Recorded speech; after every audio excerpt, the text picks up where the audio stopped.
even children whose intellectual development is slow, they can take the age group test. But if parents still if it's more comfortable to take the younger age group test, then the child test the younger one. Then you can, result will be different, or yes. So it should be, we guarantee the preciseness of the report as we have it in the system, in case everything is done properly. Properly means if kid is 10, then album is 10. If kid is 9, then album is 9. If he is 17, then it is 17. If in case of any violation, even for the reason, I mean, that's reasonable violation, we simply cannot guarantee the preciseness of the report, because the database of the neural correlates is built upon 17-year-old to 17-year-old, 16 to 16, right? And if we make any gap, we cannot guarantee the preciseness of that report. Honestly, I think it will not be great impact. It will not be like completely imprecise, but still you need to tell this honestly to parents that we may not assure the same preciseness as if we do in a normal way. But again, let's see the exercises, and you will get this feeling that this is completely not about the difficulty. Okay, let's go. So making eye contact is very important 2 times. So every time you ask the question, you have to make the eye contact with the subject. Why it is very important? Not because of, you know, being a good person and nice person.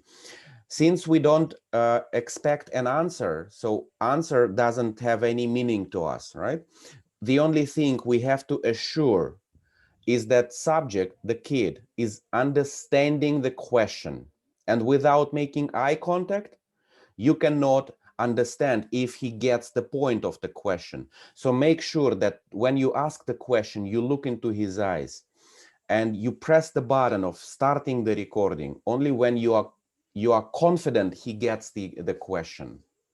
Because you cannot, in a normal test, that's not the case, because you get the answer, right? And if it is correct, that means that he understands the question. And since we don't expect any correct or incorrect answer, the only point of time for us to judge you know, correctness of the exercise is when we ask the question and making this eye contact. Clear?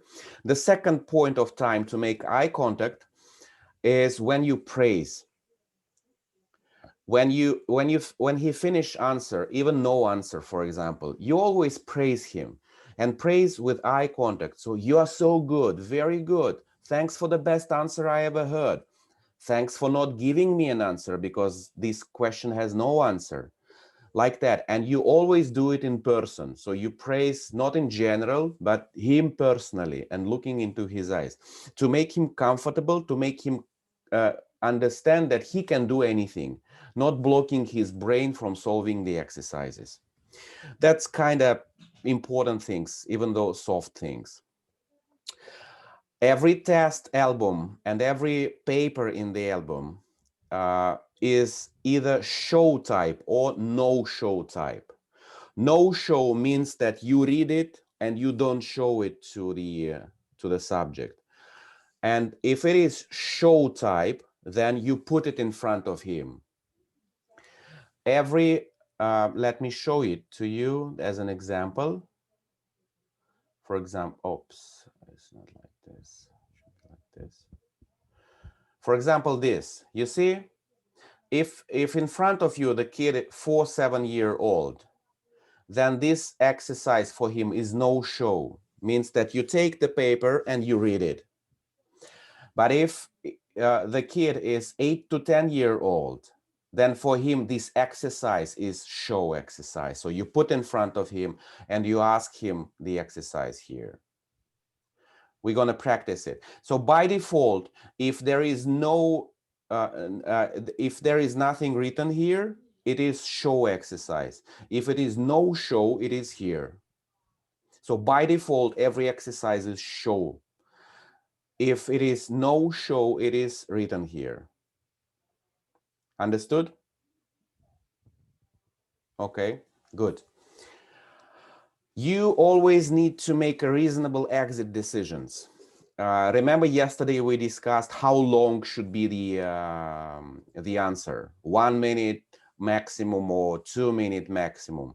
And I introduced you the general rule that there is no strict principle on closing the exercise. You need to make a reasonable decision when you reasonably think that subject brain has stopped thinking of the exercise.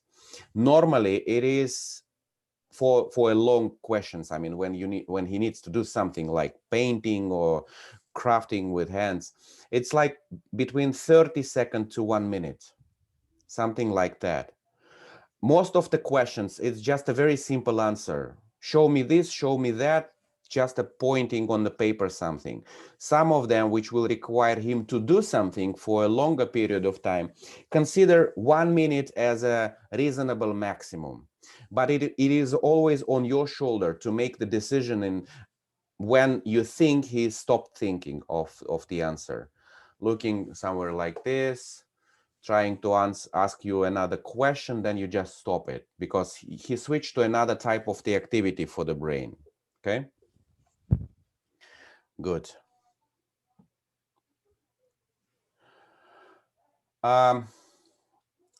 Rule number 5 here, use clear voice, open gestures, open seating. Excuse me, I have one more question. Yeah, because I'm looking at hyperactive children as well. Then I try to imagine to see those type of children is in front of me, and if the child is get distracted very easily and looking at around somewhere and getting bored, and is it yeah, you said just now that I need to put the paper in front of the child on the table.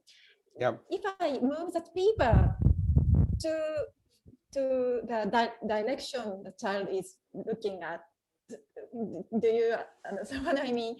Yeah, some children cannot look down on the table and always want to look around somewhere else. If I Yeah. move that paper to show, then that means he is not focusing, or he can still answer because he can see. Yeah. Different.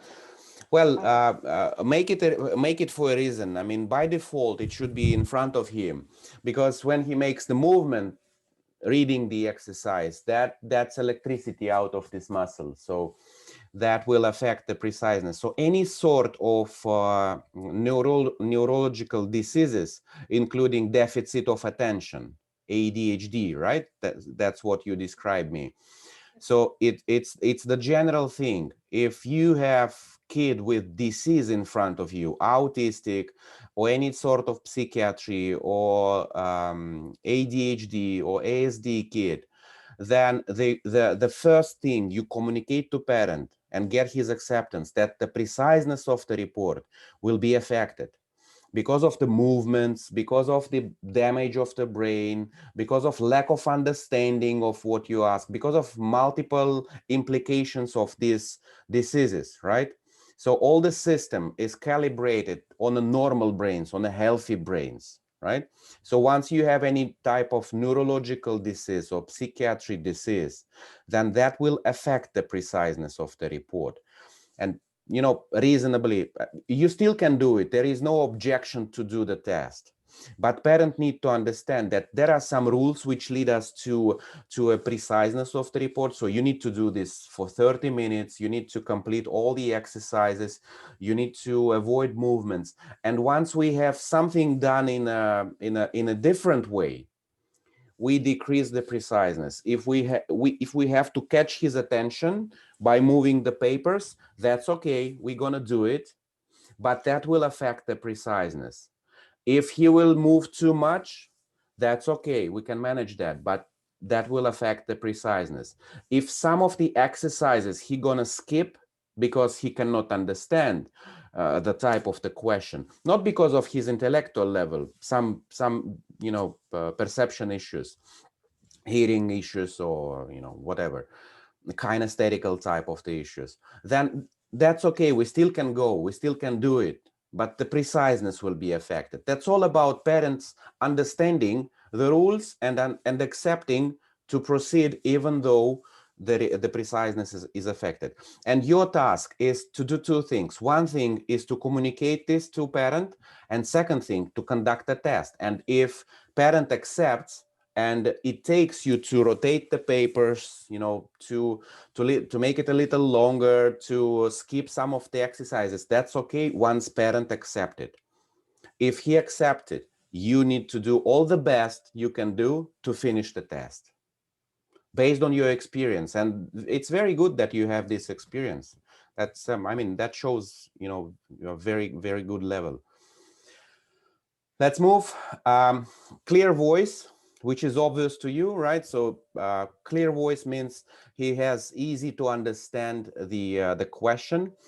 Avoid using complications in asking the questions. All questions should be very easy to understand, straightforward, to the point. Open gestures, don't sit like this, right? So make him feel comfortable. Use these open gestures. If you pass him a word, make this. Okay, give me your answer. Give me your answer, please. Like you welcome him. You're his friend, right? You are not the director. Sitting is open. That's why we refrain from sitting in front, rather that we sit in angle or shoulder to shoulder, to make him feel more comfortable. And always praise. Every question, every answer, you praise. Thanks for the best answer. Thanks, that's very correct answer. It will be a little bit confusing and funny in the beginning, because you will hear a lot of incorrect answers. There will be a lot of incorrect answers. So, you know, make this habit to praise every time. And praise it differently. Not say like, okay, thank you, okay, thank you, okay, thank you. No, make it different way. You're so good, you're so fast. Oh, that's the best answer. I never considered that could be a correct answer. Thank you. A little bit different, like 5 different type of appraisals will be okay. Then we practiced yesterday already putting the device on head. Let me put some attention to you on specific items. First thing is, when you put the device, you always do it yourself. Don't ask kid, don't ask parent, right? You need to do it yourself to assure that there is nothing, there is no, you know, wet, there is no hair, the contact is good. You always stand in front of the kid, not from the back, but in front. So you put it in front of him. So stand up in front of the kid, switch on, a little long press. Okay. The device is in the right hand, Make like this.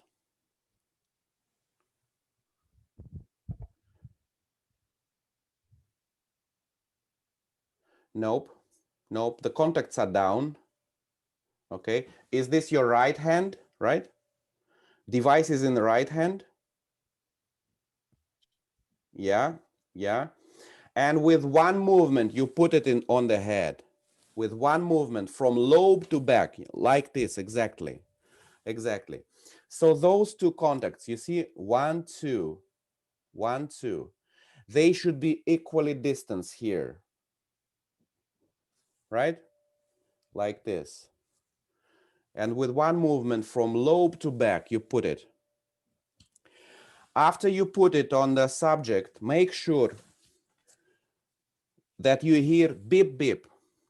Let me switch it on. Now, when the system will detect the brain, listen. You hear? Beep, beep. Yeah, means that the sensor detected the brain signal. That means that you can continue. Yeah, make sure that there will be no hair. For example, if you will have the long hair, then it will be between the contact and the skin. That will affect the preciseness. Make sure no wet on the lobe. If there is a wet, you can use napkin and a little bit, you know. Some girls will wear a lot of cosmetics, right? If that could be a case of connection loss. If there is a lot of cosmetics, like a very heavy cosmetics, then that will affect the clarity of the signal. To finish, you press finish button in the application, you take off the device, you switch off the device, and that's it. Just for you to emphasize one important thing, you cannot switch off the device before you finish the test. So you need to first press the finish button and then switch off the device. If you switch off device before you press finish button, application will think that you still need to reconnect your device, and it will ask to reconnect the device again. So first press finish button, right? So it's here, then take it off and then switch it off. Okay? Very good. So we're gonna repeat it again when people will be joining. Let me read for you the way you have to read report testing module for kids. Let me see if we have recording on. Okay, so you will have it in front of you. Very good. So you will have these rules in front of you and you will have the testing module. I'm going to read for you the way you need to read. So this is the cover page, the first page that you have. Module for kids, assessment 4 to 10-year-old. And for you, just a brief reminder that verbal is button 1-1, math and logic button 2-1, and so on and so forth. The first exercise, this is no-show exercise. Calm, wakefulness, eye open. This is code 99. You see, code 99. The button is 99 in the application. So the exercise is, okay, are you ready to start our journey? Very, very good. So let's do the most difficult exercise. It's only one in the whole thing, in the whole process. But if you do this most difficult exercise, everything else will be very, very easy for you. Are you ready for the most difficult exercise? Okay, so this is the task. Please sit straight, relax, don't think about anything, don't talk, don't move, don't close your eyes. Are you ready? Really ready? Okay, go. And you press the button. Remember that 99 will be switching off automatically. Make sure that you don't speak and the subject don't speak. Okay? And then you finish. One important thing I forgot to mention is that when you put the device on, ask the subject, is it comfortable for you? Are you okay with the tightness of, because when we start, you cannot move it. You cannot move the contact, right? When we start, you cannot move it. If you need to move, do it now. You can scratch yourself a little, right? But when we start, you cannot do it. I will control you and you cannot move it. Okay, let's go. Next one. If the kid is 4 to 7 as said, you do this exercise with no show. And if kid is 8 to 10, you do this one, right? So you see album is 1, 4 to 10, but some of the exercises will have subgroups and sub-age groups on it, just for the convenience of the use. So let me read for you few words. Listen carefully, listen attentively. If you listen carefully, then you will be able to do it, to repeat what I read to you. Ready? Go. You press the button. House, forest, cat, table, ringing. Please repeat. Finished button. That's it. If the kid is 8 to 10, now please listen to few words that I'm gonna read to you. And then you show me the words that I haven't read you. Understood? Sure? Okay, listen carefully. Press the button. Wood, water, honey, fire, mushroom. And you put the paper. Please show me here in this line which words I haven't read you. Finish button. Okay? So that is the way. Clear? Next one. If kid is 4-7, you do the exercise on top of the pages. If kid is 8-10, then you do this one with a show.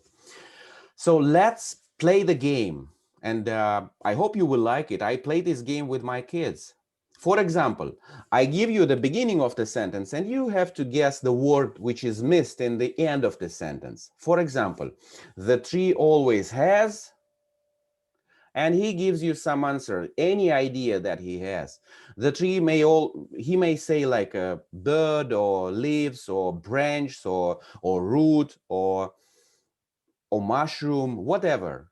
If he understands the idea that he needs to give you back a word which somehow in his idea correlated with the beginning of the sentence, that's okay, and you continue. If he can't understand the rule, meaning he is completely frustrated with, you just cancel the exercise. That's a bit of difficulty for some of the kids to understand. Okay. People arriving. Hi, madam.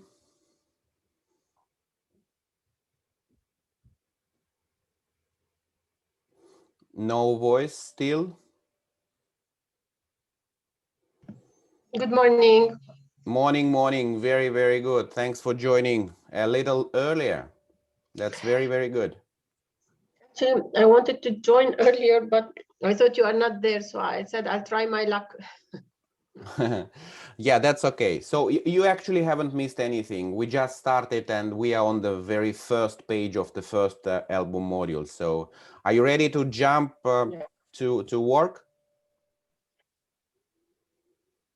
Yeah, of course. Okay, very good. So just to confirm that you can see my face, my voice is clear, and you see two windows. One is the rules for assessment and another is test exercise. Yes. Very good. So just very briefly, we started to study the module for kids, which is 4 to 10 year old. Yeah. And we are on the second page. So Sure. let's just repeat the first exercise. So the first exercise is you ask the person to stay calm and to record this baseline 9-9, right? So the exercise is, let's do the most difficult task. That's a bad news, I know, but there's only one task which is very, very difficult. If you will be successful doing that, then okay, anything else will be very, very easy for you. Are you ready? Okay. Yeah. So the difficult exercise is, please sit straight, don't move, don't talk, don't think of anything, and don't close your eyes, and stay calm. Are you ready? Go. And you press button 9-9 in the application, right? 9-9. Sit calm, don't talk yourself, don't do anything, don't move things, just sit for 15 seconds. Once button is closed, wow, the most difficult exercise is done. How do you feel? Was it difficult? And he says, of course not difficult. And then you say, yeah, so the rest is even easier than it was. That's a little trick just to get him a little bit more relaxed. If the most difficult exercise is sitting calm and not doing anything, then okay, but the rest I can manage, the rest I can do, right? I'm smarter than that. Good. Okay, next exercise. If your kid is 4 to 7 year old, you do the first part. Okay. If your kid is 8 to 10, you do the second part. Okay, 4 to 7. Please listen carefully for the words that I'm going to tell you. If you listen attentively, repeat it to me. And that's it. That's very simple. Are you ready? Sure? Okay, start. House, forest, cat, table, ringing. Please give it back to me. Finish button, right? If kid is 8 to 10 years, the task is, now I'm going to read you few words. Listen to them carefully, and then I show you some words and show me which one you didn't hear from me. Are you ready? Sure? Let's go. Press the start button. Button number 1, right? Yeah. Number 1. 1. And you choose any 5 words of this line, any 5 words of this line. For example, water, bread, horse, fire, needle. Now, please find the words that I haven't read you. You put it in front of him. Please find the words that I haven't read you. Okay. This. Okay, very good. And you press the finish button. Remove the paper. First, you finish button, and then you remove the paper. Okay. Good. If your kid is 4 to 7, then the exercise is following. Let's play the game. I like this game very much. I play it with my kids all the time, and they enjoy so much. I hope you will enjoy it too. I will read you one sentence, and you help me to remember the missing word in the end. For example, if I tell you, and you see you don't start the button, you don't start recording, because you are still explaining. Yeah, this is just to verify he understands the rule. So for example, the tree always has, and you're giving the word to him. The tree always has, and he will say you something like, I don't know, mushrooms, berries, leaves, branches, whatever in his mind is logical to finish the sentence. Yeah. If he gives you any feedback with, it doesn't necessarily need to be leaves as it is on the paper. Yeah. Just the fact that he accepts the rule of the game to give you back the word which to somehow in his mind connected to the beginning of the sentence, then you continue the exercise and you start recording. Okay, let's play then another sentences, and you start the button. Okay. In the forest grow flowers and... Okay, very good. The sun was setting behind... Very good, and you stop recording. If he didn't get the rules out of this first sentence, then you cancel the exercise. And this is one of the general approaches for this type of the exercises with an example for the first inclusion. You will have multiples of them in a different intelligences. Okay. The principle is the same. You introduce the first example. If you get the logic correct, I mean, he follows the rule of the game, not necessarily giving you the same word as the same answer. Yes. Yeah, just following the logic, then that's okay to continue. If not, just skip the whole exercise. Don't do it another time. Don't introduce the rule another second or third time. Just cancel it. Okay. Yeah, with the words like, yeah, it was so difficult for me to explain. The paper was just given me yesterday. I never practiced that. Yeah, sorry for me being so bad in explaining the rules. That's it. Okay. If the kid is 8 to 10, so you take the paper, you put the pointer, anything. I prefer to use the stick from the drum. So you put the pointer in the first row here, and the exercise is, please show me the word which is odd here in this line. Don't read me the words, just guess which one is odd. Okay. Which one is unnecessary. Just show me it. And he shows. Okay, and show me in the second line, and you put the pointer in the beginning of the second line. Show me odd word in the beginning of second line. Okay. Remove the paper. No show exercise. Now I'm going to read you a very short story, very funny story about a lion. Listen carefully and then just retell me what you heard from me. Understood. Yeah, are you ready? Let's start.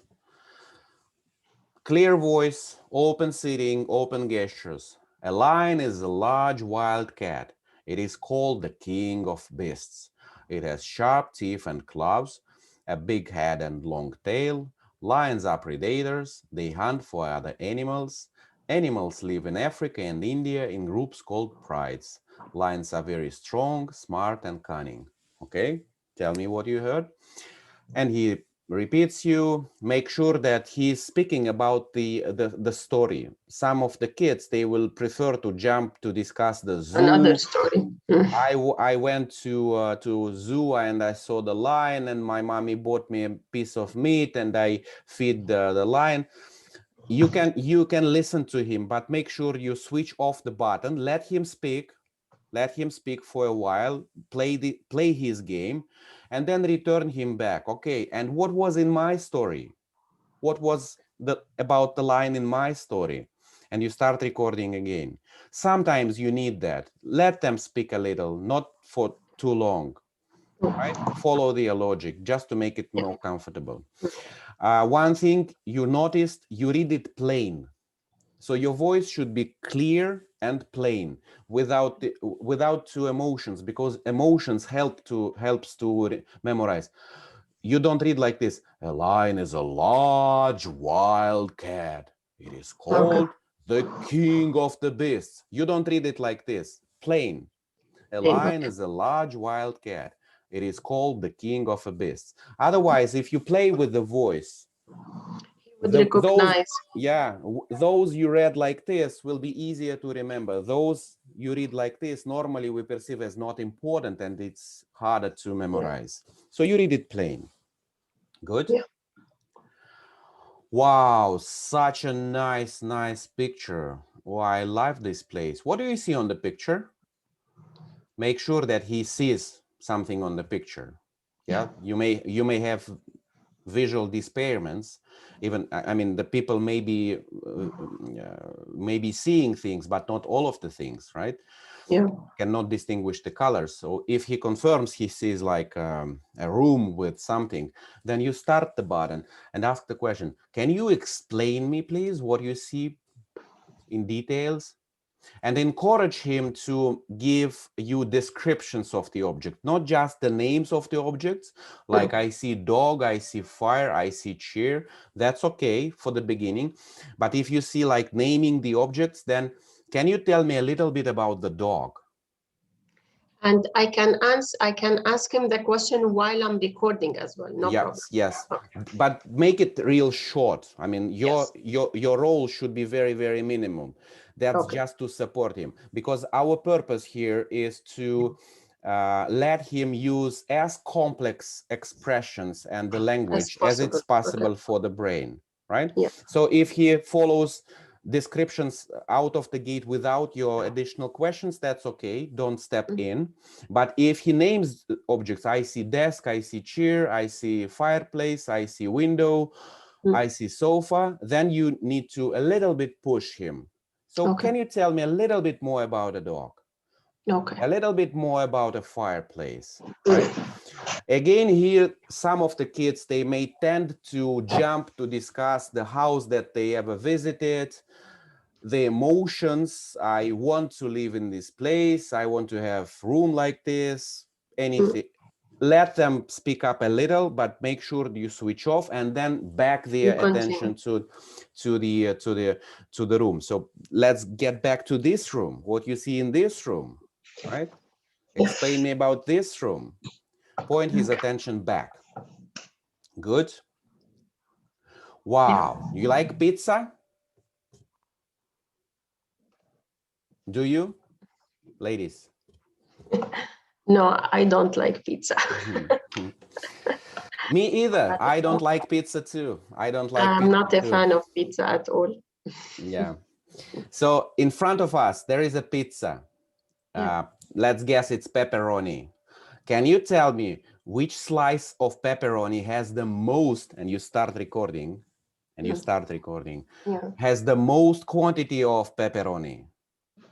Just show me. Oh, this one, very good. And which one has the least? Very good. And if you compare and you choose any two, this and this, which one has the most of pepperoni? Oh, correct. Very good. Press finish button. Okay. That's, we use the button to 1. You noticed that, right? Yeah. Yeah. Math and logic. So far, I think you already noticed that there is no difficulty. I mean, everything is even not the simple. It's just general thing that anyone can do, irregardless his intellectual level. The only difficulty we may have is when there are neurological diseases, right? Yeah. Other than that, every exercise has no difficulty on it. Okay. Okay. It is simple, but you need to put talk track to attract the kids' attention, especially from age 4 to 11, to find a way to keep them fully focused and full attention with you. And that's why you talk about pizza. That's why you talk about lions. That's why you talk about things that they actually like. And that's a fun. That's a game. So you position yourself like a facilitator of the gaming experience. You just, let's play something. That will be a lot of fun for today. Just half an hour for fun, right? And that's a break for your life. Excuse me, can I ask one? I have been just simply wandering through this test activity. For example, one child, this child will understand my verbal instruction very well, very easily. And the moment I speak something, question, say something, she can understand very easily, don't need to think anything, then understand very quickly and answer the word very, very easily. And another child who's like understanding of whose ability of like verbal understanding is not very high, and he tried to think so seriously and try even upset and try to understand what I'm saying, that what the question is, how she should answer very seriously, but cannot answer properly, cannot say anything, just think seriously. That if we compare those different cases, like I just wondering that the first case, that boy can answer find the answer very easily, but it's correct, but the answer is correct. The other boy is thinking very seriously but cannot cannot answer properly. In that case, that how the result, how it will be affected to the result. Okay, so forget about the concept. Forget about the concept of correct and incorrect answers. Just forget about it. They how the brain wave is activating to to answer the question. So look, the tree always has. Give me your answer. The tree always has. What is your answer? The tree always has leaves, I thought. Leaves. Okay, Maram, branch. Which one is correct? Both. Yeah. Just forget the concept of correct and incorrect answers through the course of neurometria. Any feedback is correct because it is based on his thinking logic, and you will see multiple examples of that. Our purpose and the only criteria for us is to make sure that we activate the brain zone in charge of that tested function. There are no correct and incorrect answers. For example, explain me another example. Explain me this picture. What is correct answer here? And what is incorrect answer here? I mean that if the child can find the answer very easily, yeah, the answer is yeah. It's not about correct or not correct, but Yeah. he can answer find the answer find the answer very easily. Shorter period time, shorter period. Yeah. That means that the brain is not active very well, but the other boy, yeah, even he cannot answer properly and he cannot understand very well, but try to find then his brain might be so active. How it will be affect we don't measure the energy of the brain. It doesn't matter how strong are you thinking. That's not what we measure. You may be very, as you said, serious and like very hard. It could be very hard for you, take a lot of energy from you. For another kid it could be very easy, relaxed, with lower energy. But we don't measure energy. We are looking for specific patterns, right? High energy or low energy, doesn't matter. We are looking for the form of the wave. If the wave form is like this, with this amplitude or with this amplitude, it doesn't matter. We need the form. If the form is matching to the pattern that we have in database, then this is the neural correlate. That means that it is a sign. But an energy spent, one brain is big and another is small, right? And they need different energy. Another factor is the blood, for example, blood circulation, because to work we need a lot of chemicals for the brain.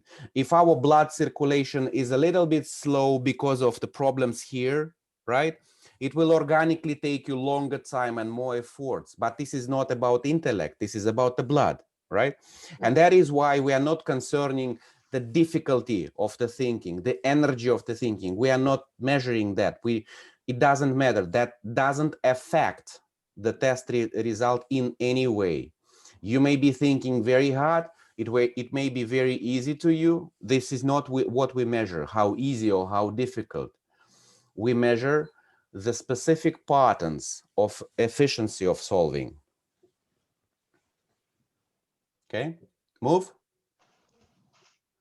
Pizza done. Oh, that's another game, and that's my favorite. Honestly, that's my favorite. We play it with my kids every night. Let's see, probably you will like it and you're going to play it with your friends in your kindergarten, right? It's no show exercise. Yeah. If I tell you, some words, they have the connection between each other, the logical connection. If I tell you chocolate sweet, then lemon, Okay. right? So there is a logical connection. So the taste of the chocolate is sweet. But you ask the question exactly that way. If chocolate sweet, then lemon. So you don't build the bridge. So this is one word, that's another word, and there is a bridge between them, the taste, right? Yeah. And you skip it. You say, if chocolate sweet, then lemon is, and they have to guess what was the bridge, what was the logic, right? To give you the missing word, to give you this sour, right? And again, the logic, the feedback may be different. If chocolate sweet, then lemon orange. Or if chocolate sweet, then lemon fruit. That's all okay. I mean, that's all just a result of lack of the skills, right? But you activated the logical part of the brain, even though the logic is probably not the one you expected. But the result is positive for you because you activated the brain zone in charge of Shady arrived. In charge of logic, even though that the skill of solving that type of the exercises is not yet there. That's okay, right? But he gives you the feedback.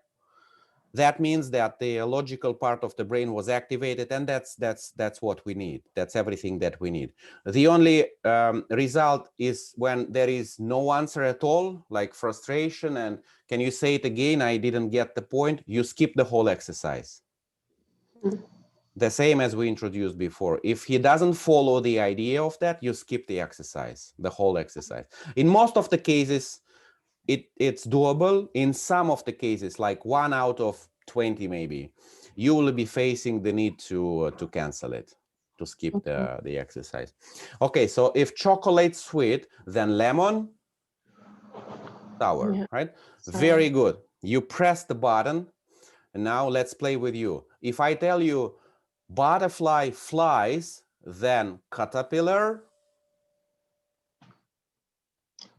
crowds. crawls. If I say you skates winter, then boat. Boats for sea summer.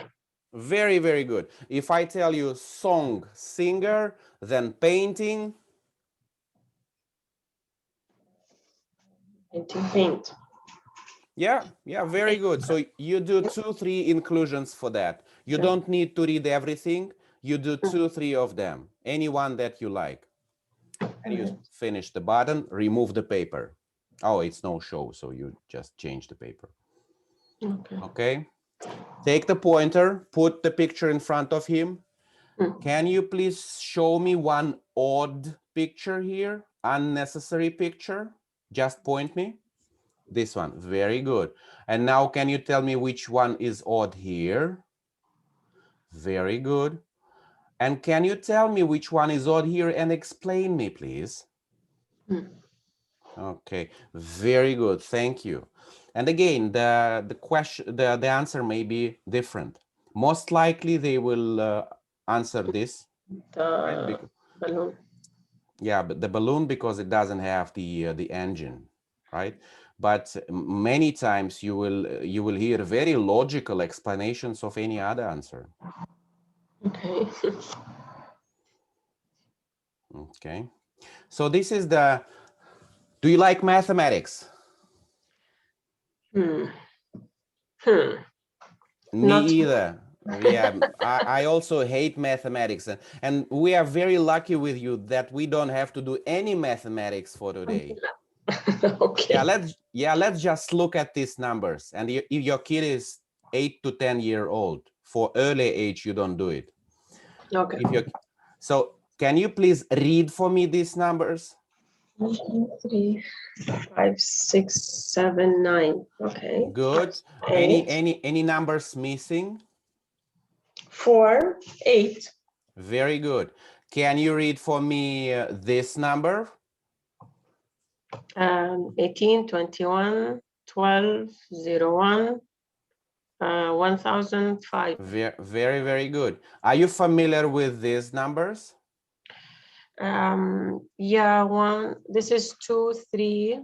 Yeah, important 4. thing is that the subject confirms to you that he can understand the numbers, because not everyone, if he understands, then okay, please read it to me. Okay. Then can you see any logic inside this sequence, or there is no any logic?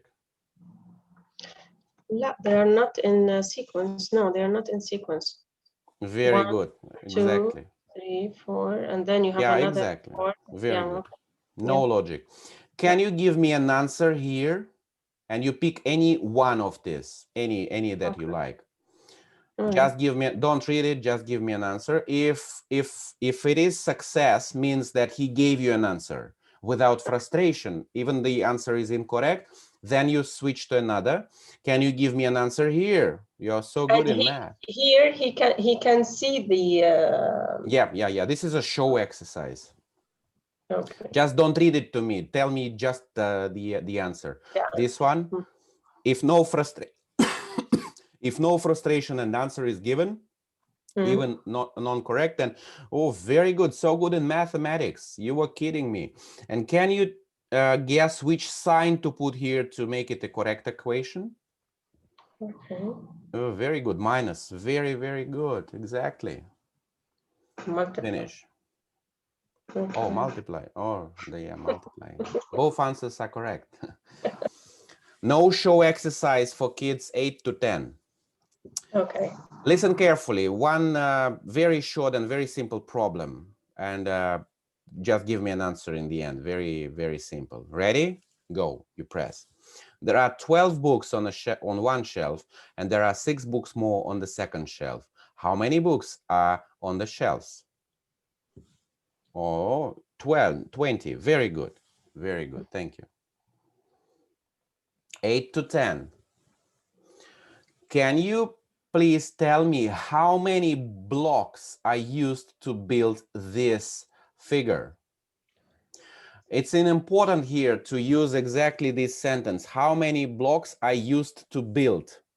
Because if you ask how many blocks here, how many blocks you see, he will only count you visible blocks.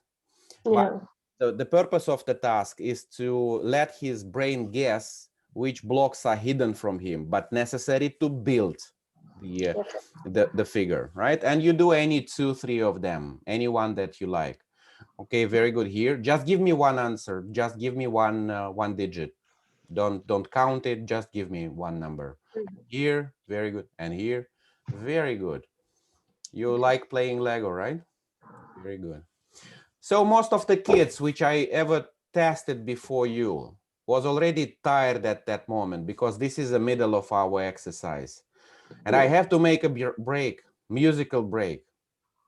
This is not an exercise even, this is just for us to have a little bit relax and a little fun. With this turtle drum, with this, funny thing. Have you ever tried this? No, never. Oh, very good. Do you know why we choose this one for the musical exercises? Why this strange instrument appeared?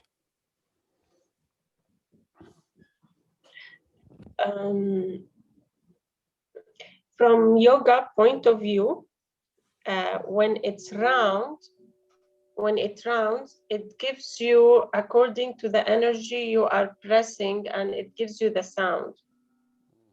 Very good, but not correct. Okay. So we choose this drum because we expect that no one has any experience with that. Even if your kid is going to music school and playing, I don't know, guitar or violin or piano or drum, whatever, they never experienced that one. Okay. And why it is important for us? Because we need to avoid the situation of brain memory, putting something out of his memory. If you put piano in front of him, the one experienced in piano, playing, the guitar the same, the violin the same. And with this one, with this strange drum, we just reasonably expect, and for 5 years we haven't seen anyone having experience playing this. No. Yeah, and you will also not have. So this is why we chosen this strange drum. It doesn't have any signs, so you cannot even guess which is do, which is re, which is, the sounds. So we equalize all of them. They are all becoming equal irregardless the skill of playing. Yeah. So let's have some fun now. Put it in front of him. Give him one stick. And let him get familiar. Just let him play for a while. You have it with you, Maram? Yeah. Take it.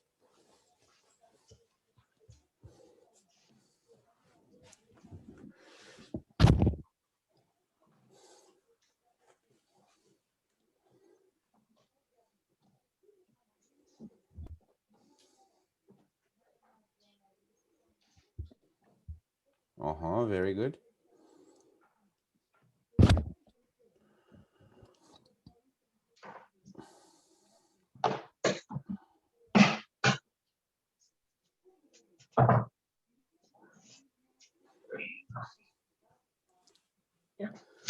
It's with you. Very good. So take the stick, and when he plays, make sure that he doesn't hold it like this. So let him play like relaxed, because the sound will be different. Yeah. If you hold it like this, no sound. If you hold it like this, the sound is there. By the way, do you have this little pillows? Yeah. 3.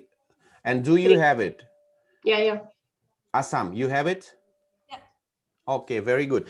If sometime you're gonna lose it for for some reason, You need to put it on some pillow, because otherwise, if you put it just on the desk, the sound will be not comfortable. Different.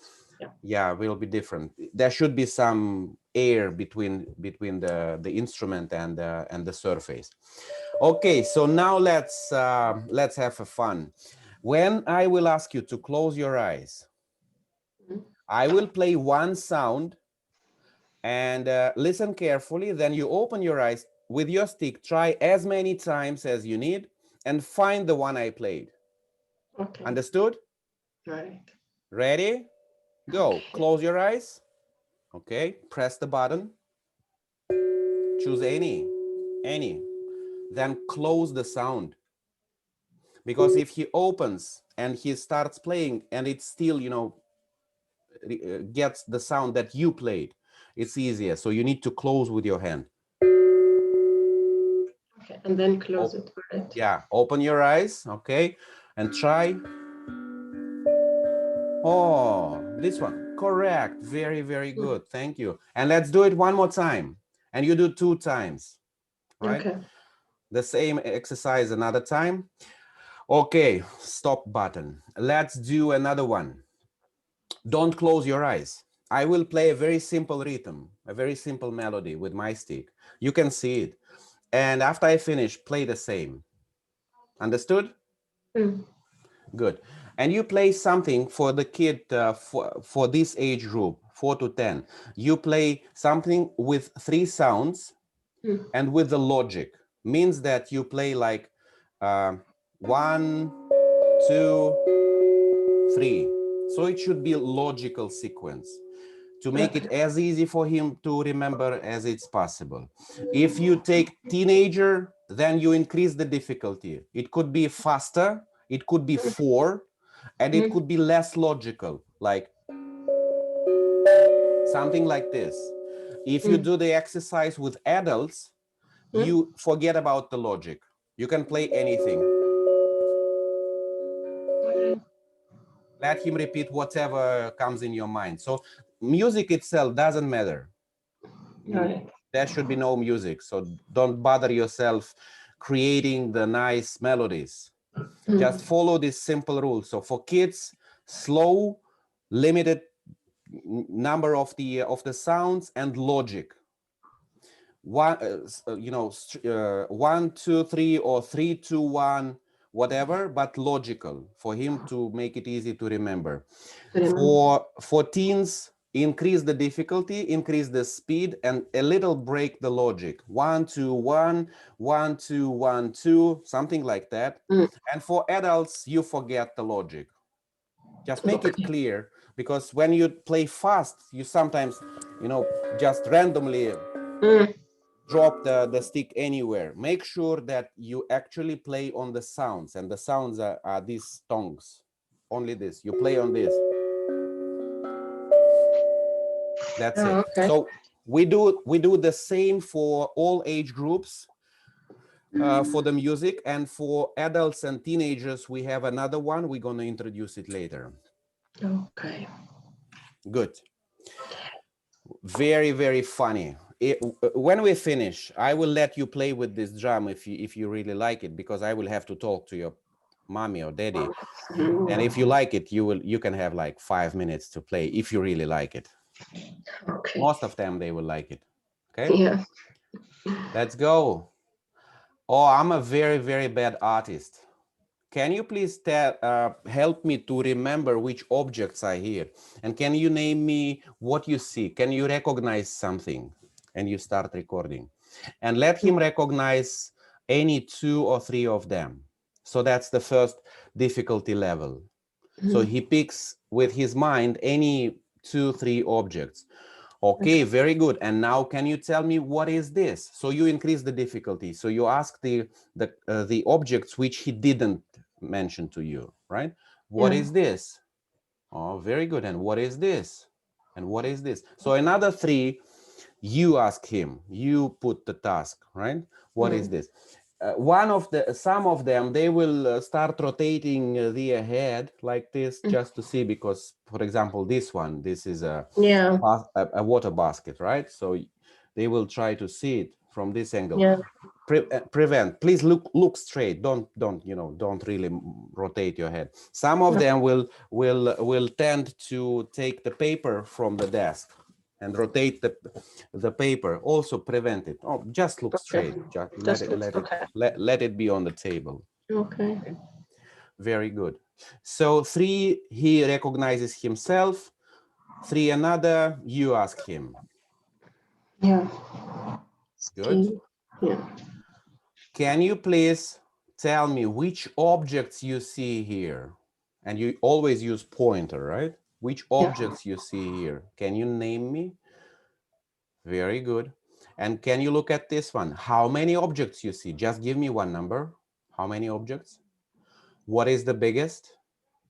Very good. And what is the smallest? Very good. Finish button. Okay. Okay. Have anyone noticed what type of the exercise was that? Yeah, I was just checking. It's the creativity. Very, very, very good. Thanks for being so attentive. That's not always the case. So yeah, that's, by the way, this is another good example of the exercise without correct or incorrect answers. So let's play it. Do you have pad? Any of you have pad? You mean pet? Yeah. I have a dog. Dog? Yeah. Very good. And what about you, Assam? 2 cats. 2 cats. Very good. So let's play the game with rabbit then. And if you like it, probably we can ask your mommy to buy you a rabbit then. Good. So let's see. If rabbit and case like this, which picture from the bottom you think will match it? Okay. Rabbit and case like this, which picture will match? So what is your idea, Maram? Which will match? No,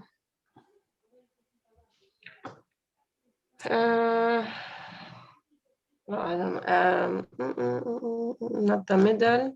I think the last one, because it's in front of the back. This one, you mean? Yes. Very good. And Assam, what is your opinion? Oh, I thought it's the second from the right. Because second from the right. This one?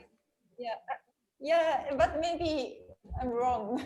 No, actually, it's the third one from the right, because I didn't see the third dot. one from the right, right? Yeah. Could be also. Yeah. So the answer will be not, will depend on where brain thinks he is.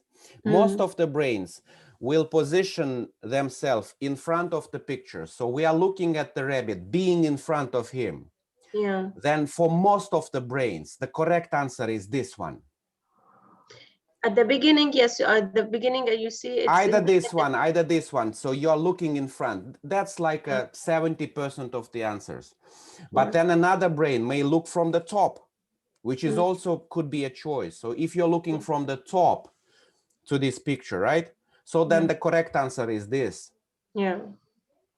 So there is no correct or incorrect answer. So any answer is correct. And this is the task for the brain to position himself in the space. Okay. And any position is correct. Of course, any position is correct. Correct? That's where brain understands itself in the space. Yeah. That because there is no actually space. This is the plain picture, and you are free to decide where you are looking from. Okay. And you don't correct them. You don't say the answer, or you don't tell them. Of course, you don't know the answer. You don't know the answer. Yeah. Right. So if he gets the idea that he needs to match this one to the bottom one, whichever he gives you, right? Then you play, you start recording. Very good. So let's play the game. If the rabbit and K is like this, which one is from the bottom? This one. Okay. And if rabbit and K is like this, which one? Okay. Yeah. And if rabbit and K is like this, which one? Very good. So you play 2, 3 of them and you press stop. Stop. Again, you listened carefully, I know that. And I didn't say like if rabbit is back to the case or under the case or in the case or on the case or in the, there is no bridge. Remember the same exercise. If rabbit and case like this, so no logical bridge, right? He needs to understand what is that, what is the logic. Good. 8 to 10-year-old, show type of exercise. Can you please tell me if this object is one of the objects on right? Very good. Yes, it is. So how do you think? If Shady, let's include you. Shady, what do you think if object on the left is one of the objects from the right? Yeah. Which one? The bottom right one. Yeah, correct. Very good. Oh, let's take a look at this picture. What is that? And let him get familiar for a while, discuss the zoo, you know, see the objects, like 15-20 seconds, give him a time before stepping into the exercise. And then you press the button. Okay, tell me, what is the farthest object from you? What do you mean farthest? Furthest or fastest? Furthest. Furthest, away. Okay. Yeah. And what is the closest object to you? Okay. Okay. And find me an elephant playing with flowers. So something in the middle. Or can you find me a doctor? Right. So just any object in the middle. So we ask the brain to switch from, on a plain picture, from far to close to something in the middle. And you will have the same type of the exercises for teenagers with more complexity. The same questions will be there, but more complexity on the picture. It is, by the way, it's called Wimmelbuch. It's a very famous German psychology type of exercises. Actually, they could be very, very complicated. You buy the book and every picture is just a big story of the city, of the forest. And I spend like hours and hours with my kids. And after 2-3 hours, you still can find some story which was hidden from you, even though you thought that you scanned already everything. That's really a lot of fun. I highly recommend. Wimmelbuch. Yeah, Wimmelbuch. You can Google it, buy it on Amazon. That's just a personal recommendation. A lot of fun. Ah, really nice. Yeah, to spend evenings. Well needed with this lockdown. Oh, you still locked down? You mean you cannot? You can, but you have only 2 times. You need to send 2 messages. 2 times you can leave the house. You cannot just be out all the time, and you have limited of 3 hours maximum. 2 times per week? Per day, but you still, if you want to go supermarket, you have to send a message. Within 3 hours, you should be back. Oh, well, but that's gonna be over soon, very soon. Hopefully. Yeah, we had the same last year. We've been given permission to exit house 2 times a week. And the problem was that the police station, the temporary police station, was right behind my house. Okay. Yeah, I live on a suburb, and I felt like I will be so lucky, because who will control me in the suburb? It's a forest, there will be no, and they put right in front of my house. Oh, yeah, you find them everywhere, checking messages in and out. Sergey, I know you must have explained this, but it's just for me to have it concrete in my mind. Like when you asked me here, so this is part of the test, which is the creativity, correct? Or is it the visual? Yep. Yeah, correct. So in this test, if I assume that this is the first question, okay, so I will press the button, and then I will say, Sergey, show me the furthest object, and then you will work on it. Then I'll say the second question, the closest. And then I will ask you the third question. Okay? And then I will stop. Sure. And then I will move to the next question, which is still within creativity. And then I will do the same. I will start, ask all the questions, and then close it up. Correct?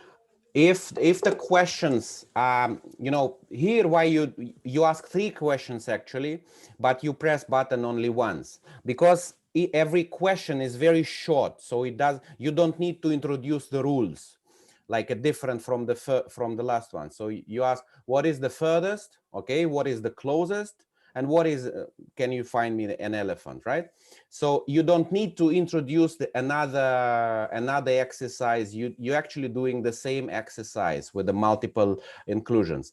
If on the page you have to do different types of the exercises, like we did before with, for example, show me,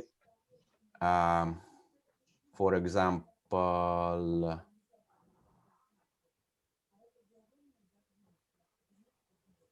I think there were no such examples yet.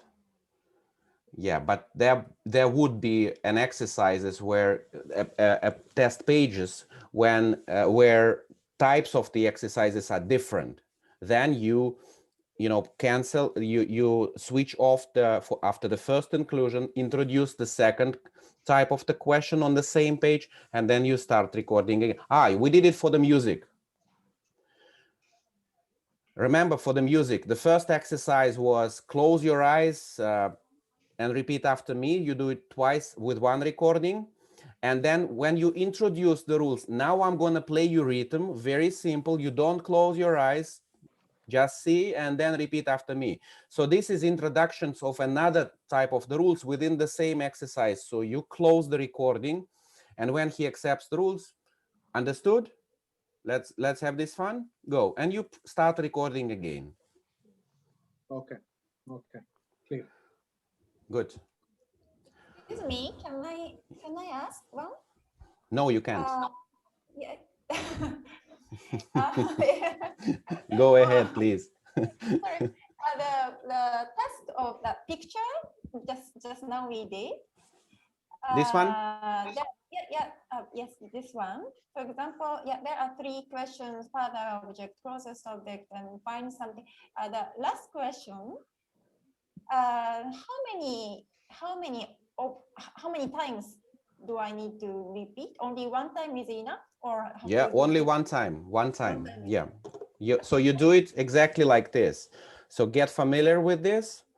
Okay, start recording. What is the furthest object from you? What is the closest? What is find for me a doctor? Stop recording, and that's it. Remove it. If you need, for the purpose of psychological comfort, you can play a little more, or you can ask more questions. Find for me something else.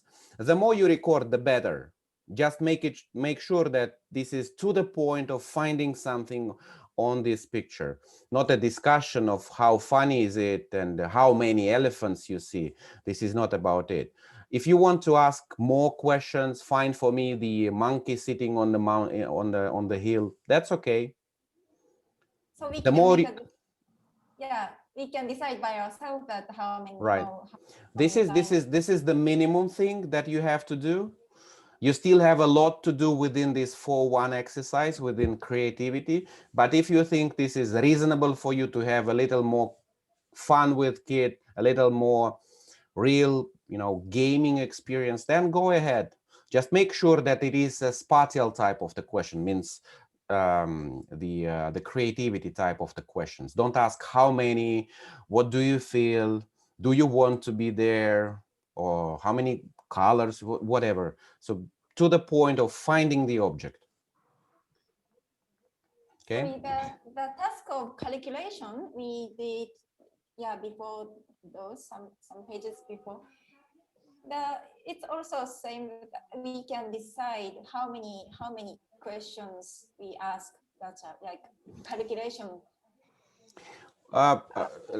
Let's make it simple. So from the beginning, follow the standards. So follow the logic that I introduce you now, and it's being recorded. That will be simpler for you. Once you get familiar, you're comfortable pressing button and reading the exercise and moving the papers and arranging all of the stuff. There are basic principles like 15 seconds, questions to the point, right? Pressing the buttons in correct time. And if you follow that, you can do lesser, you can do more of the inclusions if they meet the criteria, right? But from the beginning, within your first 20, 30 tests, don't bother yourself manipulating and adjusting the questions.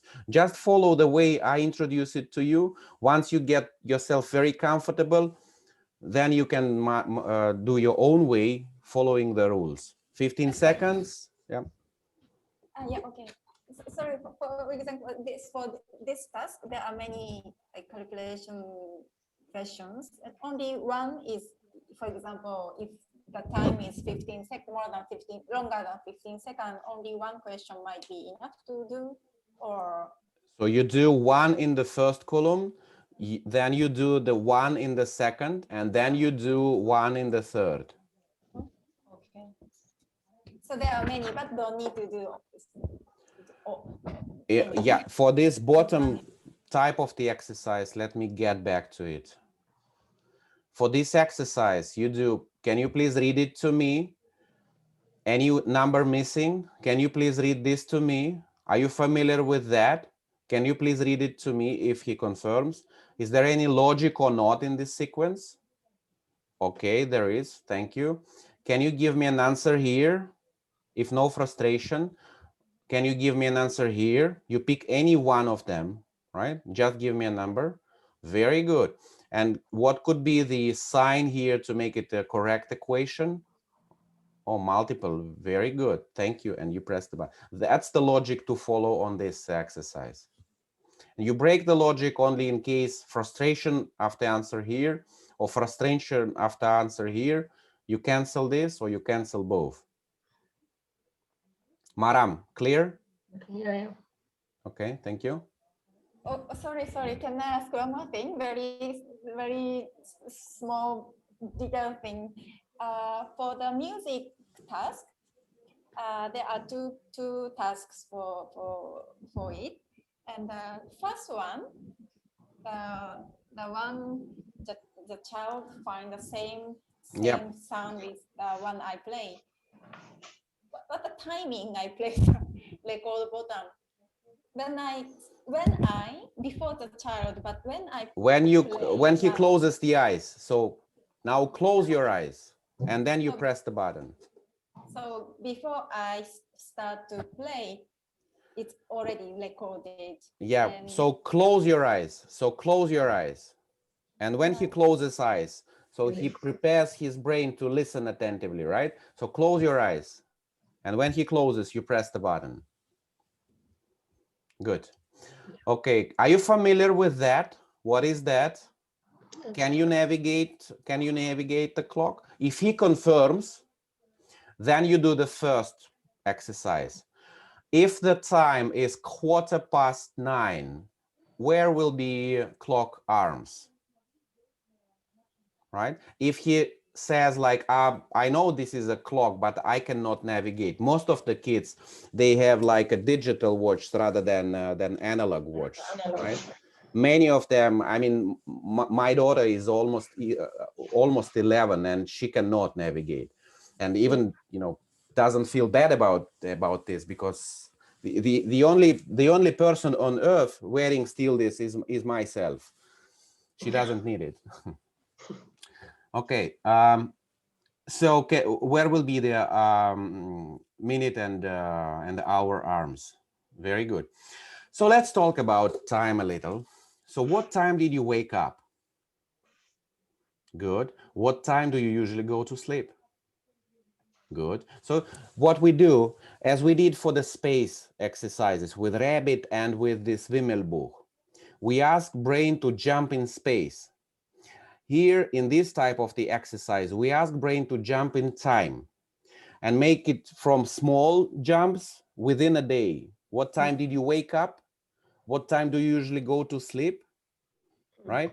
To a longer jumps. When was your birthday? When is your birthday? So you jump back to a little longer. So where is it? To find it in place, in a time, right? When was your birthday? What season is that? And what is the season prior to that, to the season of your birthday?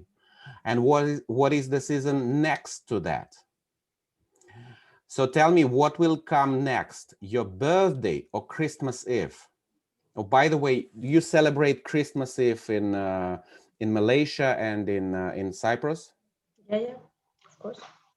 Yeah. Good, good. Then, just in case you do the test in a Muslim countries, they don't celebrate, and yeah, you need to pick something else. Yeah, or even not in the Muslim country, but if you do it for a Muslim person, then of course, you know, change it to New Year or whatever.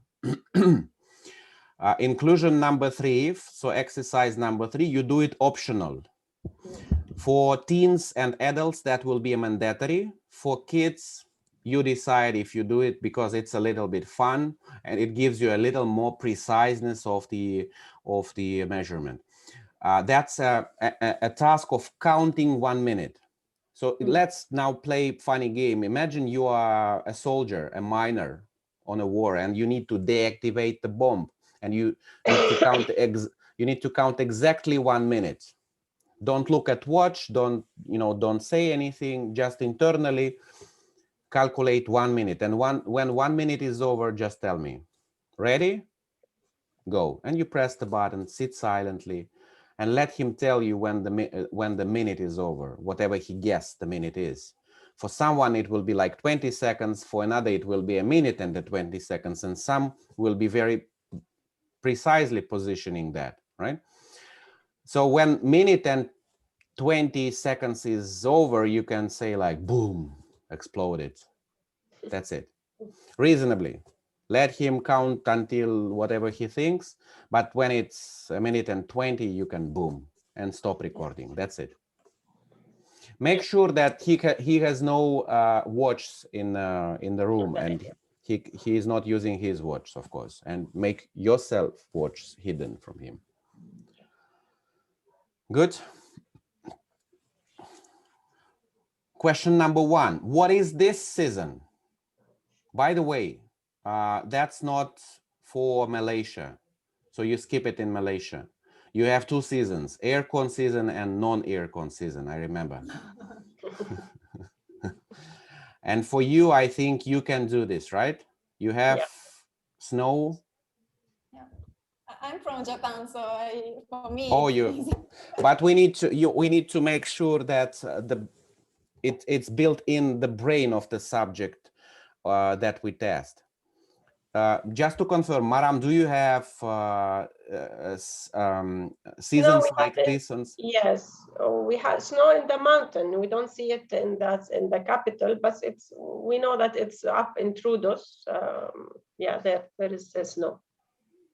And the autumn is like this? Yes, autumn you find everything is yellow, the leaves, around. And you can recognize what is this? Yes, it's spring. They always go to see the blossom. And, okay. So then Malaysia, you skip this. You can throw it away. What is the season? And you pick any of that, and show me the picture of the season of your birthday, and show me the picture of the season prior to your birthday. Good. Yeah, but this is for age 4 to 7 as well, because age 4 to 10. from 4 to 5. Okay. Yeah. It's very difficult for them to recognize the season. Normally, we would expect that by year of 4, brain already has the understanding, the visual understanding of the seasons. If you see it's a too frustrating person, so he cannot follow the logic, right? So he cannot understand. Probably he misses the concept of the season, so he cannot understand the word season. So that could be the case, and quite often the case. So you just cancel it. So remember when we have some rules of doing the exercise, which is on the left side of the screen, and one of them is reasonable exit decisions. Yeah. So once you reasonably think that person does not understand the question, does not follow the question, right? Or he misses the point and he's frustrated with that. It's not about evaluating his answer. That's about evaluating his understanding of the subject of the question. Yeah. If you think he doesn't understand the subject of the question, that you cancel it. You make a reasonable exit decision. And I cannot put you any formal conditions here, because it's only between you and him. When you see frustration, when you see him, what do you mean? What is season? Season is morning, right? If he misses the concept, then reasonably you need to exit. Yeah. Okay. 4 to 7, sketching. So you put this in front of him, and you put another blank paper of A4 size. Make sure that any sketching you do on a clean new paper. So nothing should be there. No verbatoria logo, no prior to that testing writing, no writings on the back side. So it should be clean. It should be clean new sheet of A4.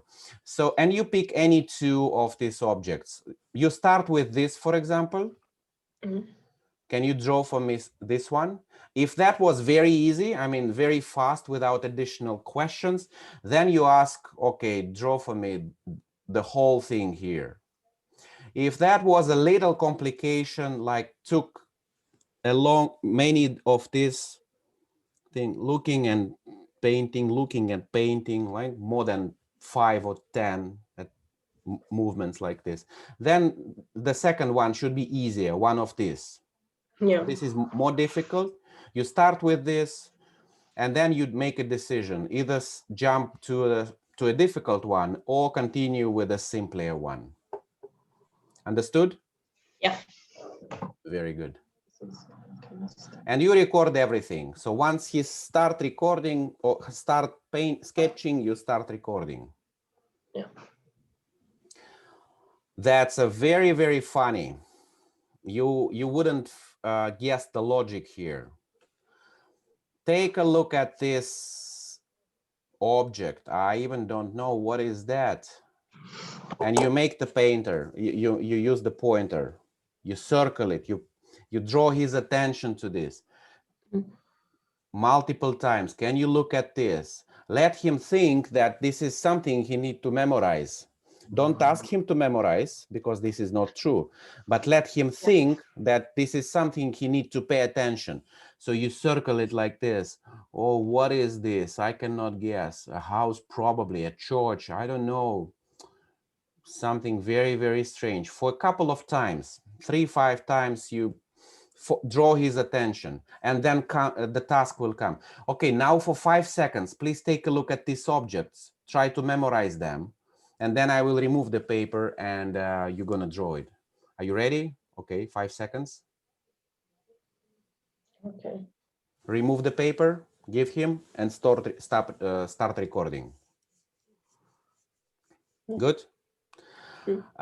Many times you will hear suffer of no answer. So many people will fail to remember anything, or drawing you 1 or 2 objects, knowing that there were much more than 1 or 2 objects. So what would be your praisal approach?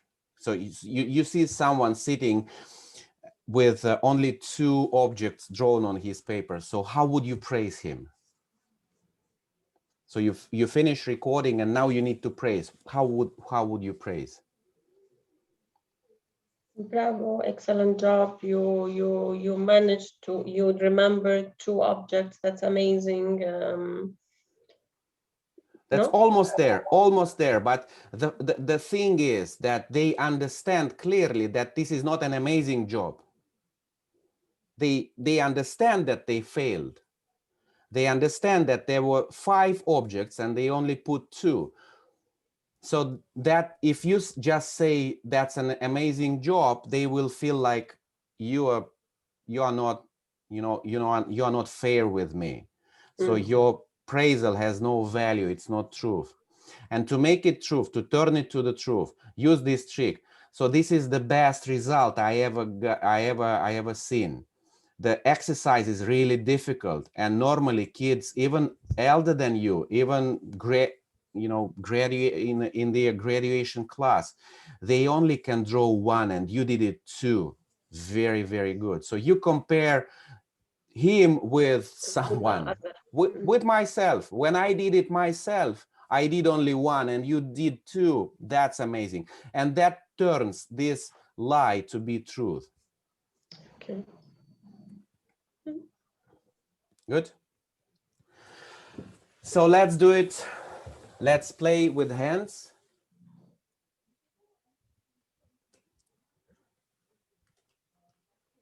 Let's have this fun. So put hands, one hand on the desk with him. So follow me. Put one hand on the desk. Clap, clap, clap, clap, clap. So he follows you, right? That's a little fun because doing this together always confusing because you use different pace for that. Once he gets familiar with that, the rule is now I will remove my hand from the desk and you continue. Ready? Okay. And you remove your hand and press the start button. So you only record the timing when he does it himself without your hand, without repetition. So paper is no show. This is just for you to remember the logic. Right? Okay, and now you do it yourself. Do it faster, faster, a little more faster, again faster. He starts to smile, he starts to laugh, and you press finish. Okay.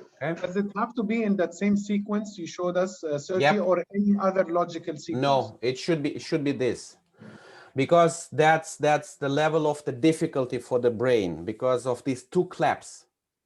That's important to have two claps. If you don't have two claps, it's very, very easy to do. But when you have these two claps, that breaks the whole logic. It's difficult for the brain to rebuild. Okay, so it is two claps. Yeah, 2, 2, 1, 1, 2. Yeah. You see the picture, or you don't see the screen? Yeah, I do. I Okay. just don't see the numbers. I mean yeah. Clap, close, open, clap, clap, close, open, clap, clap, close, open, clap. Okay. When I show this, can I show it same verbally, like tap or fist or side, or just using words, or has to show only? No, just show. So You can use counting. You can use counting 1, 2, 3, 4, but that's just in case he completely fails to follow. Normally, he needs just to repeat after you. So he sees how you do and repeats after you. If that's too difficult, then you introduce 1, 2, 3, 4. 1, 2, 3, 4. Probably that could make him a little easier. That's not too difficult. I mean, don't get scared. That's not difficult. Okay, finish this.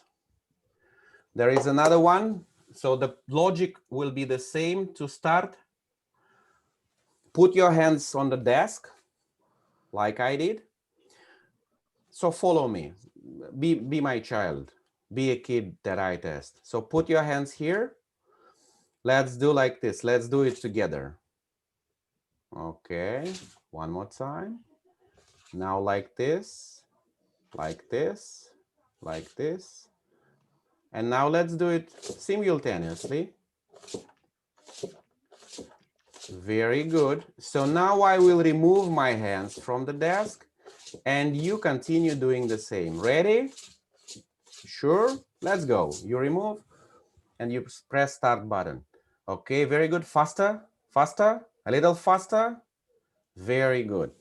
Press the button. It does seem to be very simple exercise, but it is not.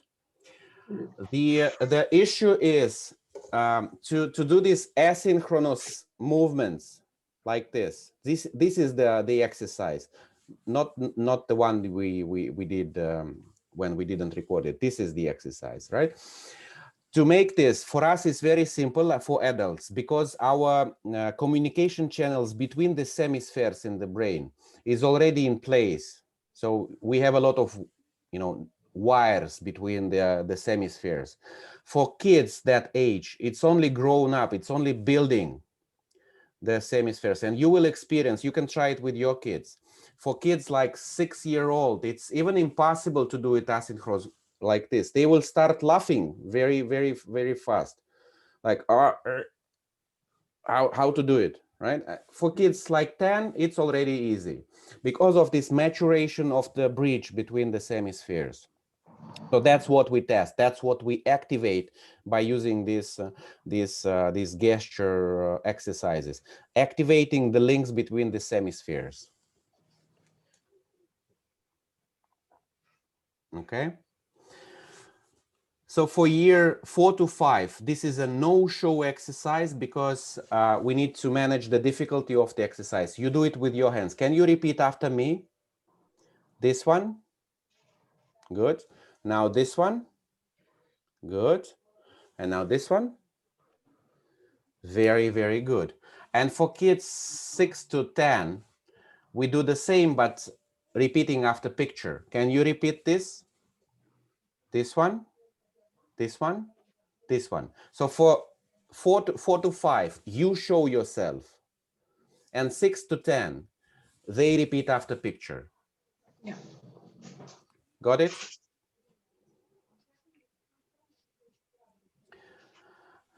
Just again, drawing your attention, there is no difficulty, so anyone can do it. That's a general exercises. There's no difficulty in doing anything. Back to the point of what is the intellectual level. In case you don't have the disease in the brain, in case you don't have neurological disease, you can do any of these exercises. Correct. Yeah. Good. 4 to 7. Can you please tell me the story? So what do you see here? What is the story here? Let him speak up a little. Good. And can you tell me, how does she feel? What is her emotion here? And how does he feel himself here? So this is the type of the understanding people exercise, right? So we encourage brain to evaluate the emotions. And you may ask me why the quality of the picture is so poor. How do you think? Why the quality is so poor?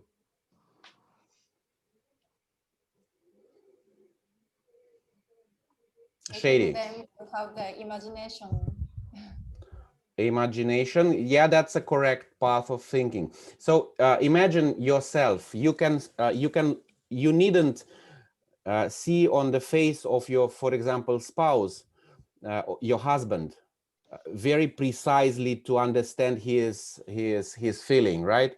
You can see a part of his face even to understand his emotional state. You don't need any detail. So that is why when we do these exercises of the emotions recognitions, we always have like a sketch, or bad quality, or sketching, even not a human with all the details, but you still can get the emotional state. Let's take another exercise. So this one is the same but you do it with 8 to 10. Tell me the story and what is the emotion. But here, tell me the story and what are the emotions, right? You even, you don't see the faces, the whole face of father and mommy, but you still can guess the emotion by the position of the body, for example, right? by the angles of you know, by attitude of the speaking, you can guess it. That's something which God or Mother Nature gave us as a skill to feel the emotions. We don't need the details, we don't need the information, but we somehow scan this emotional. So that is why all of the emotional 6-1 part of the exercises, they have poor quality of the printings. So don't try to enhance it. That's not for the purpose of saving cost. Okay. Again, Sorry, here. can I Yeah, ask questions? sure. There is so many questions. So one, the pictures of let's go more up. Yeah, this exercise, there are 4 pieces of scene. Is it continuous story or each one is different? So if I ask, tell me the story, if it's about only one of this or all of these 4? So the way we ask the question, as I introduced here, so can you tell me the story? And you circle it like this. So for one brain, it will be 4 different stories, which is okay. Yeah. Another brain can masterpiece one story out of 4 pieces. For one brain, it will be like this. For another brain, it could be something like this, the sequence, right? Let him decide what is the story, because that's actually the task. Because the story of someone getting fun and then getting tired, right, should appear out of reading the emotional state. Now he's tired after what, right? Why do we get tired? Why do we, you know, fall asleep?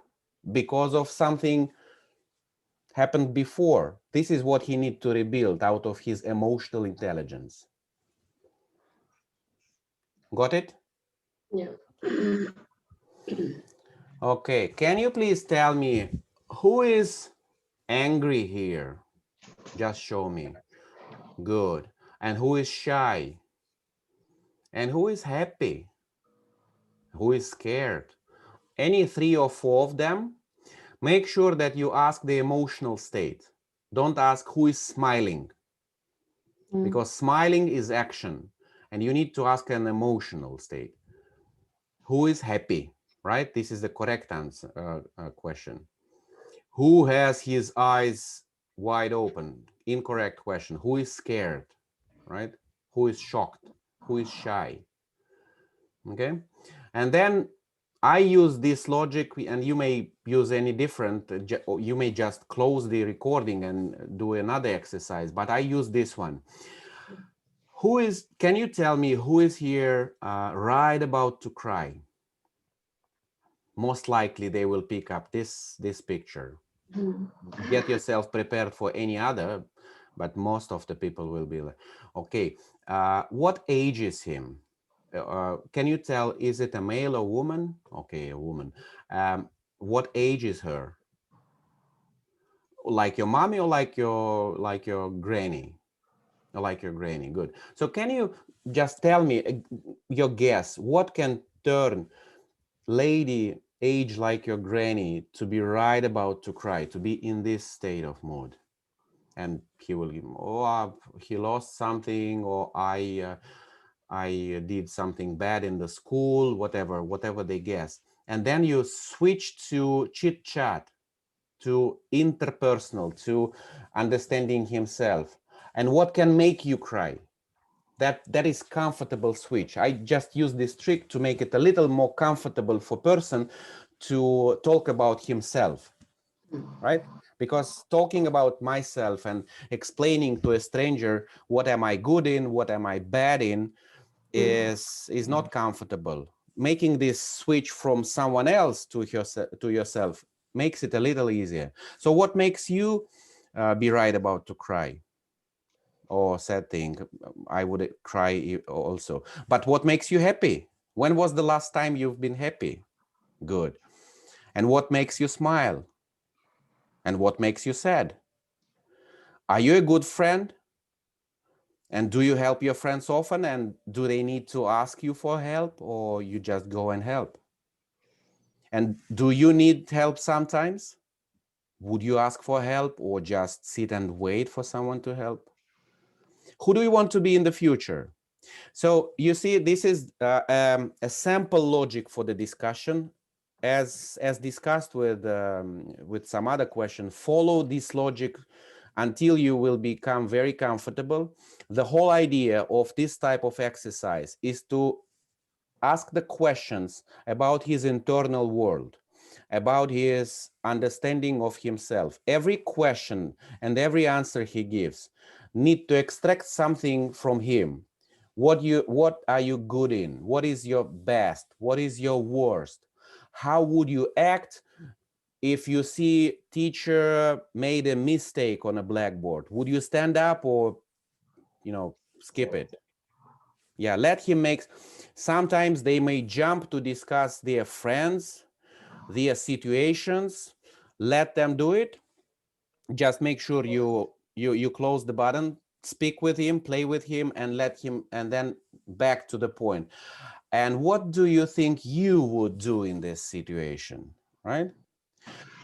When you do it with the teenagers or even with a little bit elder kids of this age group, I often say I had so much pleasure of doing these exercises with you. I want to really know you better because I like you so much. Can you just tell me a little bit more about yourself? And you follow this, so make him be praised prior to because this is uncomfortable for most of the kids and for adults also to talk about themselves, even about especially for weak points. So encourage him in the beginning. You are so good, and I'm so lucky that you are here, so I want to know you better. Can you just tell me a little bit more about yourself, right? Make him be proud. Other than that, that's not a difficult. So you spend here normally more than 15 seconds, definitely. It could be 1 minute, it could be 2 minutes, whatever time it takes. Make sure you only record those to the point of discussion of his strong and weak parts. Good? Very good. Now we do the most difficult exercise again. Maram, can you tell me the rules of this exercise? Like I'm a kid. Now you need to sit back straight, close your eyes, and keep your hands in front. No close eyes. Keep your eyes open. Don't think about anything. Clear your mind. Keep your hands up on the desk, and breathe. Ready? Ready? Go. Yeah. Let him confirm that he is ready, he's understanding. And by the way, do it anytime you ask the questions.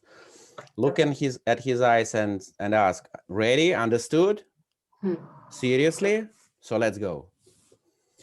Very good. So now you're ready to do your first test experiment.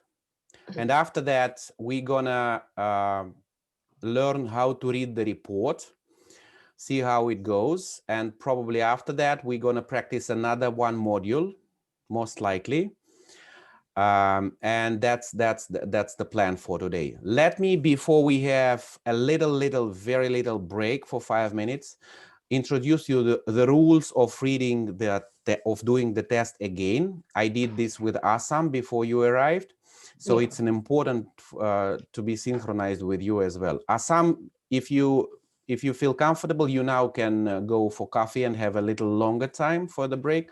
If you are not, so just follow with us. So there are very few rules, Maram, for doing the assessment. They are very, very simple, just 6 of them. I will explain it to you, why they are important and what they will affect if we don't follow it. So first of all, when we do exercise, make sure that the only one exercise that we need to do now is visible and in front of the subject. Meaning that make sure that everything else is hidden from him. I normally put it on my knees. I do it like this. So I hold it here and take one by one, right? And then back. But you can masterpiece your own convenient way. Some of our partners, they staple the album like this here, and you can flip flop it. You can flip flop it. So we don't do it in advance. It's up to your convenience. What would be convenient for you? You always put paper in front of him. Don't hold it. I mean, don't show it with your hands. Don't put it on the desk. Don't put it far from him, because if you put it far, he will have to make a movement, right? So put it comfortable for him to see, just making a very small movements, like, right? Don't put it aside, don't put it far, don't show it from your hands. If he needs to see it, put it in front of him. Good. Eye contact. It's an important thing to make an eye contact 2 times. One time, the first inclusion, when you ask the question. So let me explain you. In a normal test, in any other type of the test, important outcome of the test is the answer, right? Correct answer or incorrect answer impacts the result. As long as we don't evaluate answers at all, the only important thing for us is to make sure that subject understands the question. And without you looking at his eyes in the moment when you ask the question, you cannot understand if he gets the point of the question. So can you please tell me which picture here is odd? Look at his eyes and feel that he understands, right? If you don't get this feeling, you just cancel it. Because if he thinks of anything else, then there is no point of doing that. That will affect the preciseness of the report. Don't forget to make eye contact when you ask the question. Otherwise, sometimes you will miss, him not understanding what you asked. Yeah, and second time when you need to make an eye contact is when you praise. When he gives you an answer and you praise, you don't praise the table, you don't praise the assessment module. Look at him. Very good. Thanks for not giving me an answer, because there is no answer to this question. So good. The best answer I ever heard. Praise him openly. 2 types of the papers you have. You already experienced that. One is no show. So it's just for you, like calmer wakefulness is just for you, or this movements is just for you to see how to do. Something like verbal, you just read and he retells you. And show exercises. Show means you put it in front of him. By default, most of the exercises are show type of exercise. So you put it in front of him and he needs to do something based on the questions. If it is no show, it is written on the paper. Good. You make a reasonable exit decisions, as we discussed. The only guidance that we can give it to you is that once you hear from him the back question, can you explain it one more time? Right? That's a clear indication that you cancel.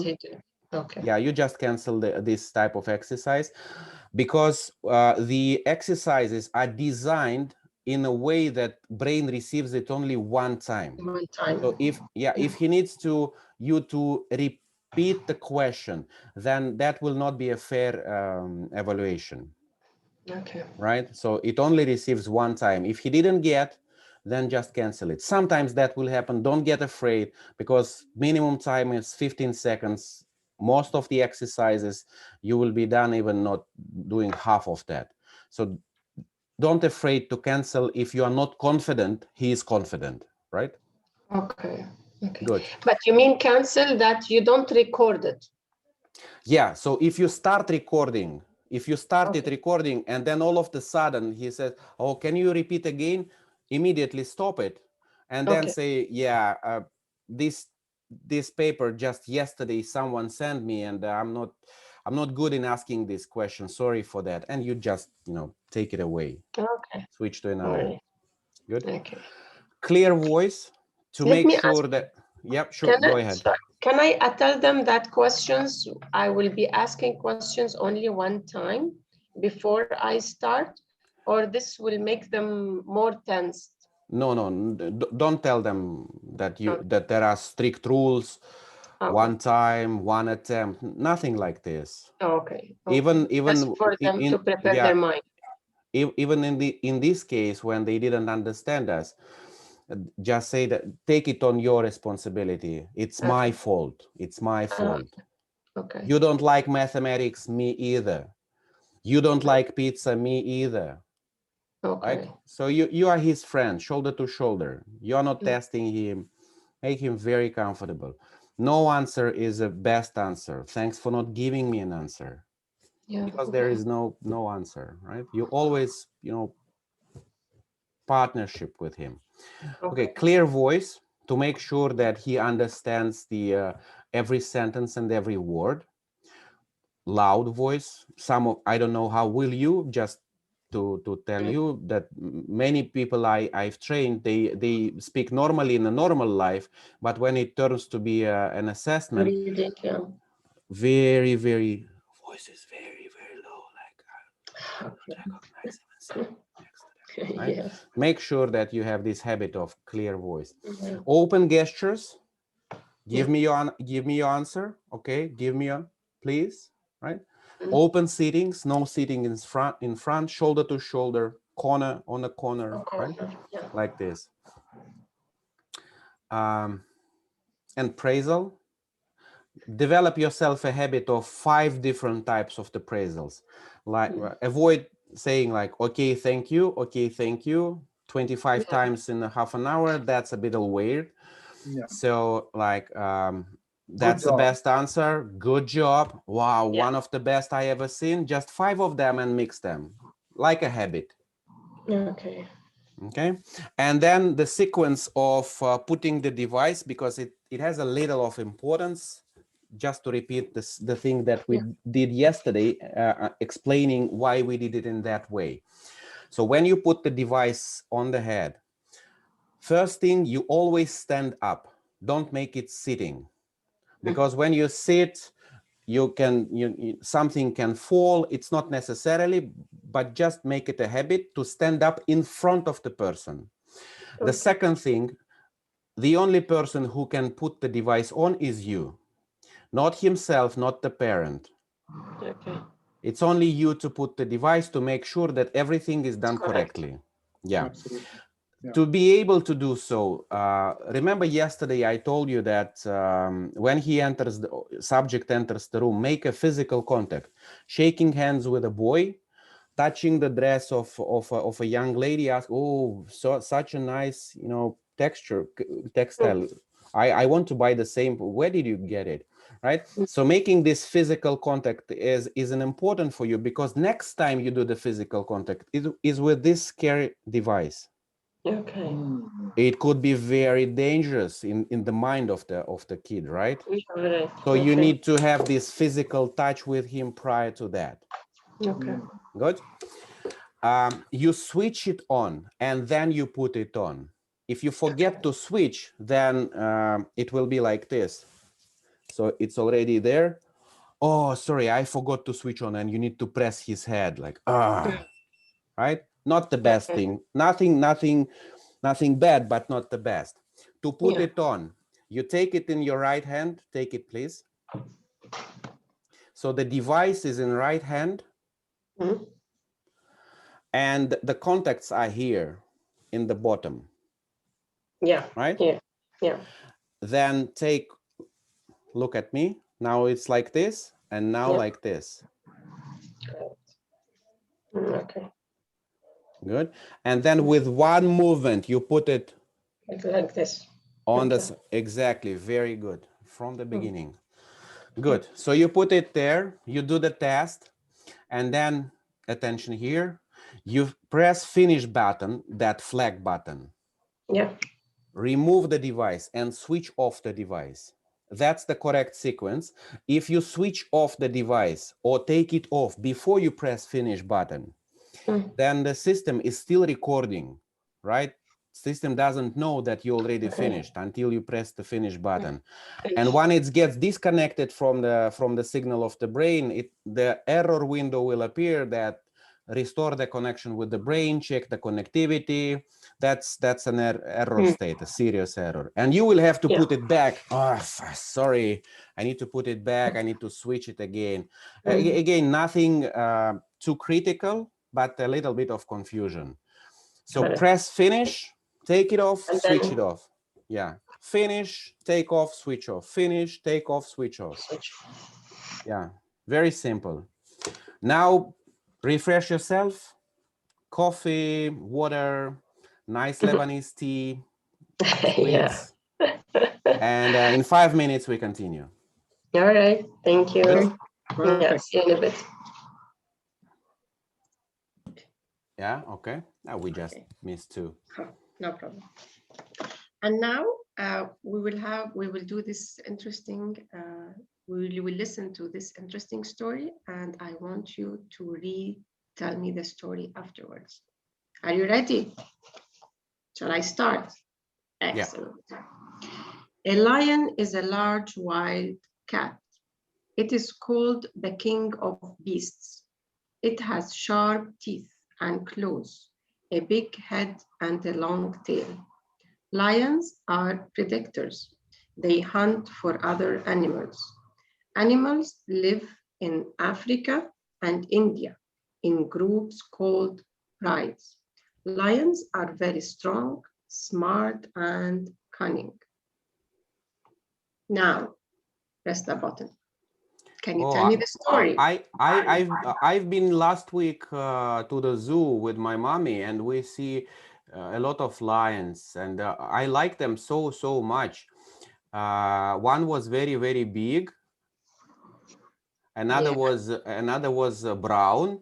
I asked my mommy where this lion arrived from, and she said from Africa, and probably from India.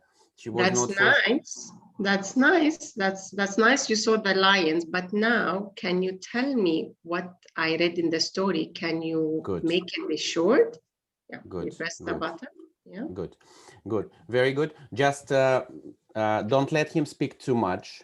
Okay. It was a little bit too much. Interrupt him a little earlier, but that was great. Good. Assam. Please look at this picture.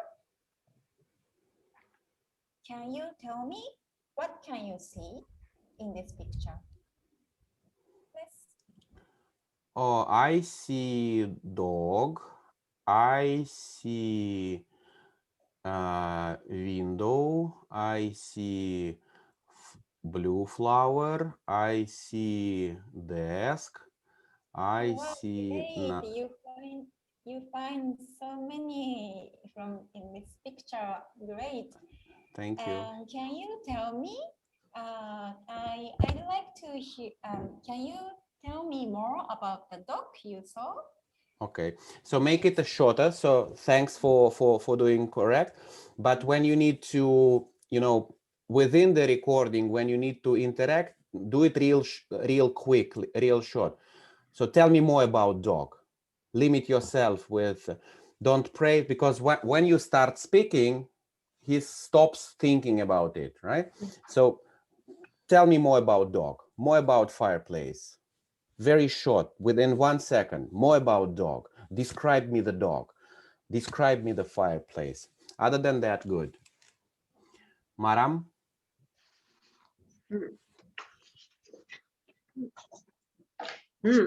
What a yummy pizza. Do you like pizza? No, I don't like. I hate pizza. It's okay. This time we're gonna see this pizza. Can you tell me? No, wait. It's okay. I know you don't like pizza, me either. But let's see this big pizza with lots of veggies on top.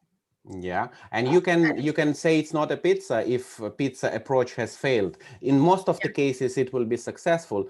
But if that failed, then you say, luckily we don't have pizza here. We have a pot of berries, of different berries.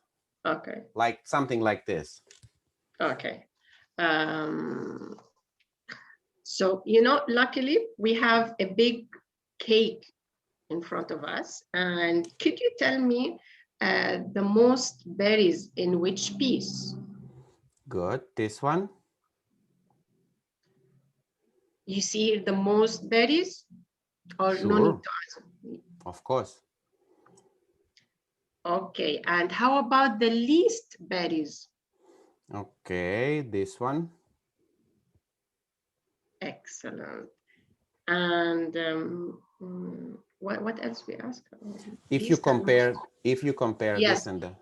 If you compare the orange one, this one, the orange, and the green one, which one do you think has more berries?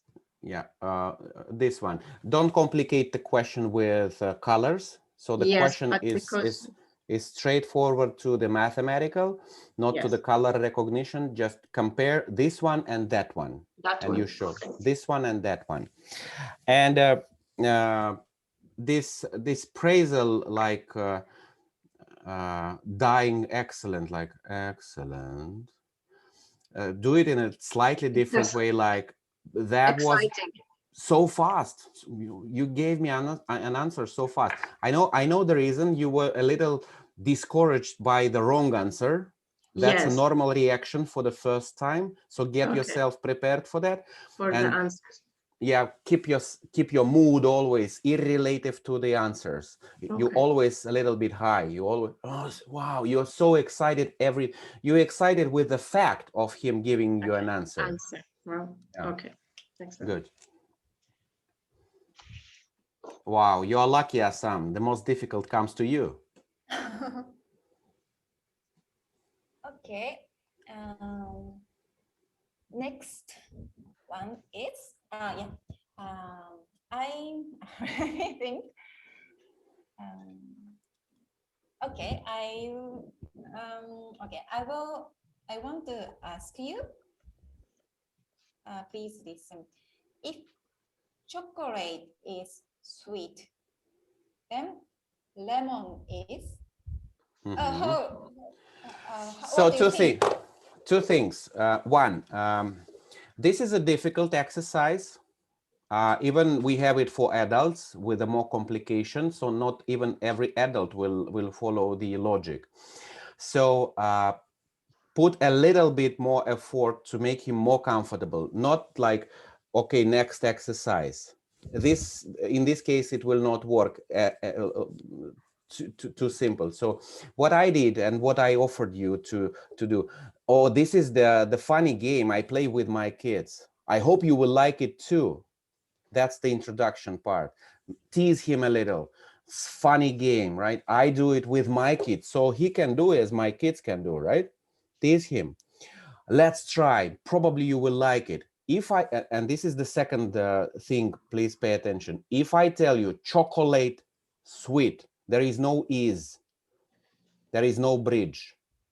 If I tell you chocolate sweet, then lemon, like this. Try again. All right, let's try a funny game. I like this game, and I try with my son, and he loves this too. Would you like to try? Oh yeah. Okay. If I say chocolate sweet, then lemon. Oh, orange. Oh, okay. One more. Let's try one more. Scissors to cut. Then pencil. To broke. All right, that's nice. Oh, one more.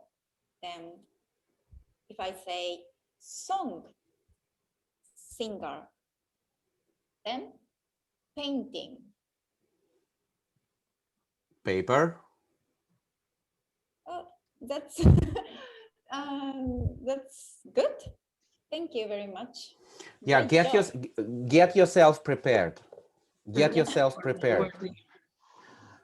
Yeah. You know, the only reaction that you do is praisal. Never, you know, become happy or unhappy with the question. Just praise the head. So fast, so good, so smart, so clever, best of I ever seen.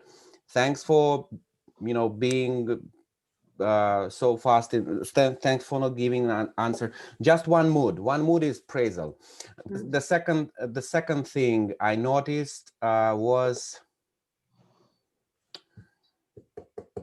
Maram, what I noticed.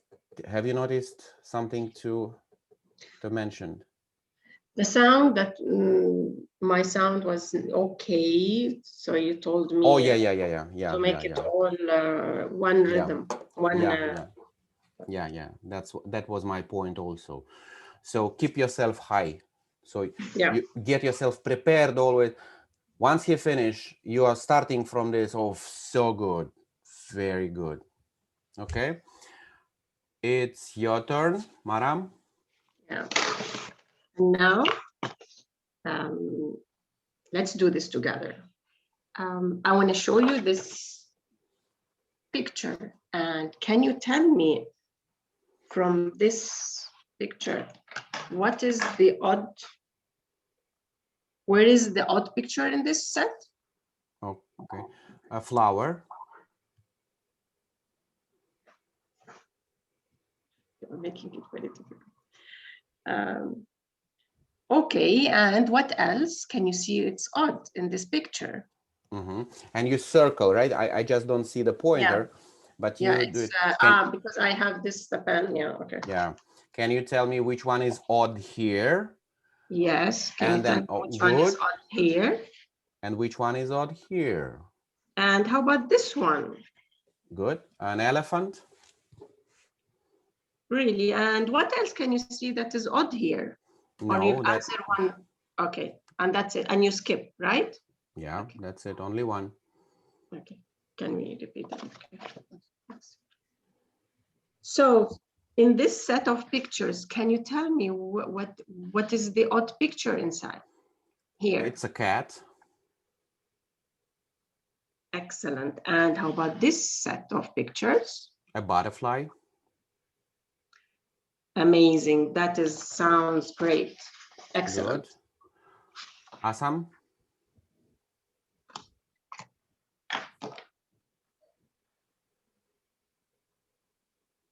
Right. Let's try this.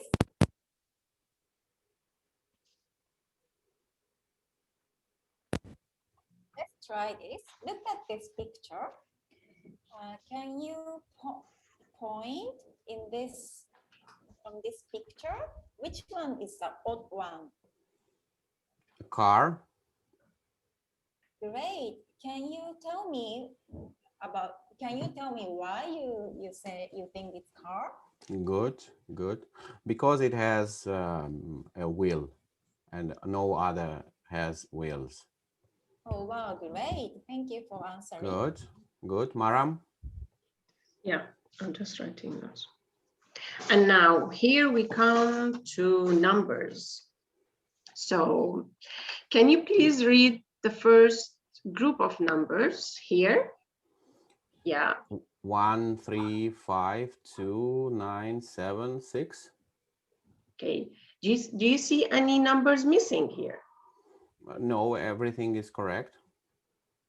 All right. How about, can you read the second group of numbers here? Okay, 1821, 1201, 1005. Excellent. So how about the number underneath? Can you see those numbers? Are you familiar with those numbers? No. Okay. So can we look at the first column down here? Can you look at the numbers and give me the answer without reading them? No, it's not the numbers. It's can you give me an answer of this problem? Can you give me an answer for this problem? The second one. 2. Okay. How about the second group? The first one in the second group.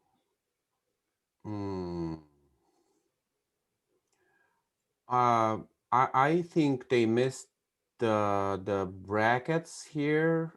Should we The brackets should You be know what? here. You know what? You know what? I received this yesterday, so it's not really done the way I wanted. So let's leave it and let's move to another question. Right. So it's just completely wrong, right? So there is a mistake, and thanks for noticing. I will ask my editor to change it. There is obvious a mistake. Okay, good. Assam? Okay, please now, please, okay, how to say?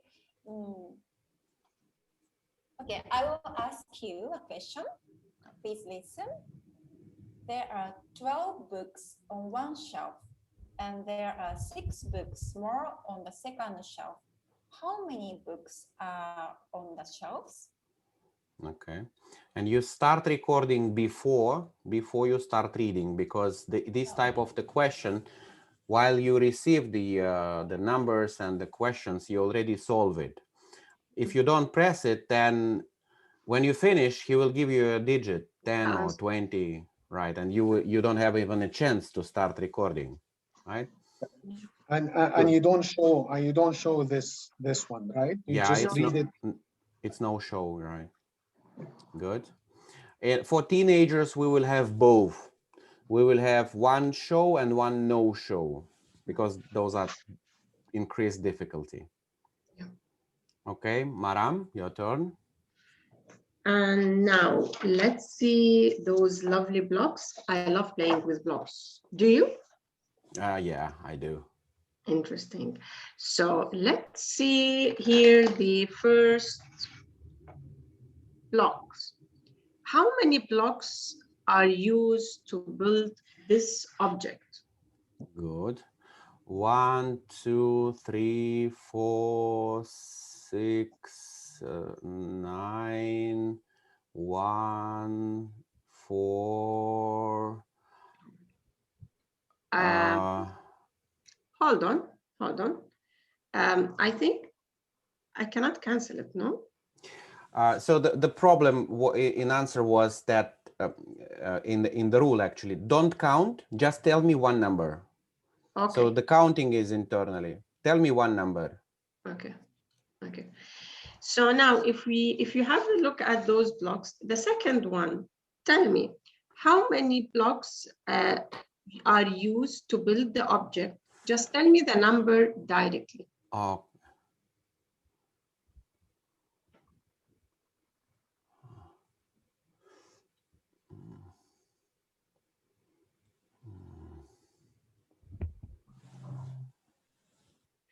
All right. Okay. Fine. Let's skip this. Maybe the blocks are not really done in a proper way, and I need to check with my editor. Yeah. They are not visible. How can we know they are not visible? Yes, I silly totally question. Yeah. Yes, let's keep them and let's move to another fun question. Okay, Maram. Oh, Assam, you're again lucky. Sorry, can I ask you this block question? When I saying explaining the task, I already need to press the button, record button, or what the timing? When the pressing button is, can you please tell me how many blocks, so how many activates the subconnectome of the brain, which is in charge of counting something? So can you tell me how many? And this time, from now on, you can press any time. Yeah.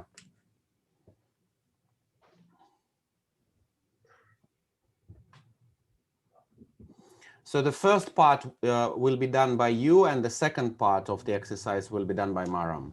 Okay, go ahead, Assam. All right, we are going to try a very exciting game.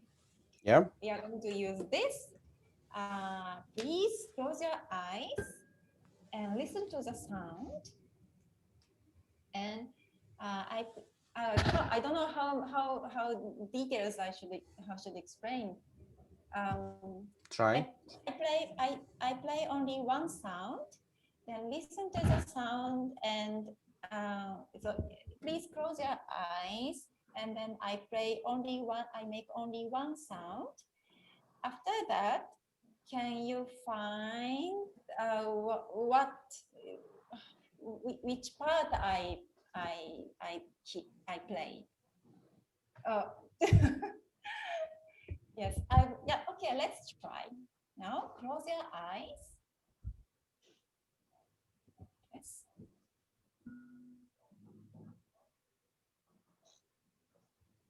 Open your eyes. Find the sound, the same sound I make.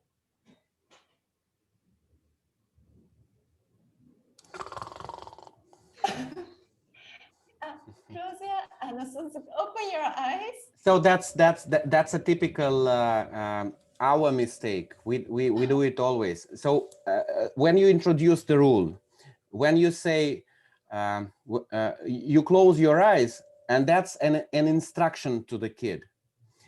You are like explaining the rule. Actually, you are saying, when I will ask you to close your eyes, right? You're gonna close your eyes, I'm gonna play, and you're gonna repeat. So you expect it to be understood like this. But for kids, when we say close your eyes, they will be closing their eyes. So you have to say it exactly as I introduced. When I will tell you close your eyes, half of them will close their eyes immediately, because this is the way we grow them. We go to the bedroom and say, close your eyes, and they have to close their eyes. Once they hear the instruction, they closing eyes, and you continue to tell the instruction without the attention, right? So once you see they close eyes before you need them actually close your, you say, oh, not too fast, not too fast, so far open. And when I will ask you to close your eyes, you're gonna close it. I'm gonna play one sound. Then you open your eyes, try as many times as you wish, and find the one I played. Okay, let's try again. Okay. Now let's try this game. Funny drum. When I say close your eyes, and later you close your eyes, and I play only one sound, and after that you open your eyes and you try to try to make sound and find the same sound that I made. You understand? Are you ready to start? Yeah, let's go. Now, close your eyes. Press the button, start, and close your eyes.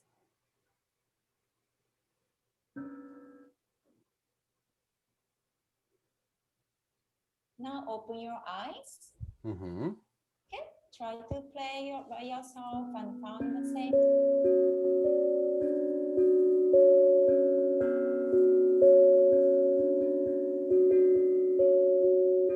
Did you find the same sound? Which is the same sound? Stop me. By saying as many times as you need, it not literally mean, because but that happens very rare. But we are practicing bad things, not the nice things. Okay, good. So you do it twice, 2 times. Close eyes, play, open eyes, find the one. Okay, Maram, your turn. Now, I want you to be with me. I will play this funny drum again, and I will do rhyme. And then you will do the same rhyme. Are you with me? Yeah, and I'm very sad that my English is so poor that I read rhyme as rhythm. Rhythm, okay. No. I mean, I'm more than confident that you are reading this correct. Okay. Yeah. Can we start now? Yep. Go ahead. Excellent. Can you try?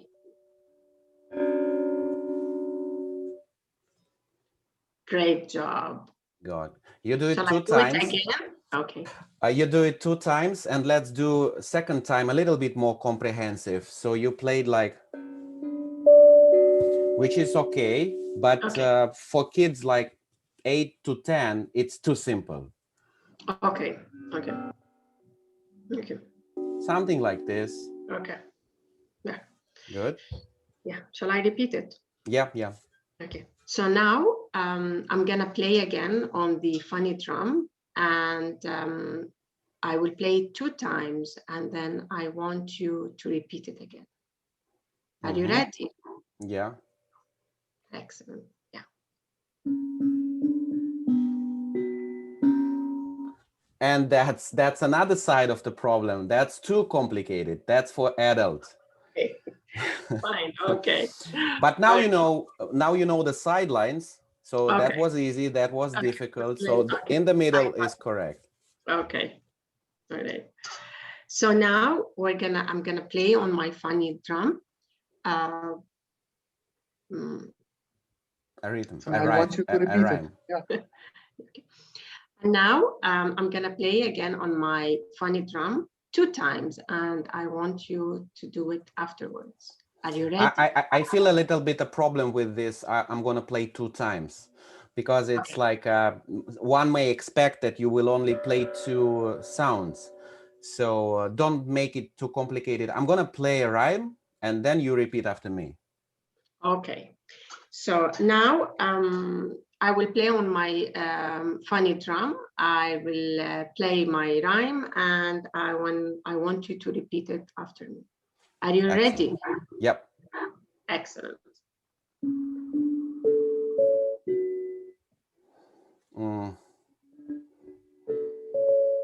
Yeah, that is excellent. That is excellent. So one sound like this. Yeah. Okay. Good. Very good. So let's move. Assam, your turn.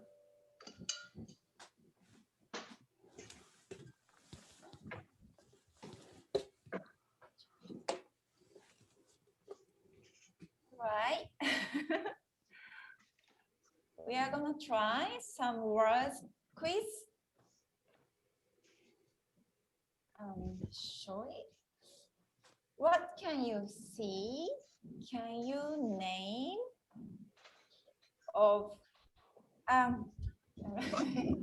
Can you recognize few objects for that on the pictures?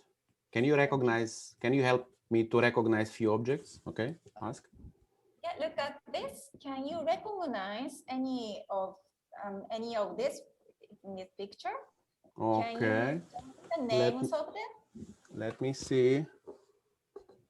Let me see. Okay. Yeah, look at this. Yes, please, I finish. Good. So don't touch the paper. Don't rotate your head. Try to recognize any of those. Okay, so this is a car. Okay. This is an arrow. Good. This is an airplane. Good. Nice. Maram, you continue.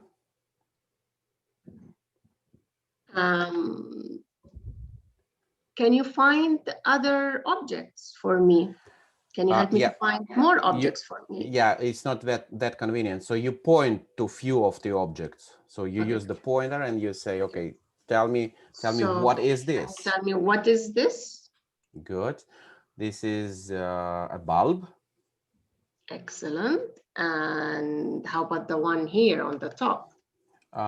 That's a cake. Agreed. And the one here in the middle, how about the one in the middle? What do you think? Good. That's a ship, a boat. Excellent. Good. That sounds great. Amazing answers. Yeah, thank you.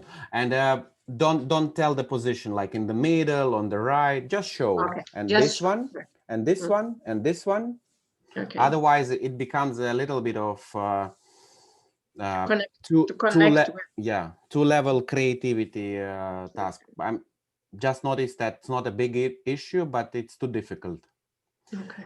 Okay, so Asam, your part. Now look at this. I already pressed start button. At this Yeah, you may press. sure. Okay, start. Maybe I cover. Look at this. What can you see? Can you tell me the names of them? Good. I don't know English names, so топор, ведро, лейка, щипцы, кисточка и... Okay, I finish. Oh, thank you for answering. Amazing. Good. Awesome. Oh, Maram. And now look at this picture here.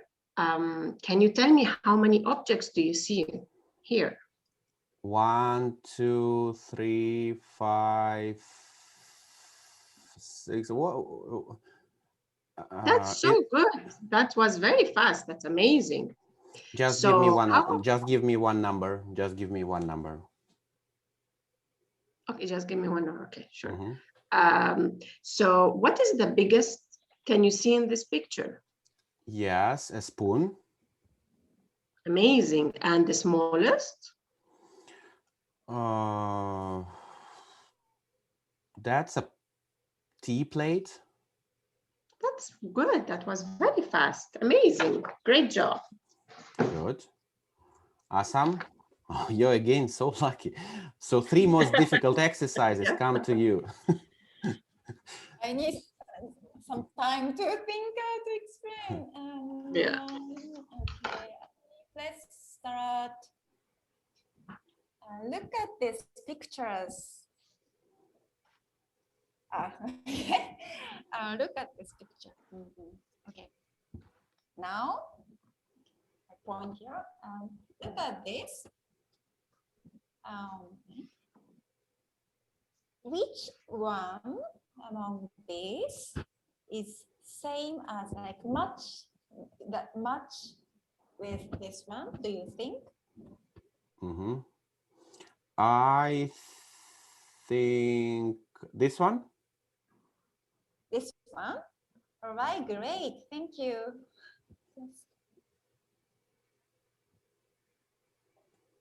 One more. Okay. What about this? What do you think? Which one matches? But there is no matching picture. Okay, you think there is no matching picture. All right, thank you. Am I right or wrong? Okay, yeah, you thought there is no picture of each matches this. Yeah, or, yeah. Right, Is it right or wrong? Oh, wait. Yeah, your answer is great. Correct. Yeah, that's correct. That's correct. Yeah, that's correct. Yes. Maram, so let's try with you the same. Okay. Right from the beginning. Okay. And now let's see those cutie bunnies. Do you have pets at home? Oh yeah, I have a kitten and a puppy and 7 fish. Oh wow, that's nice. Maybe you will ask mommy now after this exercise. Maybe she will get you a nice bunny. Oh, I will be so lucky. Nice. Can you ask for a white bunny? I don't like gray bunny because we will ask mommy after we finish when I have to talk with mommy. Okay, so look look with me here at those bunnies. So the second one, where do you think he's positioned? Where is he sitting according to the blocks down? Where is he? Which one does it match? I think this one. Wow, that's great. And how about the one here? Did you press the button already? Yes, I did at the beginning. Not in the beginning. So after the first attempt to get his into the rules of the game. So the first attempt with the rabbit and the picture, we don't record because we don't know if he understands the logic. So let's play with this rabbit. Yeah, Okay. so let's play with this rabbit. Okay. And if the rabbit and case like this, so which picture below correspond to it? Okay. Okay, if he follows it, then you press recording and you do 2, 3 more times. Yeah. Okay. Assam, let's do again with you, because this is like a most complicated type of the questions, and you will have it in all age groups, and let's fix it once and forever. Assam, right from the beginning. All right, let's try this picture game again. Look at this. What can you see? What animal can you see? Oh, it's a rabbit. Right, yeah, we want to play a rabbit game now. Yes, and look at this. If the rabbit is here, which one among here? Correspond. So correspond the same position as this. Okay, this one. Good. One more. What about this? And what about button? What about button? What about which one? The button. The button. Oh, yeah. Don't forget. Oh, yeah. Yes, press. Okay. How about this? This one. Good. Well done. Thank you. Good. Maram, one more time with you. Okay. So now let's jump to the bunnies. Do you like bunnies? Yeah, I do. Okay, so do you have pets at home? Yeah, kitten. It's very small kitten. His name is Kitty. Beautiful name. So now, look at me here. Can you tell me this rabbit, where is he positioned matching with the position down? This one. Excellent. Let's do one more. Good. How about this one? Where is he sitting and matching with the blocks down? Okay. Make it a little bit simpler. If case and rabbit like this, what is matching? Because sitting is kind of positioning already. Okay. How about this rabbit here in picture? Yeah. Okay, what is he matching? This one. That's amazing. Okay, and the last one, how about this one? Where do you see? Okay, this one. That's a wonderful job. Proud of. Excellent. Good. Yeah. Assam. All right, now look at this. Look at this. Okay. This, which one do you think is the same one as this?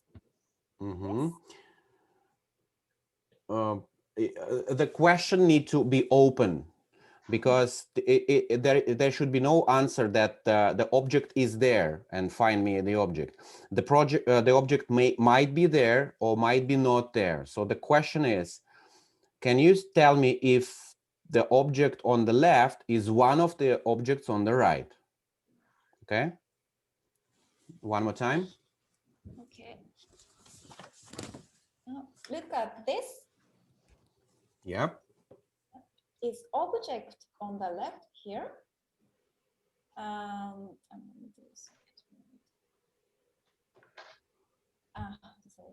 Is object here? Is saying is one of the objects here, right here? Okay. Let me take it.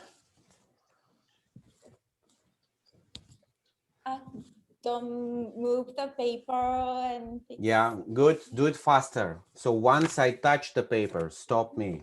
So please put the paper. Okay, good. Yeah, it is. It is this one.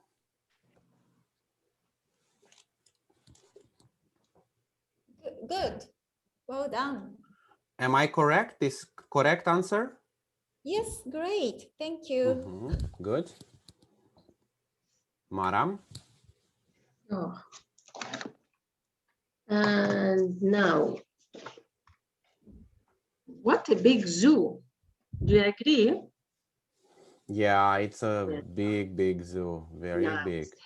So can you tell me, help me to find the farthest object in this zoo? It's a train. I see. And how about the closest one?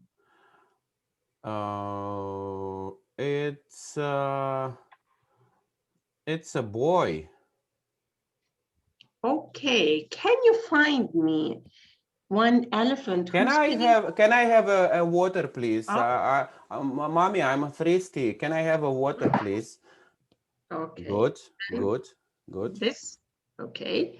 So can I have a water, please? Yeah, sure. One moment. Okay. Okay. Good. Okay. Good. React faster. So once you see this deviation, yeah, stop it a little faster. So just for your in better understanding, if deviation lasts for 3 seconds, then it will affect the result. Okay. So try to mitigate the deviation within these 3 seconds. So it's still 3 seconds is count. Okay. So now I don't cancel still quite a lot. Yeah, you but I don't cancel. Okay. No. I just you pause just stop and it I continue. and then yeah, exactly. Okay. So now can we go back? Can we now go back to our I'm okay zoo? now. Excellent. So tell me, can you find the elephant with the playing with the flowers?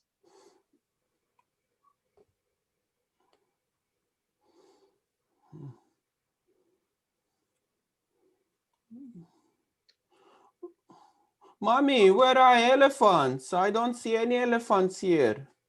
Okay, so stay with me. Let's do another one. How about the elephant playing with the water? Oh yeah, this one.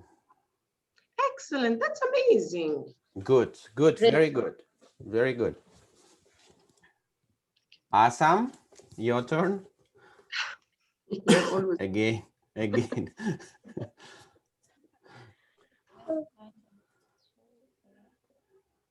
All right. Now we are gonna try this. Look at this.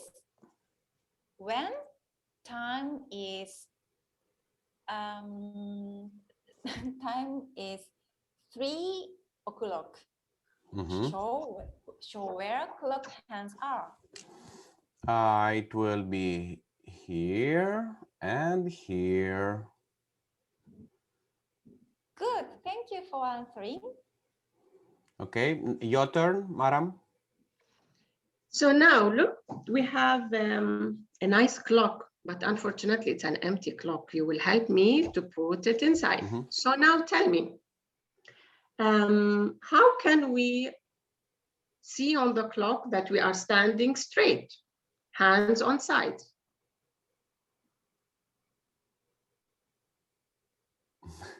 No? On your sides. Yeah. Because that's what they do in school, hands on your sides. Okay. Oh yeah. Okay. So that's the that is something specific to the educational system in Cyprus. Then, if you feel that exactly matches to the experience, you know. Because when you stand, they tell you put your hands on your sides. That's how you are. Yeah, 6 o'clock. Okay, very good. So follow that. If you're confident that this is the timing exercise for them, not a physical, not anything else, then go ahead. By default, the question is when time is 7:15 or whatever time, where will be arms? Where will be hour and minute? Okay, let me check it. So now when both arms are straight, what is the time at then? Mm-hmm. No, I still think that, that's not appropriate. They may be remembering that not as a timing, but as a matching between the arm position. And I just guess they do it in the class like this. Let's put our arms like this, so the time will be. I think that's not a timing exercise for the brain. I just say the time directly. For example, when when the clock is 6:30, or quarter to 7, where would it be? Right. Okay. So both of you missed one important question in the beginning to confirm that he is familiar with the watch. Are you okay? Do you know the watch? Do you know how to read the clock? Right. That's the first question, because many of them, maybe in Cyprus is different, but many of people in any other country, many of children, they are not familiar with that. No, my 6 years old, no, he's not familiar really with the clock. He keeps mixing with them. Yeah. So make sure you ask this question, because if you ask the question he is not confident with, he will be thinking of anything except for time.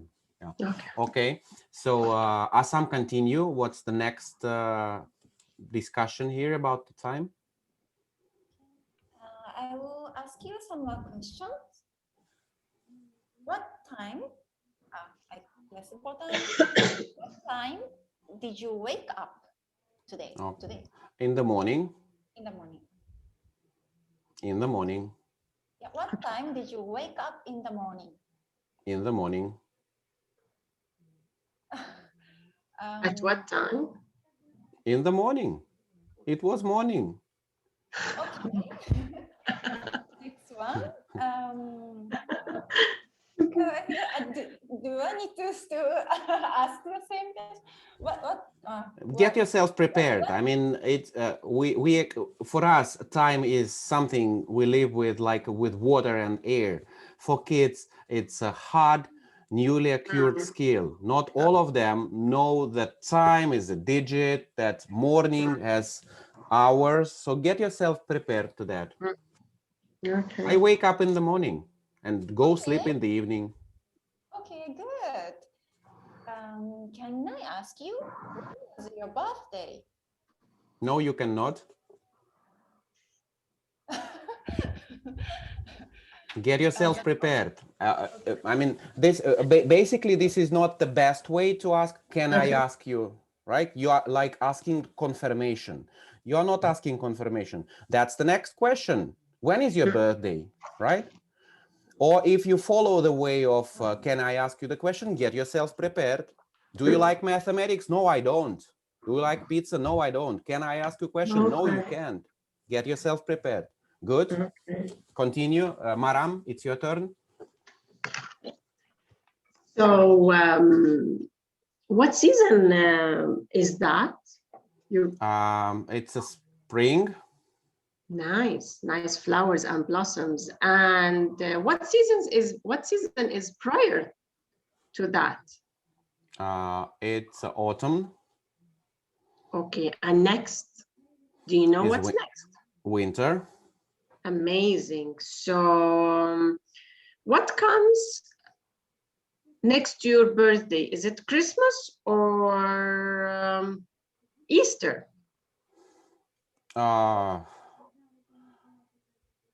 Next week we will go to seaside with my family. Yeah, but do you think, okay, that's amazing, but your birthday before Christmas or after Christmas? After Christmas. Very good. That's amazing. That's good. Amazing. Great job. Good attempt.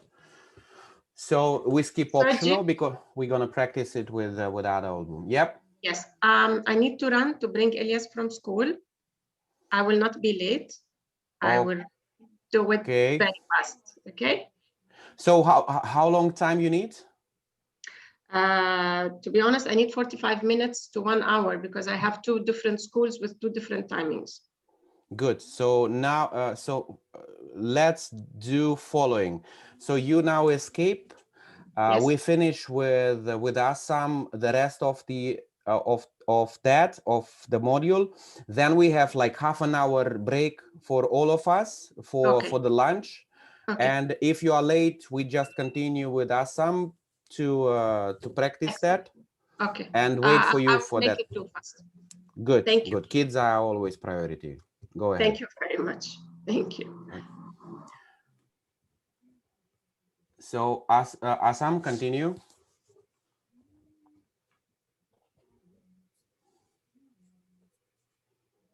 Okay, look at these pictures.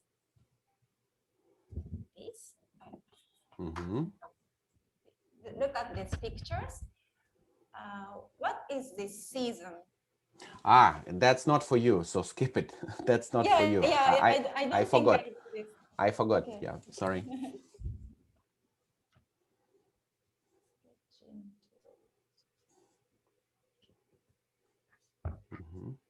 Now let's try this.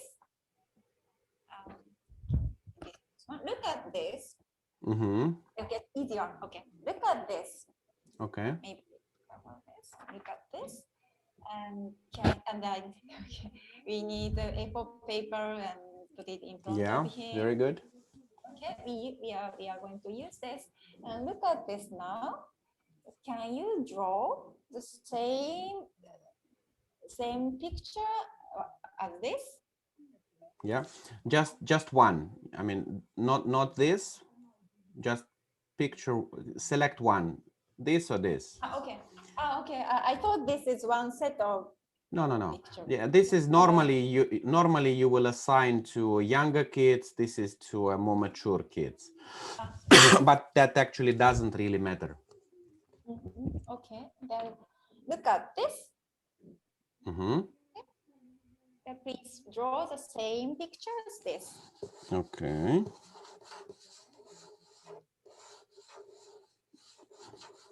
Do you have an eraser? I did a mistake. Do you have an eraser, please? Good. Do you need an eraser? All right, yeah. You can use eraser. Here you go. If you accepted the eraser case, then just give another paper, the blank paper. So anytime we draw something, should be blank paper. Okay. So use this paper now. Good. Okay, so I'm done. Okay, I'm sorry. Can I ask you what the timing to press start button? When I show this, or when subject starts to draw? Okay, so when I'm showing this, not started yet. No. This is kinesthetic exercise. So we have to record the brain activity of transferring his visual image into the kinesthetic movements. Good. Okay. So I'm done. Next. All right, let's try one more. What about this?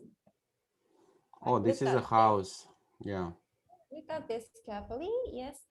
And use the next new paper and draw the same picture as this. Okay, very good. I'm done. Done? Thank you. Amazing. Beautiful. Okay. Yeah, one important thing, Shady, I hope you're here because I missed that when introduced. Yeah, I see you here. So when we do these drawing exercises or play-do exercise with adults and teenagers, so when they finish, we have to say that, oh, this is yours for your good memory. You can sign it and I give it to you. This is part of him feeling that we're not going to analyze that afterwards. Okay. Especially, teenager girls, they may feel like, because there is a question, picture yourself, sketch yourself.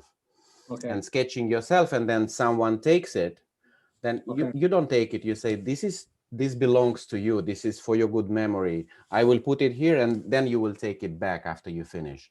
When you do the play-do exercise, he masterpieces like animal or whatever. You dismantle it, and so he feels like we're not gonna analyze it. No one gonna analyze any answer.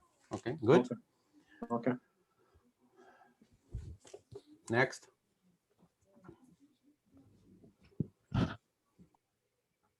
let's try this. Look at, we try this first. Is this a exercise that they draw the same pattern as this? Try to remember. You almost there.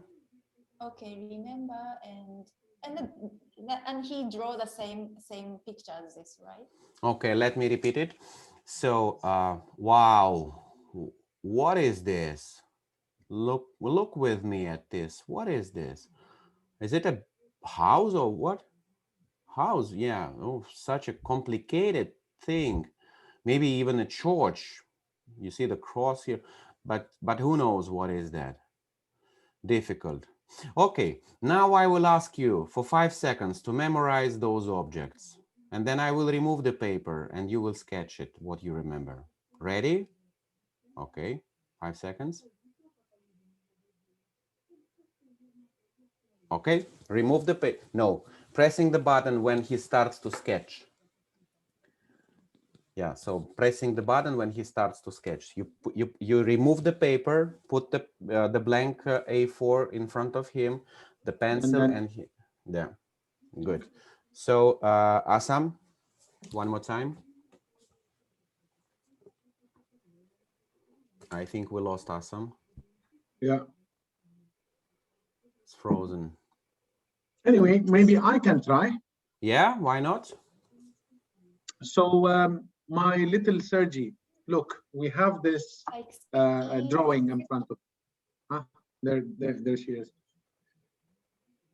Okay, so little Sergi, look, we have this little drawing in front of us. But can you help me? What do you see? What is this? Oh, probably that's a toy box. Absolutely, I think it is a toy box, as well as it could be so many other things. I also see a box here. Do you see a box? Yeah. Yeah, do you see also a flag at the top? Exactly, yeah, the flag, the Cyprus Excellent. flag. So now what I would like you to do is look at those at the side, those figures on the side, the drawings on the side. Take a look at them for the coming 5 seconds. Try to memorize them. And here's an empty paper for you. Once you're ready, I want you to draw them for me. Okay. Okay? Good. I'll take my paper. Are you ready? Yep. Please go. Okay.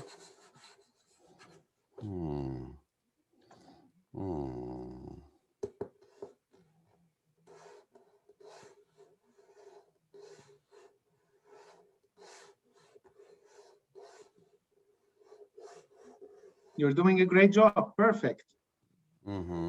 Good. Very good. Okay. So let's do next one. Let's do this one. This one is funny. Okay. I want you now to look at my hands. Yeah? Okay. Look, what am I gonna do? You see this?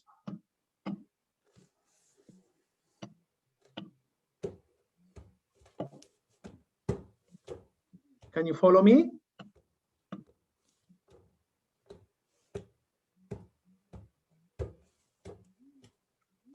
Keep on going. Okay.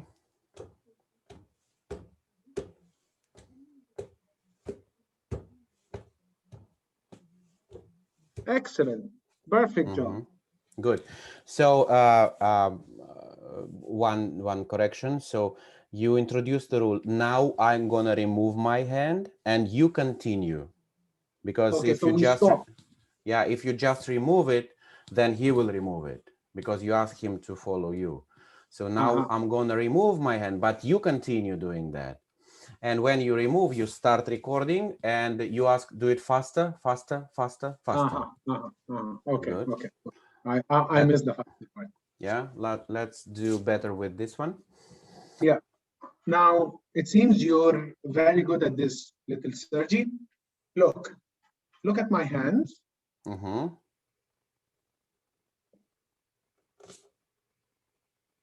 Can you do the same? Can you follow me? Okay. Now I'm going to remove my hands and I want you to continue doing the same. Okay. Good. Can you go faster? Can you show me your fastest? Perfect. Thank you. Yeah. Good. job. That was good. One thing, keep your hands on the desk. Don't move it like this. Okay. Just plain on the desk. Other than that, very good. Good. Okay. All right. Now, this is one of my favorites, little Sergi. Look, repeat those gestures after me. Which hand to use? Your right hand? Any hand.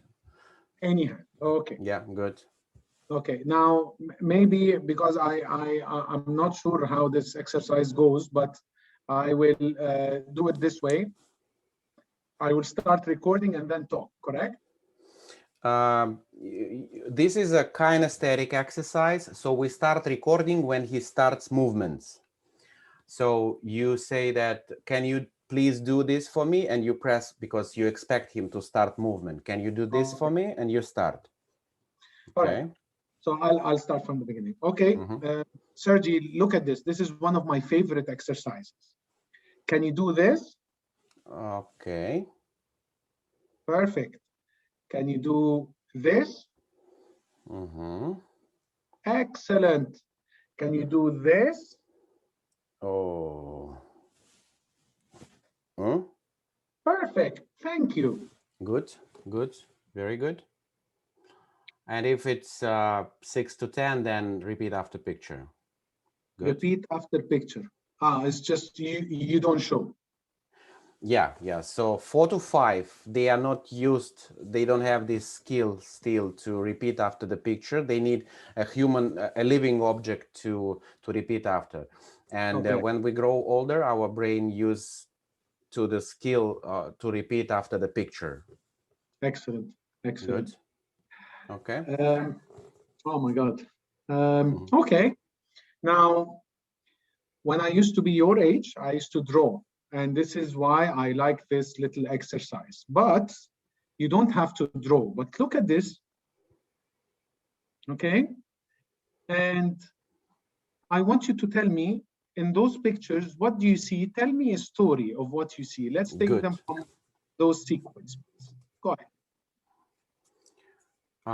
A boy plays in the sandbox.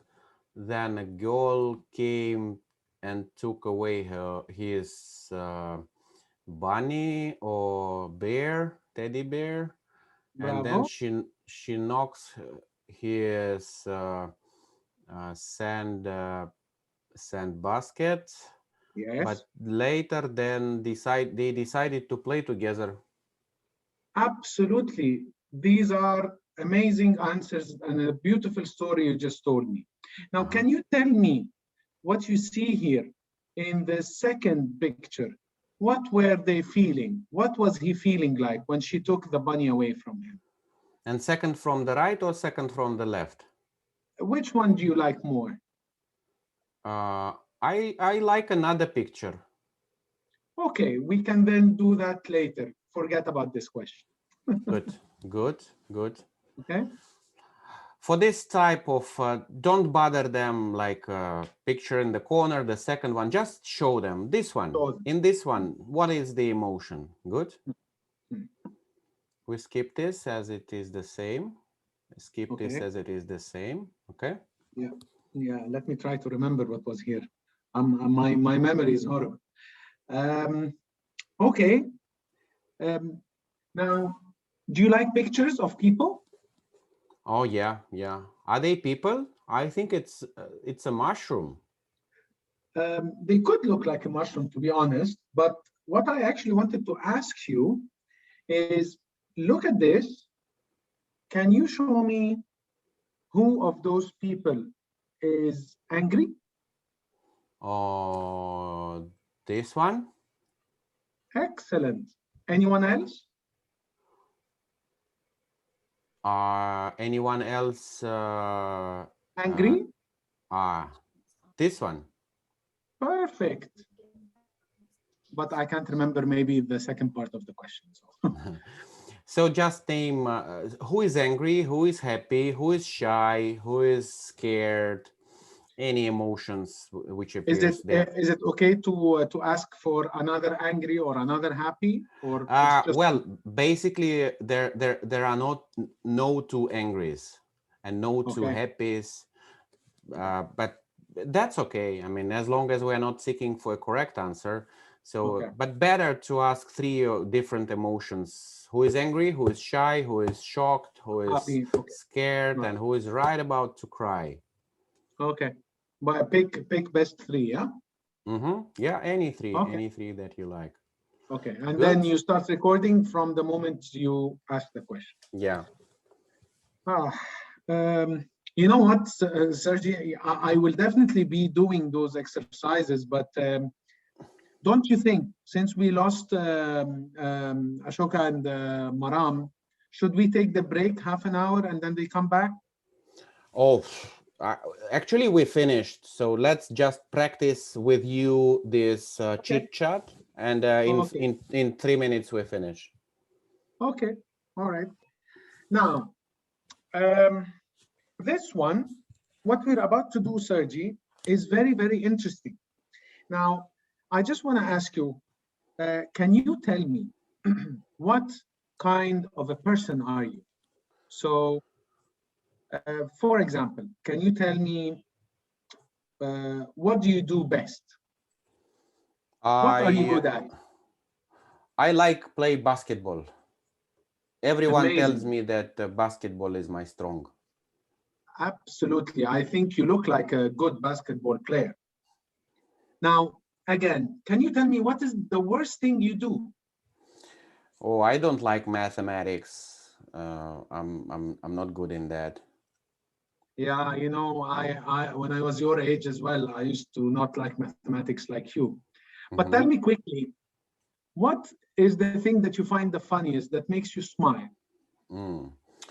I like going to circus, to see a clown and many animals. I like popcorn because mommy always buys me popcorn there, and after that, absolutely every time I eat an ice cream, and in ice cream I like to add a little chocolate. That is amazing. By the way, clowns are very, very funny, and so am I. Like you, I love as well popcorn. But can you also tell me what would make you sad, Sergi? If my classes are over, but mommy didn't appear to pick me up from the school. I'm sure this is something that would make you probably not only sad, but maybe scared because you're just alone by yourself. Oh, absolutely. Good. But if you are there, do you think you have friends because you're a good friend as well to people? I don't like play with anyone. I like Lego. I like watch cartoons, and play with my sister. Absolutely, but you don't have any friends? Do you think you are a friend? Do you have friends as well? Peter sits with me in the class, but last time he took my pencil and lost it. So I told him never do it again. I know it is not the best thing to do. Those things happen often in class. But tell me, did you ever try to help someone in class like Peter or anyone else? They should ask me. They never ask me for help. Absolutely, you are right. Everyone should be very polite to ask before doing That's things. Good. Let's finish here. That's enough. Try to be a little more. Your role should be a little shorter. It was a little bit more too appraisal, too much of appraisal. Make it a real discussion. jumping from one subject to another, what makes you smile good and what makes you sad, without too much of appraisal between the sentences. Other than that, that is excellent. You have, by the way, I don't know why you claim on your memory, but your memory is way better than the ladies. You will need to do the test, and I will need, by the way, to see your test, the first test you made to yourself, Sergi. It will help me a lot to deal with you in business as well. It's the problem with my test, it's not valid. I mean, I have it, but if you are the one to see the test for 1,000 times, you know what happens, it's in your memory, right? So when I get tested, I did a couple of times, but to be honest, you know the material. Yeah, they are not, but still the experience is there. The very first one which appears in front of me, showing me that I'm not a mathematician, it's not my best, and I was pushed by my parents so hard to be a mathematician, and the test paper shows me clearly what I felt through all my life, that I am not mathematician. Yeah. Good. No, So I'm sure. Sure. Let's have this break and have some lunch and get back in 3:15. Yeah, for you. Quarter past. Okay. Fair. No, not the quarter. 3:30. Okay, so in like 25 minutes or something. Yeah, good. Okay, good. All right. See you. So you have 1, 2, 3 until 6, both ways, yeah? Yeah. Okay, so let's start reading the report, understanding the complexity of the report and understanding the situations in which report might help. And knowing that even 4 pages of the report has too much information to be understood even in a couple of hours of reading the report. This is the cover page in front of you. It has 6 sections on the first page, and the first page we call objective part of the report, as it has mostly the numbers. Can you see now better? I'm trying to enlarge it, or it's the same still? You're actually, you did the opposite. It became a bit smaller, so. Oh, you cannot see it now? We can see it, but it was a bit bigger. Yeah, now, yeah, yes. Okay. Yeah, perfect. Perfect. Okay, very good. So 6 sections, 1, 2, 3, 4, 5, 6. You don't have these numbers on the report. This is just for us to study. The first section has the supportive information about the unique ID of the report, the age group, which are 5, which correspond to the age of the person tested, the name of the specialist who did the test, and some version information which is required when we solve some technical issues with the report. This is supportive. So when you need to generate a legacy report or ask the question about the report or lost report or resend the report or correct the report, anything, you send us the last 5 digits of the report. So you go to the support line and give us the last 5 numbers of the 5 digits of the report. That's enough. So this is the first 3 digits will stand for your unique location ID. Yours should be like 240 now, or 248, something like that. 246, yeah. Yeah, 246. This is the date of when appointment is made. This is not a date of the test. This is the date of when appointment is done. So for you, it's easier to navigate. Section number 2 will have the logo, which could be a subject to be replaced for some of your subsidiaries who prefer to work with their own brand. We can do this customization for item this one and this one. So 2 items could be localized, customized for the requirements of your subsidiaries.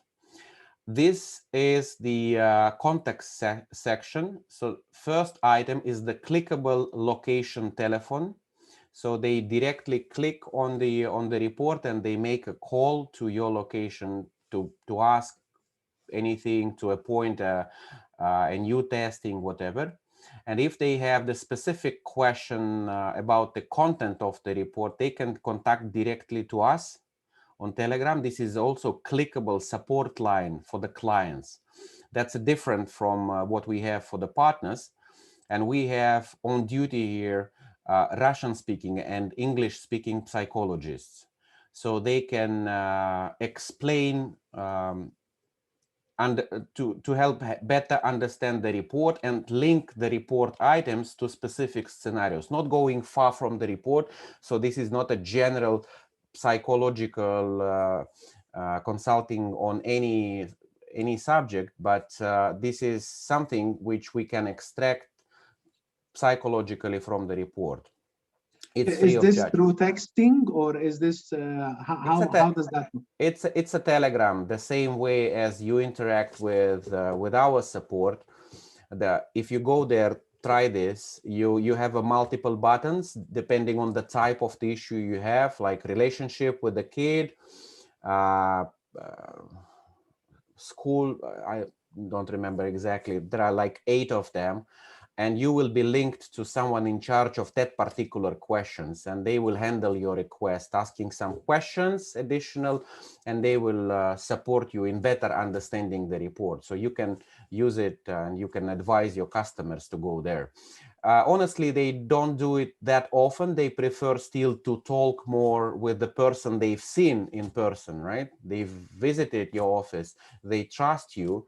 They have the feeling that you saw my child, so you can explain me better.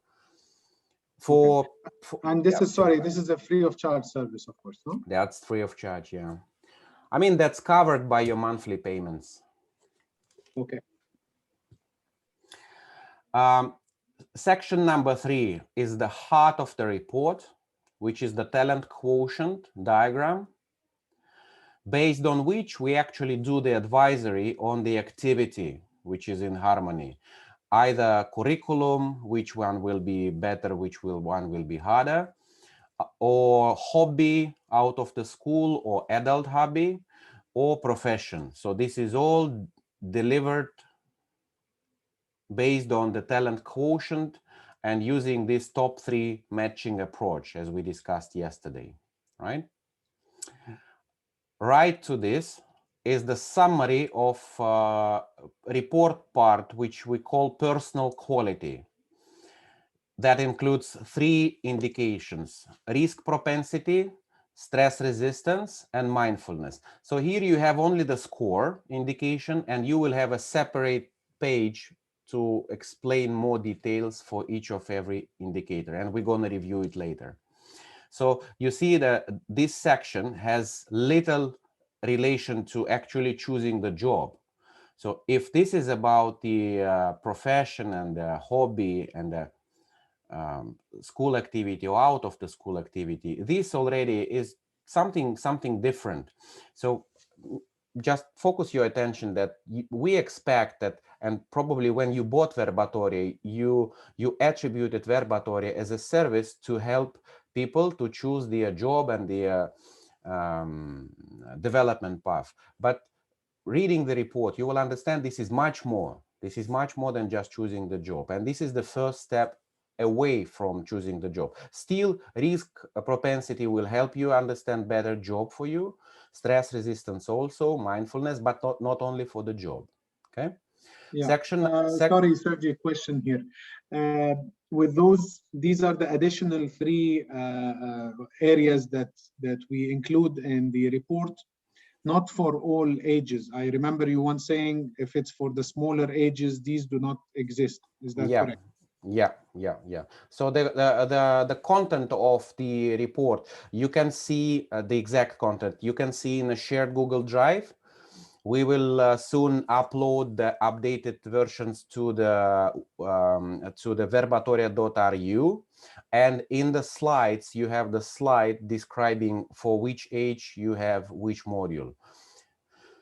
For kids, you have risk propensity only.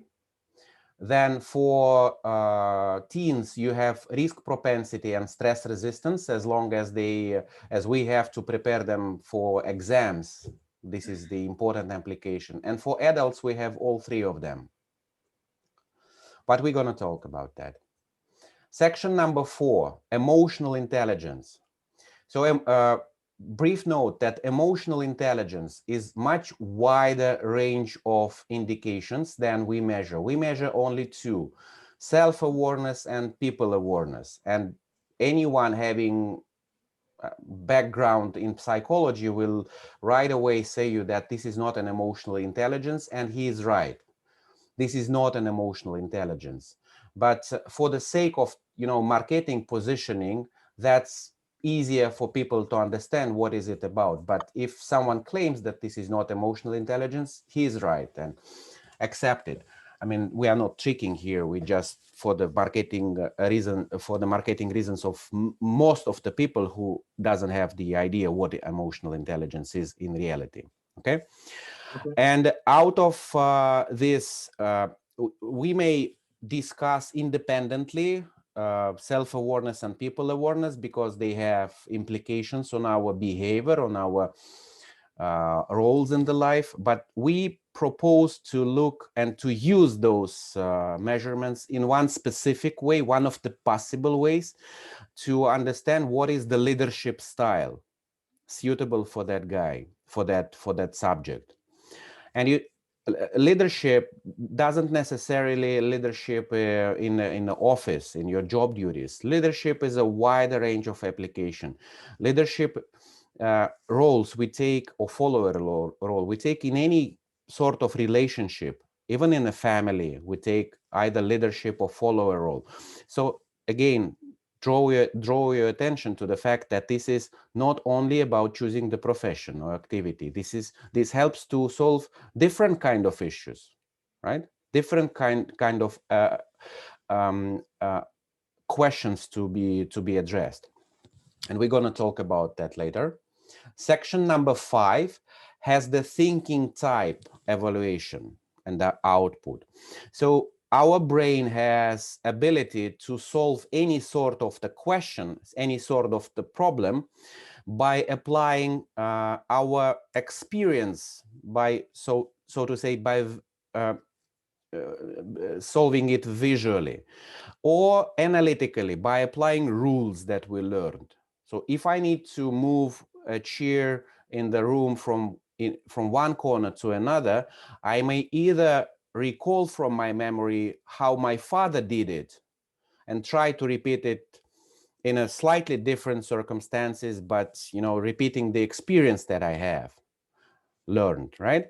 Or I may use the rules. So the chair is heavy, so I need to use both hands, and the distance is long, so I have to consider to put some wheels probably and ask for help. So any sort of the problem that we solve, we do it either analytical or visual. So we all have both type of thinking, but each brain will have the dominance of either visual or analytical approach, which makes us to be visual type of the person or analytical. It doesn't mean you are unable to solve it analytically if you are visual, but that means that the visual type of approaching to solve the problem will be easier for you, will be more comfortable. And that's, again, nothing related to job. Yeah, this is something which helps you to understand how to, for example, provide tuition to your kid. If you invite a tutor for an extra class of English because he's not doing that well in English in his class in the school, so this section will help you to understand which approach the tutor should follow to bring the most efficiency of studying the English, by speaking or by learning rules. You want him to paint a picture? Should we start right away painting a picture, or we need to discuss the colors, the rules of mixing the colors, the temperature of the water to be used, and so on and so forth, right? And both approaches will work, but for one brain, the first one will be more effective, and for another brain, the latter one will be more effective. Section number 6 the last but not the least important one, emotionality. We have inborn physical level of the emotionality of our reactions to external things happening around us. If someone cries, I either go to cry at the same level of someone crying. My wife cries, and probably I will be in that state of the mood, or I will be like, that doesn't bother me at all, right? So my reaction will be calm, and we have this physical built-in level, and we may behave differently because we are willing to behave differently, and we decided to behave because we are playing roles, we are playing rewardable scenarios in our life, but we still have some physical level of our emotionality. How do we feel ourselves? The way we react could be different, and we're going to discuss that, right? How it impacts our life, and what type of conflicts the person may experience having too high emotionality and having stretches in emotionality, internal and external reactions. So I don't know if you noticed, but we've spent 15 minutes for just brief introduction of the first page, right? And even the most important, if we skip number 1 and number 2, which you don't need to discuss with the parents, but you have to spend more time on section number 3 to introduce the stretches and the higher and the lower, and then explaining a little about section number 4, emotional intelligence and the leadership, then the thinking type, then the emotionality, and 15 minutes gone, and you have another customer knocking your door, right? And your client is already tired, and you probably haven't answered his question. And what is the question? And the question we have to ask in the beginning of reading the report: why are you here? That's very important. Put the note on the notepad that you using, and circle it, and put the claim mark and triple claim mark. So you start reading the report with customer, even not with introducing him the talent quotient diagram, but even before showing it. How I do it like this. I have your report now printed. It's already here. But let me first, I mean, the report is really comprehensive. It has so many information. We don't have any chance to go through it even at 1 hour. So it is very supportive in many different questions. So let me ask you why you are here. What's the main thing I may address in 15 minutes or even in 10 minutes to jump to exactly the most important part, most important for you, right? So this is very, very important for successful understanding and successful use of the report. And once many parents, they will still say, there is no problem, just let's see how is my kid. Then okay, then you just read the first page for this 15 minutes. That's okay. But if parent will exactly tell you, I have an issue with him fighting every day in the class. So what could be that? Why it is that? So you jump exactly to which section, Maram? Guess. If parent will say, my problem is that he has a very bad character and he fights every day in the class. No sound. You're on mute. Yes, I believe the emotional intelligence, Exactly. Jump exactly there. So let me start with something which I believe can answer your question, and this is emotional intelligence. Okay, and then if parent will say, my kid is sometimes he's spontaneously doing some very bad things. So he's normal. I mean, he's very calm. He's very okay, but once in a month he does such a crazy things that I get afraid of him.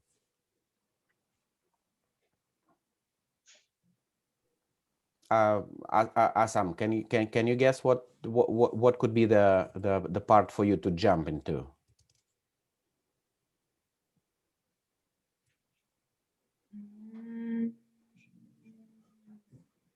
emotionality? Yeah, it is related to emotionality. It's a bit difficult for you to answer this question, but that's exactly about the emotionality, because we keep this energy unreleased because our parents, they like us to be calm, right?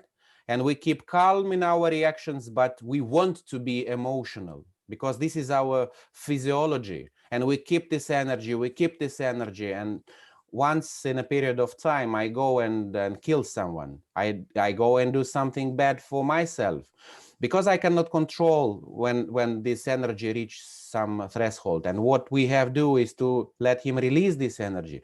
Okay, Shady, the most difficult question to you.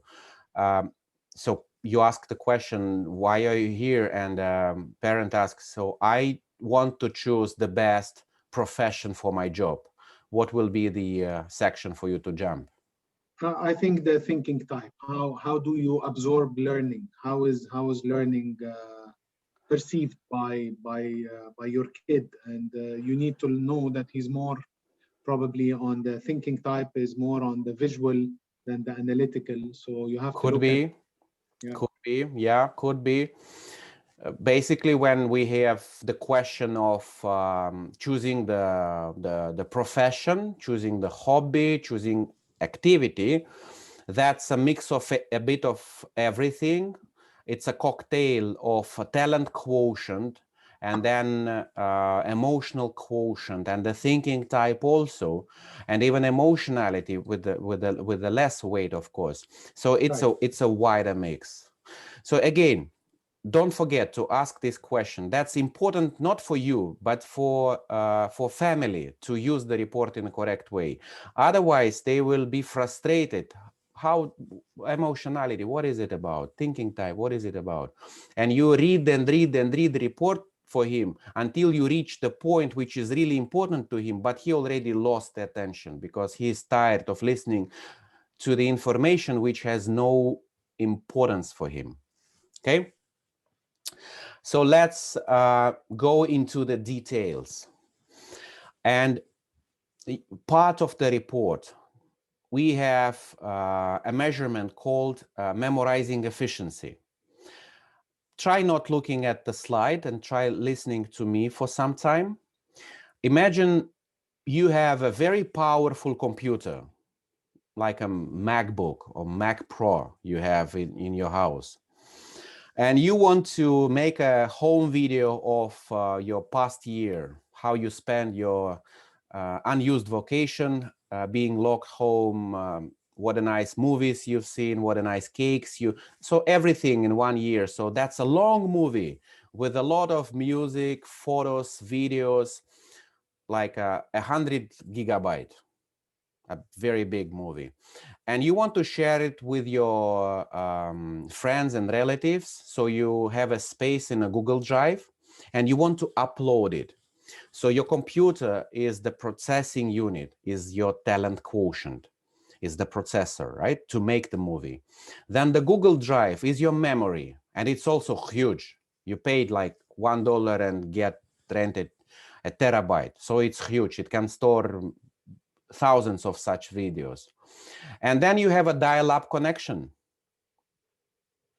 to that Google, because you are living on an island and the satellite is, and it's cloudy, whatever. So the link between your huge memory and your huge performance capacity is very narrow. What will happen when you try to upload?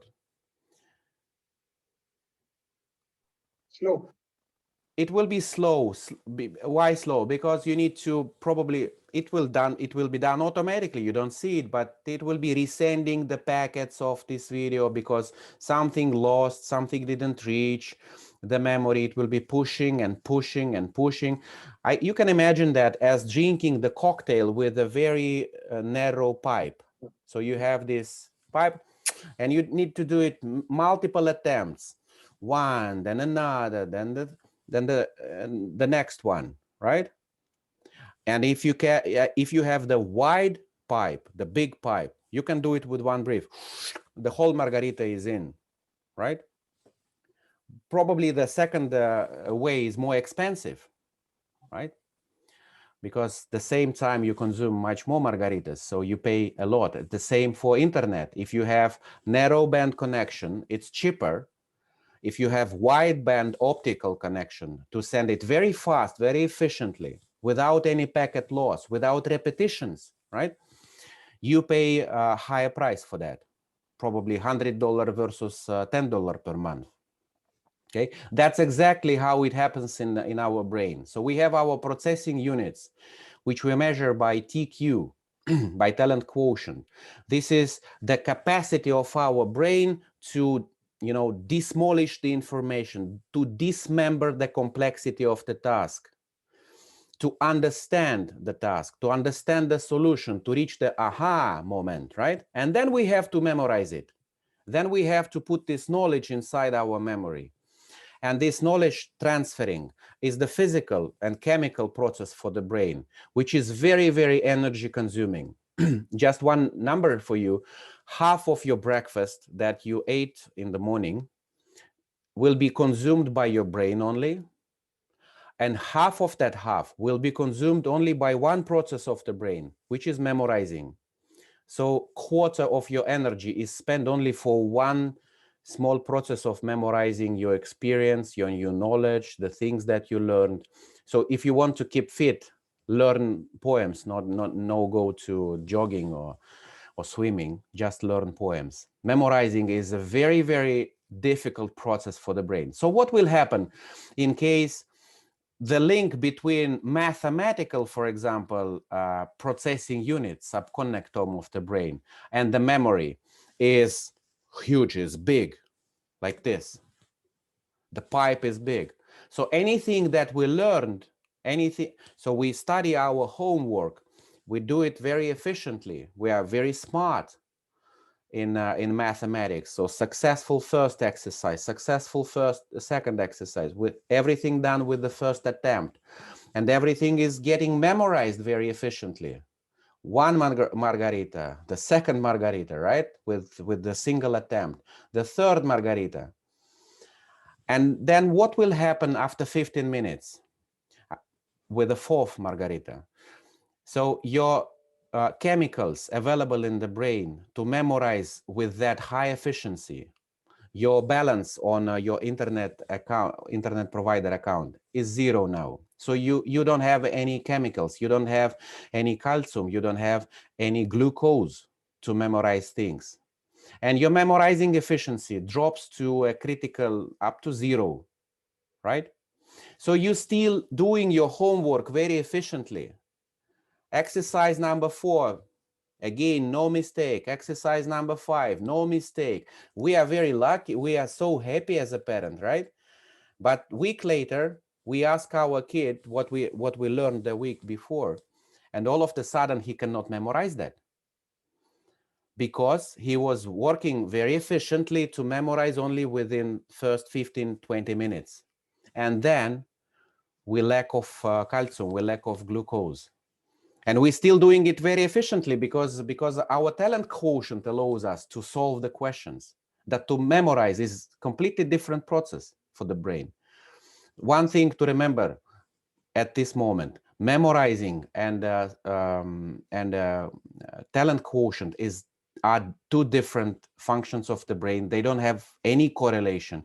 You may have huge TQ capacity and lack of memorizing bandwidth. You may have whatever combination, right? Just not to name them all. So if we have indication of this red in some of the classes in memorizing efficiency, we're going to see it. That definitely means that you will be memorizing without repetitions, but only for the 15 minutes, 15, 20 minutes, something shorter period of time. And you need to give this part of the brain to have a rest. Switch your attention, go and do another class, and go and do English homework, and then get back to mathematics. You know, that the typical mistake we see, I see my son doing this one by one mathematical exercise very successfully. Do I have to ask him to do repetitions? Of course not. Do I have to ask him to stop after 15 minutes? Of course not. He is doing that successfully, right? But the fact is, only 15 minutes he will memorize. Something he will memorize out of the remaining part of his homework, but the efficiency will be greatly declining. Okay, let's do the other exercise, the other scenario. So we do another type of homework, probably related to some creativity, learning the foreign language, or doing some handicrafts, or creating the verbal poems. I don't know if you do it. So they may give you an exercise to create a story on some topic. So you are using this creative part of resource. You're doing that quite well, right? But the bandwidth and the indication in that type of the exercise is yellow, meaning that you do it okay, but memorizing need repetitions, because this, you remember how we drink margarita. One time, then not enough.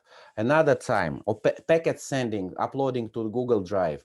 One packet, but it's lost, didn't reach because of this. And not sending it one more time, right? In case you have the indication of memorizing efficiency for particular class being yellow, that means that even my daughter learns poems without mistakes at once, I will still ask her to let's repeat one more time. Let's repeat one more time. Okay? Because learning it in the moment is storing it here. Right? I learned the poem, it's still here. To make sure it reached the long-lasting memory, I still need to ask her to let's do it one more time. We do mathematics, for example, and if mathematics is yellow in memorizing efficiency, all good, but let's just read it again, how you did it, one by one. So you don't need to redo this, resolve these problems. Just let's go through it, how you did it, just to make sure that we push it in case it is lost. The good thing about yellow memorizing efficiency is that we can last longer. It's cheaper. It's $10. We still have a lot of cash, right? We still have a lot of glucose. We still have a lot of calcium. So you can do it for 1 hour and even longer than 1 hour. That's okay. But this hour you need to use with repetitions. Understood, Maram? Good. Assam?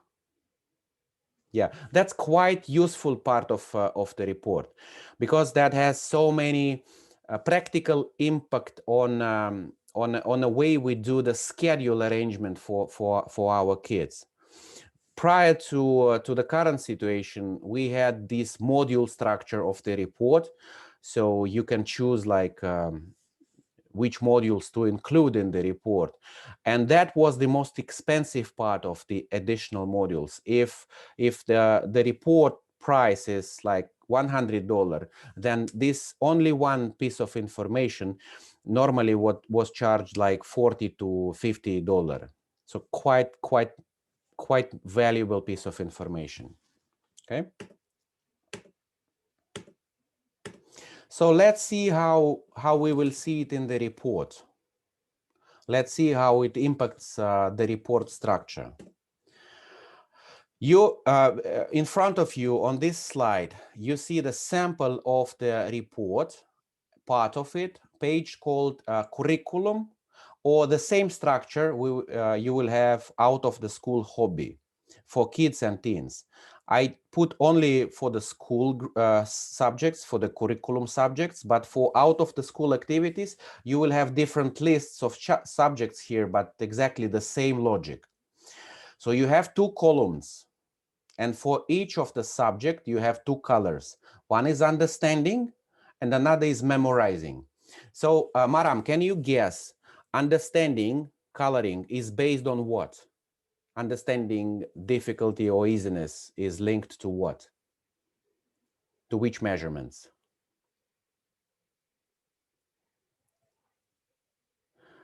What makes us easier or more difficult to understand the new subject? You are on mute. You are on mute.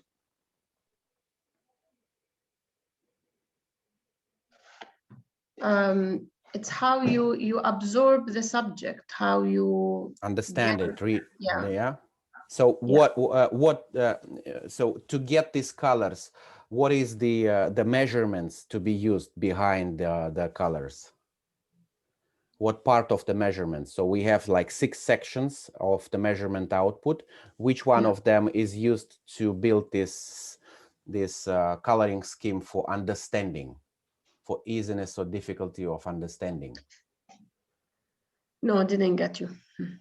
So to understand the subject, to understand new topic or new type of information, we have to apply our processing units, like processing power, which is measured by our TQ, talent quotient. Talent quotient.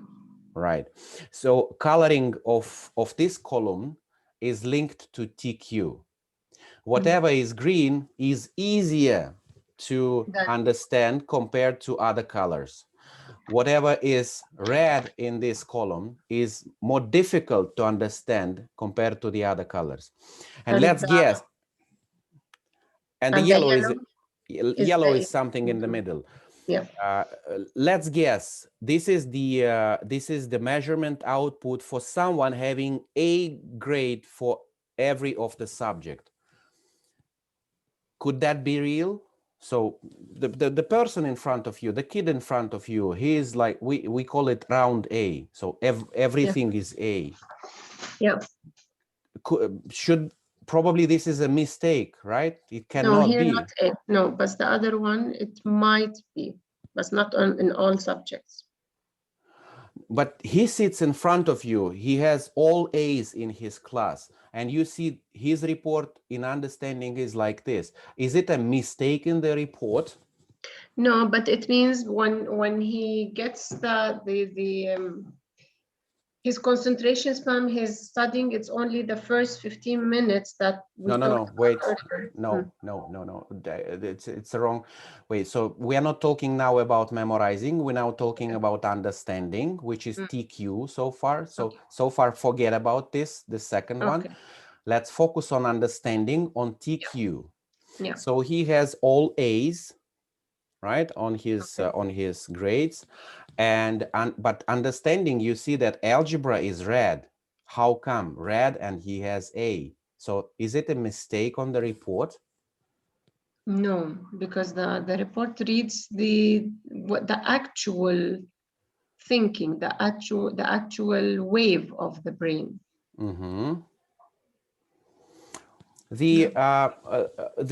Even if you have all A's, some subjects are easier for you to get to A, and the other subject will be more difficult for you to get to A. You need to spend more effort. You need to spend more time.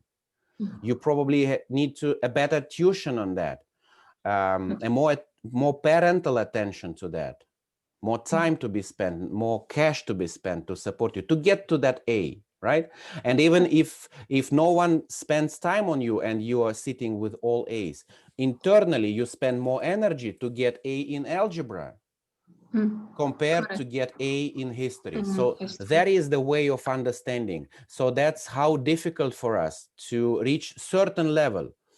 And what I will reach doesn't depend only on our resource. It also depends on our parents, on our teachers, on the support that we provide, the motivations that we provide, and many other things, including self-motivation. That shows that in case we apply the same support to history and to algebra will require him more effort to achieve. Yeah, that's the way we have to understand colors. Again, as in TQ diagram, it's internal benchmarking. It doesn't say that algebra is something he cannot perform. It just says that in case you as a parent don't pay attention to algebra, it will be harder for him to achieve. You probably need to consider to support him on that, right? If you need higher grade for A, or you should be ready to accept probably sometime lower grades for algebra, right? Sorry. Just so this one we'll get it. It's the report that we're getting we don't examine those algebra, art, and so on. Of It's course. just his grades through the year. So when Yep. he brings those over, you would see. But how would I see that there is this understanding and this memorizing? It doesn't show. It's not yet, we are not yet discussing memorizing efficiency. I We are know, still, but how would I know that this is his understanding if I see all A's or B or whatever? How I know that this is understanding and this is memorizing? well, first of all, you don't see his grades. This is just for our practice. So people coming to you, they are not bringing grades with you. Okay. This may appear in the discussion with the parents, Okay. but that's not the case which we have to focus. Okay. The issue we now discuss is to bring you to the point of the correct understanding. What does red mean and what does green mean? Okay. If you have all C's in your grades, so everything is poor. Everything is poor. So for this, and this is the same guy, for example, everything is C. How come he has C in history, but it is green? Because this is the easiest C for him. Okay. This is the easiest C for him. To get C on algebra, it takes him hell effort. To get C on history, he doesn't spend a lot of comparable efforts to algebra. Yeah, that's the easiest C for him. Okay. Right? Right. Understood? Yeah. And as we discussed, the correct reading and valid approach of reading of the talent quotient, here again, it doesn't mean that we have to say, oh, dear mommy, you need to pay attention to algebra. That's because this is only one strategy. Because parent may have accepted the lower grades for algebra. She doesn't care about algebra, and she will focus on history. No, I will focus on history.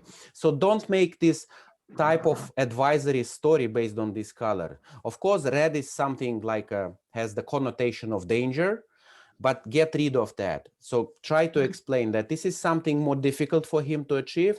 So you either support or accept some other levels, and you decide yourself where to support. That's up to them. You can discuss, but that's not I mean, that's out of neurometria, that's out of verbatoria, and you can make an agreement on his strategy. You can discuss the other strategy, whatever. They decide how to deal with that. I see. Okay. Good. Let's talk about the memorizing now. With me, can I ask them? Regarding this understanding, I try to I'm trying to understand the theory just you are speaking just now. I understand, but what I'm thinking is this like colors, it shows green, red, yellow, means the comparison of one child, not comparison with other children of age. Absolutely. It's in one child, it has one child has red color part and yellow or green color part. Then is there any like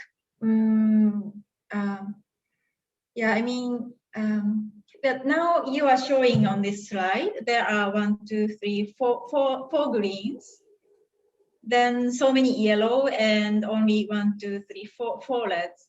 Is it different depending on children? For example, this boy has many green and I got the point. So basically, you will see different variations. So sometimes you will even see no greens or no reds. That could be anything. That could be anything.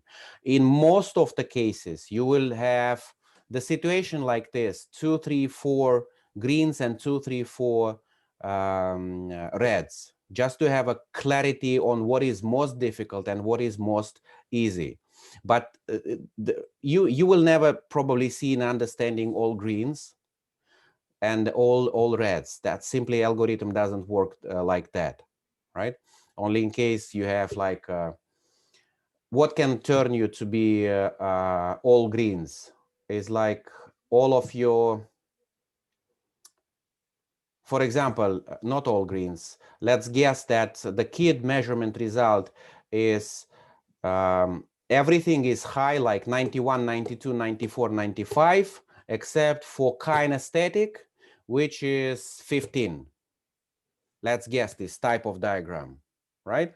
That will turn most of the subjects to be green, except for those heavily related on the kinesthetic, right? Like literature doesn't depend on kinesthetic that much. Informatics, history, geography, arts and global art and culture, many things, physics, they don't depend heavily on kinesthetics. So in this scenario, you probably will see a lot of them turning green and few of them turning yellow or red, something like that. But that will be rare scenarios, very rare.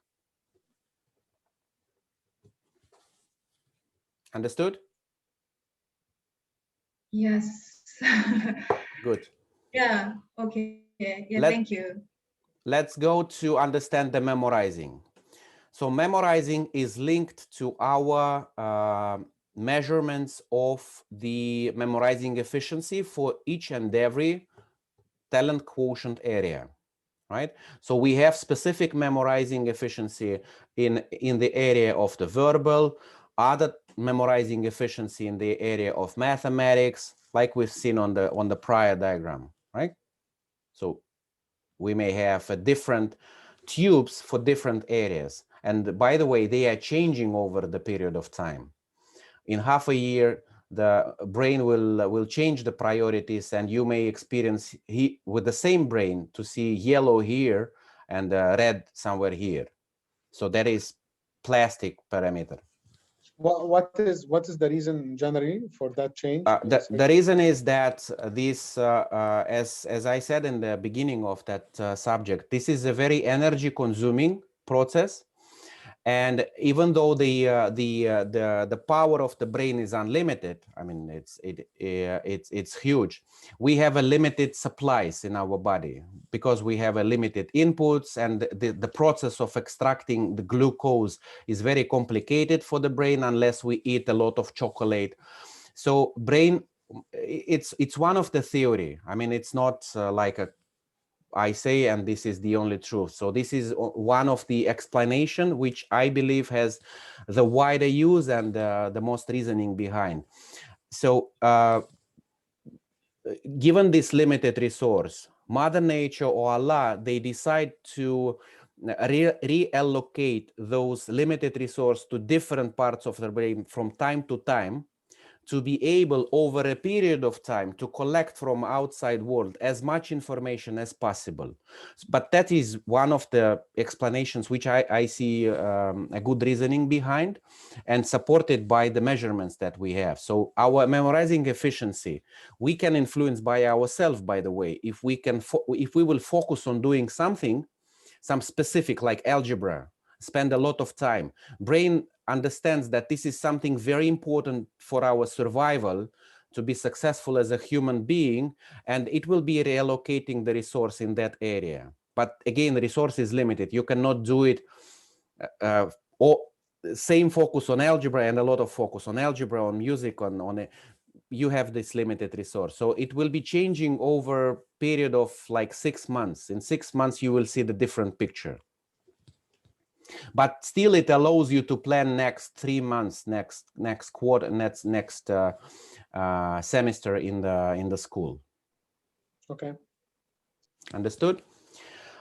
Okay, so now we take the algebra class, and what do we need? Which intelligences we need in algebra, which will be involved? That will be mathematics and logic, and that probably would be a little of kinesthetic and a little of verbal, whatever. I'm not pretending to say you how exactly it is designed in the algorithm, right? And then we apply this distribution to the colors of our memorizing efficiency, and we get the cocktail of this mix. So if we have a lot of the requirement to algebra and algebra to mathematics, and mathematics is red, then the biggest color of our cocktail will be red, right? And then we add a little yellow and then a little green from other intelligences, but our cocktail is still red because we heavily depend on mathematics, and mathematics is red, so algebra will be red. Compared to, I don't know which one, to physics is also red. To the technology, right? Which is also kind of scientific stuff, but depends more on kinesthetic probably. So still mathematics and logic there in the cocktail, which is red.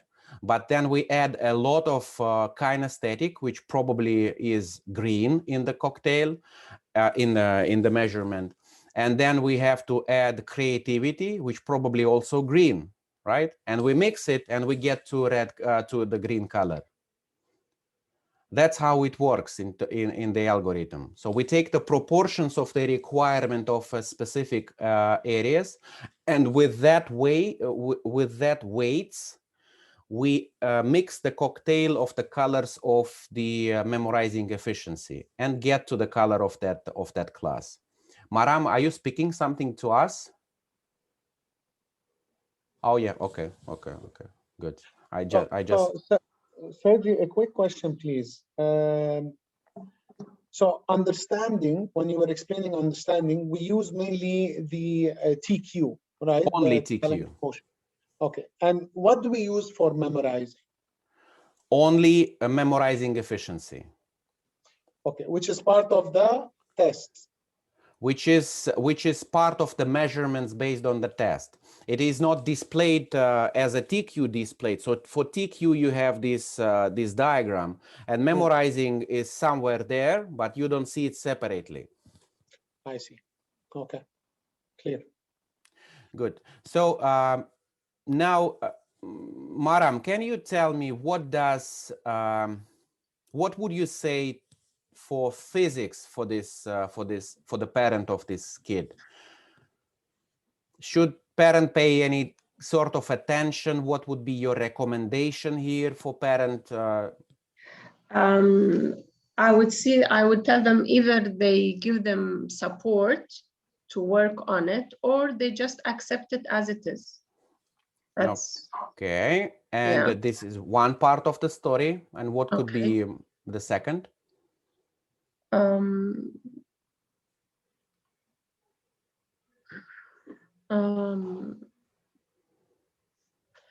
Maybe to focus on other subjects more. Because look, if with math he's not doing, if physics and math, and so he's not doing well with math, with logic, then it will affect the rest of them. So if he gets understanding, he's good in understanding, but memorizing, you need maybe to put more effort on memorizing. That's what you mean. That's a good attempt. So let me tell you how we approach it, just for you to have the language. So dear parent, dear mommy, take a physics as an example, or if you asked about the physics. So his ability to understand the subject of physics for him is something which probably would not be worrying you. It's in the middle between his best and between his not best. The best for him is still like music and history, more humanitarian stuff. The worst is somewhere there. And physics is not something which should trouble you. It's somewhere in the middle. So let's put it as okay. But what is important for you to consider in terms of the physics is a red in memorizing. Means that his memorizing efficiency is so high, so that becomes at a certain level a little bit of a problem. Please do control the way he does his homework for physics. You want to improve his learning efficiency. So let him work for physics homework with attempts of 15 minutes. Okay. So control his schedule, 15 minutes, and let him do something else. So that will increase his memorizing efficiency. If you ask me for a suggestion, that could be a suggestion for you to increase the performance, to increase the learning efficiency, right? The complexity of the subject, something you don't need to consider. He may probably follow which other, whatever complexity others follow. That's okay. But what if we see, for example, this one, the history. Oh, no. Yeah, the history. Assam, how would you explain to Daddy the history? In history, his ability to understanding is very good, excellent. So he probably he enjoys to learn something new in history. However, memorizing ability is the color is red. That means he might be struggling to memorize what he learned. Mm-hmm. So he might need more time to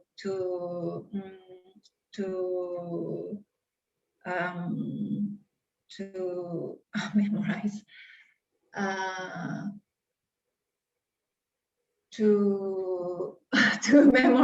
To memorize what I should explain to. Okay. Yeah, maybe he will. Yeah, good. So good attempt, Maram. Can I ask you to explain history? I can say that he's very good in understanding and absorbing the idea and the history, but when it comes to memorize, he's not good. Stop saying me that. He has green you C. mean is good. He has C in history. And you know he has C in everything else, but don't tell me that he is good. I spend hours with him doing his history homework, and you are saying your test is crap.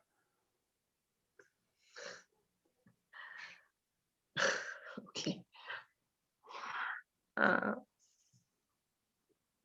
No, okay. The same mistake was done by you and by Assam. So when you're saying he's excellent, this is something we never say. So this He's is not good. no. Okay. Shady. Okay. The way I will address it as per my understanding, we're talking about history, right? Yeah. So your little one, his ability to understand history is quite easy for him. So it is not something that he might spend a lot of energy on. It is something that is more streamlined for him. However, his memorizing efficiency is where he might need more focus. I would say that he's also good at it, but maybe he would spend more energy or more time to understand it. That's why I would suggest that you would break it down into 15 minutes, because this is the best ultimate amount of time that you would memorize. After that, it will not be efficient. Good. So you know what I have just right here? That is my resignation application, because we spend with you a day and a half to learn one important word. We use comparative. So we never say it is easy for him. We never say he's excellent in it. We never say he's bad in something. When we look at history being green, that means that compared to the other subjects, that is something which is the easiest for him. Okay. compared to the other subjects which he has in his school, that will be easier for him to achieve in history to a certain grade, whatever he wants to achieve or you want him to achieve. That will be the easiest, because that he has more resources for this compared to resourceful base for any other subjects. Get yourself a habit to use this comparative: higher, lower, easier, more difficult, like this. Other than that, everything is perfect. Your attempt is the best, especially for memorizing. So memorizing read is definitely, we never say this is good or bad, because read is a very efficient memorizing, but within shorter period of time. So use this in a correct way. So this is a specimen, the specifics of the memorizing of your child. It's neither good nor bad. It's just the specifics, by knowing which you can make his learning path more efficient. And what is using is just splitting his homework in a 15 minutes attempt. Very good. I mean, except for this lost ER in the end of easy, everything is I think good. yeah, I think now it makes sense to say that it is easier in comparison to the other subjects. Yeah, for him to understand. He would not spend a lot of energy around it. Lesser energy. He will spend lesser energy. Any way you use this, more, less, high, low, you always use comparative, because this is all about internal benchmarking compared to the other to resource of available to other subjects. Maram, understood? So can you please explain to this poor mommy the sports? Yeah, sports. Yeah, physical trainings and sports. Okay, I believe your kid comparison with the other subject, he gets sports for him. He gets easier understanding and than other subjects, and we can see that as well with memorizing the concept of memorizing the subject is easier for him than other subjects. I would say a very, very good attempt. So this is the most comfortable subject for him. So he enjoys more than the other things of probably playing whatever he plays in basketball or on the scene, and he memorizes that with the best efficiency compared to the others. So this is something which brings him the most joy in his school. Yeah, very good attempt. Okay, so now let's move, and just to say, you have the same structure of the report for out of the school hobby. So we have school subjects which we are not choosing, right? We have to follow the curriculum.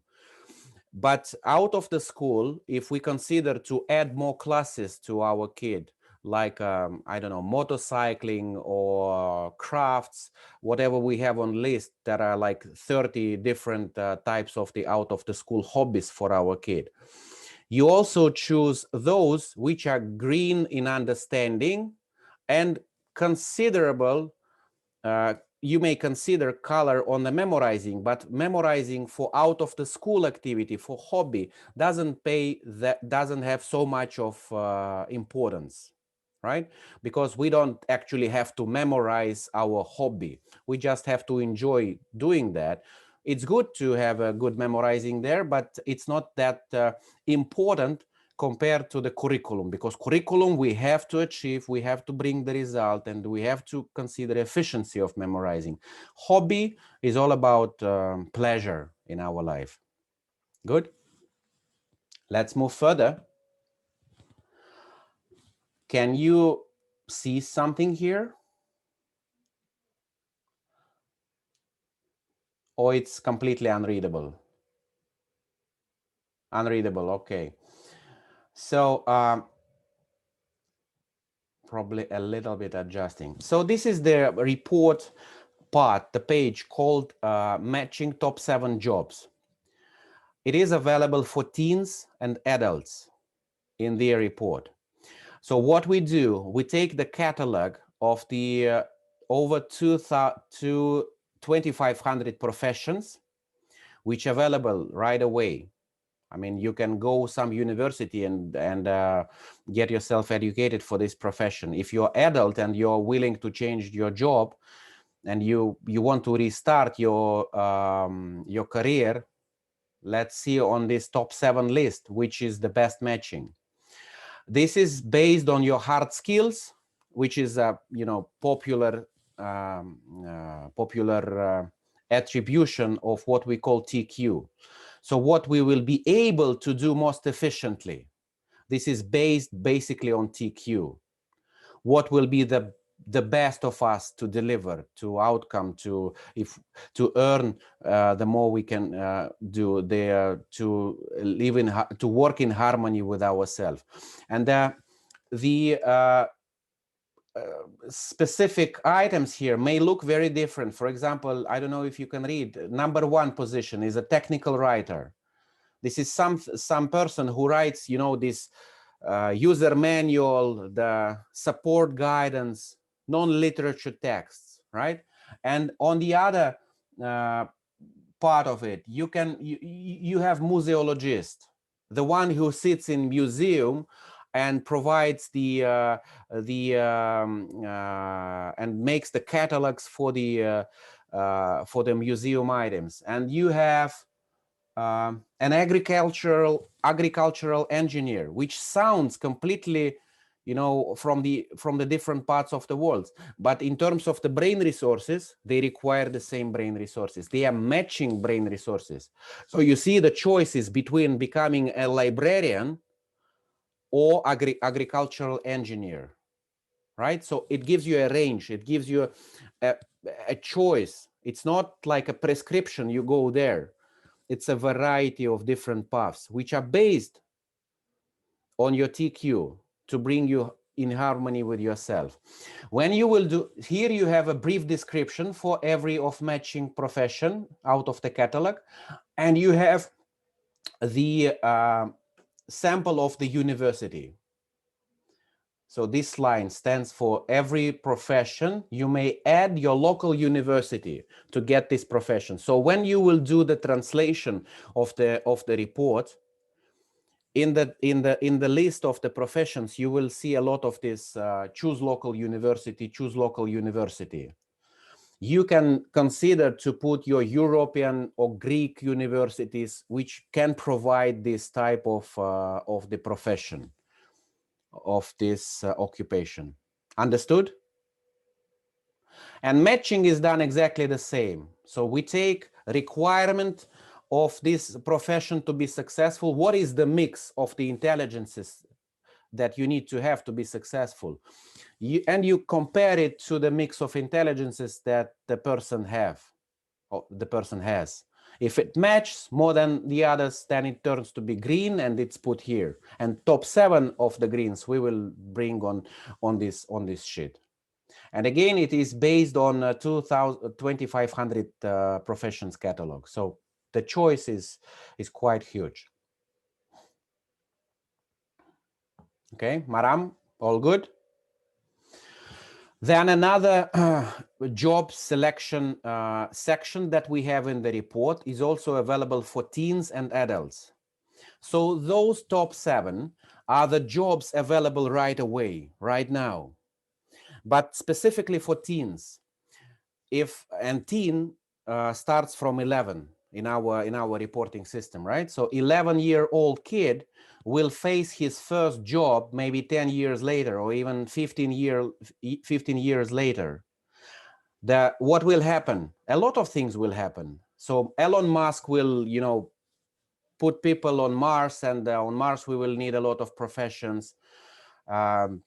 Many professions will disappear. Taxi drivers will disappear. Surgeons will become software developers who will program the machines rather than cutting the meat, right? So something disappearing, some professions disappear, some professions appear like agricultural engineer on in a space, right? How to grow cucumber on a Mars, on the moon, right? And then some professions will be dramatically changing the way we need to execute them. So are we matching those professions? We don't know which skills will be required there, but we know which soft skills will help us to be successful. And those are 11 soft skills, which we took from one of the leading, not the one, the leading MBA school, executive MBA school in Russia called Skolkovo. They did a foresight approach review of the future industries and the skills which will be required to be successful in those professions. And those are 11. Number one is multilingual and multicultural ability to work with this type of the teams. Programming IT solutions, number two. Number three, I cannot read even. Number four is ability to for cross-industry communication, so wider thinking mentality type, right? So not sticking to one specific process or industry. System thinking, focus on the client needs. So you see, these are all not the hard skills, not ability to do something, but ability to act in some one or another way. And for some profession, you need to be a client oriented. And for another profession, you probably need to be IT oriented more than client, right? And this report will show you what is your matching skill, what is your strong, and what is your weaker compared to strong. So for this particular report, which is the actual report of someone, those items are green. So those are my strong parts as a future professional. So my profession, which will require ability to work in uncertainty, right? In making decisions in uncertainty, ability to system thinking, and ability to work in a multilingual and multicultural environment will put me in a favorable position. Those are my strong points. And you can consider any profession that you want to discuss with your kid or with your teenager, and look inside this profession. What is required? Is it the profession which will require you to work in uncertainty? Is it the profession which will require you system thinking? Is it the profession for you to be in a multilingual and multicultural environment? If it is for you. But if it is the profession which will require you what? To be client oriented? No, that's not yours. Environmental thinking, like considering ecological impact, no, that's not for you. That's not for you. Let someone else take this position, right? Understood? So that is a tool for you to analyze uncertain future. So you take the job from whatever list you have. In legacy report, we have the list of these professions. We have these 25 industries, and in every industry we have like dozen of the future profession, which is hard to understand even what they are about. Or you take your own list and analyze it from the point of view of your strong and weaker points.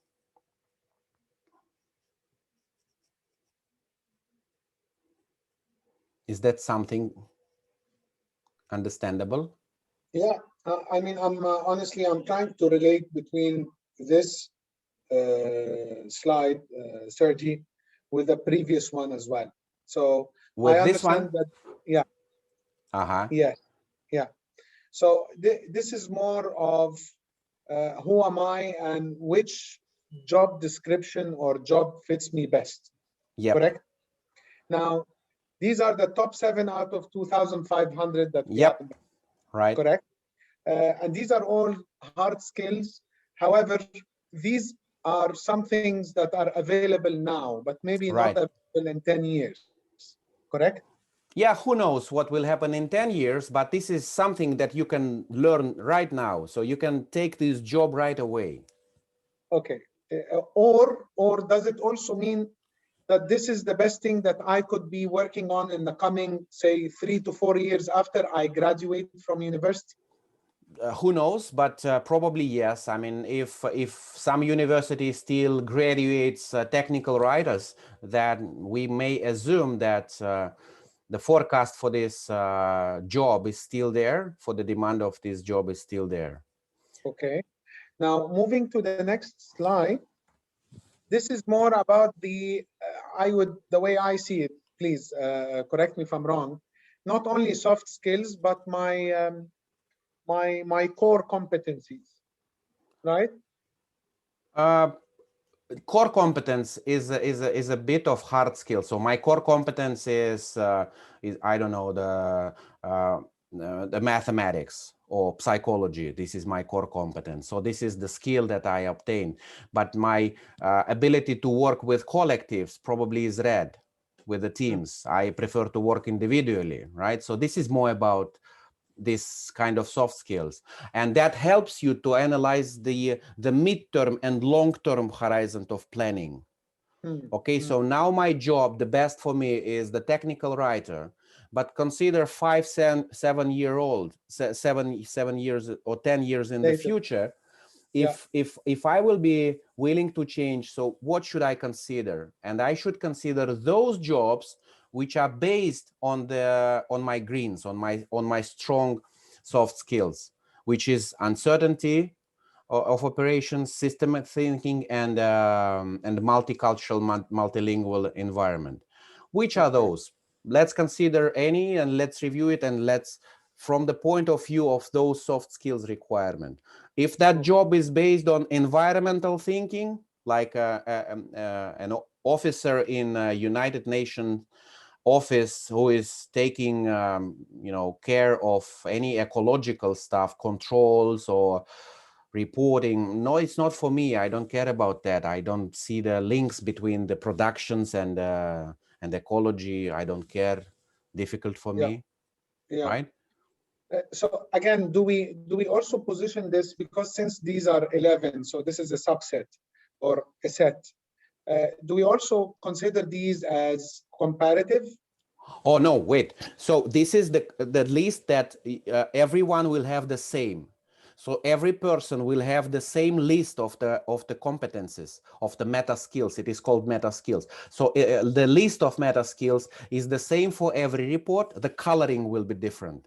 Yeah, that's what I forgot to say. So this is believed by the researchers of this MBA school as the complete list of the requirement to consider any job, to consider any of that. So any job in the future will be based on those 11 skills.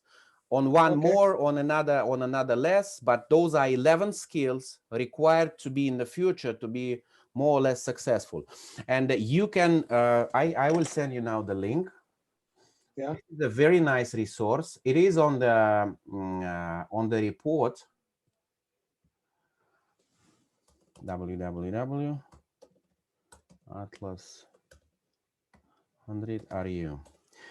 So this is the list of these future professions and the whole concept of the future economies, why they believe it will be changing, what are the drivers of this industry change. Very nice slide. I mean, website. This is so popular here in Russia. It has an English version, and you can advise your parents to work with their kids when they are choosing the university for them, to go there and just to read about the future. Because what we know as parents, we know all about the past. Not all of us even know the current economy, right? What we know about the future, we need some foresight approach. And this is the place where you can get this foresight approach, to get the ideas of the economy our kids will be living at, the technologies, the professions our kids will be dealing at. Now we have these Bitcoin brokers. Could we imagine that 10 years back? No. And that's a completely different mixture of the skills, like IT plus finance plus whatever it takes. You need to hide and you need to be a hacker, whatever, right? No, And correct. that resource will provide you that foresight approach. And you can see a lot of samples of the professions. You can consider that for yourself. You can watch a video about that professions, read descriptions about that profession. It's a very, very nice resource. And they are still investing quite a lot. They are developing, you know, it's already 4th stage of the continuous development. Okay, okay. And I hope that this slide is not related to the same person's previous slide, because then I'm going to get a bit confused. Because in the previous one of the jobs is an agriculture engineer. Yeah. And one of the things that in this soft skills is environmental thinking. Yeah, yeah. But yeah. Let's move. Interesting, interesting. Let's move. Sorry, can I ask one before we Sure. move on? Maybe I'm sorry if I missed to hear it. Maybe you explained it at the beginning. On this page, who I am. There are certain like occupation, profession, like occupation jobs selected from 2,500 different jobs. Yep. Yeah, 7 of these. Yeah, I see the number 1 to 7. The numbers mean that which 1 means the best of all, and 7 is a 7th, or they just simply chose 7 and. 7 top matching means that 1 is matching better than the second. 2 is the second matching better than the third. The best. Yeah, okay. But the difference between 1 and 7 could be very, very negligible. That there is just top 7. The difference we may not know. It could be wide. It could be very, very, very narrow. But still, those are top 7 for your consideration, and 7 to fit to 1 page. And one more thing, in this system, to select those seven jobs from many different jobs. In this system, the area, like countries, the child is going to work in the future, or they are living. It doesn't affect. It is not considered. And by the way, to mention, gender also not taken in consideration. We had these fights because we have in Russian culture we have a very clear thing, like there are 2 genders, male and female. There is no that complexity of the genders. And obviously here we have more female positions and less female, or more male position or less male position, which seemed to be normal way of things. But when we went international, we decided to remove this completely, just to avoid this abuse of sexuality, or how would they call it, why you think this is not a male position?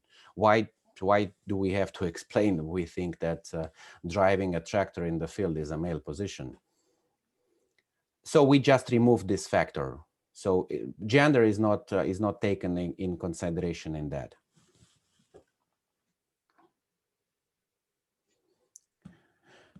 Good.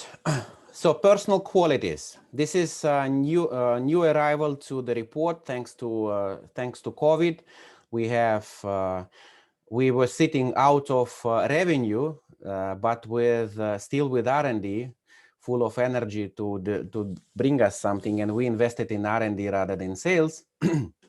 And they develop us this personal quality module, which has 3 indications: risk behavior, stress resistance, and mindfulness. They come all one after another, and let's discuss one by one. So what is risk propensity? And don't read it, I mean, just listen to me. You will have the slides. Let's first understand what is risky decision. Risk has the connotation in every language, including Malay, including Arabic language. has the connotation of danger. So if I make risky decision, then something bad happens, right? Something dangerous happens. But in psychology, in the way we interpret the risk is any decision which outcome I cannot control, right? I want to choose the restaurant to have dinner with my wife, a new restaurant. Is it a risky decision? Yes, it is, because this is a new place. Yes, I read the reviews, but still I cannot guarantee that it is better than McDonald's. And if my risk propensity is low, then I probably will eat all my life in McDonald's, because that's a proven quality. For what sense I need to take this so risky decision to go that Michelin star? Probably they are not as good as Big Tasty, right? So this is how we need to understand the risk propensity. Risk propensity is either appetite to take the risk. Am I willing to take the risk? Do I have this appetite to try something new and new, not necessarily dangerous, something I cannot guarantee the outcome? Or I have resistance to take any risky decision, any uncertain decision. To being resistant to that is always, you can see it like people tend to, let's analyze it one more time. Let's talk about that. Oh, we didn't consider that factor. Let's consider that factor. And if risk propensity of the person is like 1 or 2, that will go in circles and circles and circles for the sake of finding the best solution. But in reality, that's for the sake of finding someone else to make the decision. So I will be raising this discussion more and more, just waiting for someone else, for my parents to make the decision where to go, for my spouse to make the decision where to dine, right?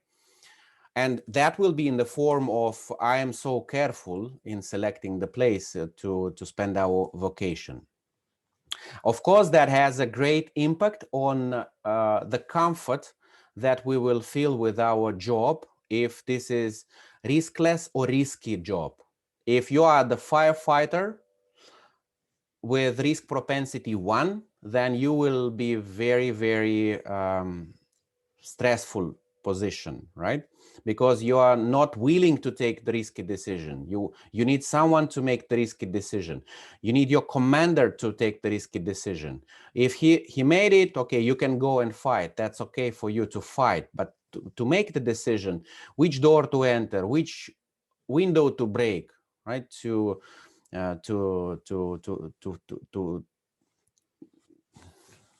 stop the fire, right? It's not about you.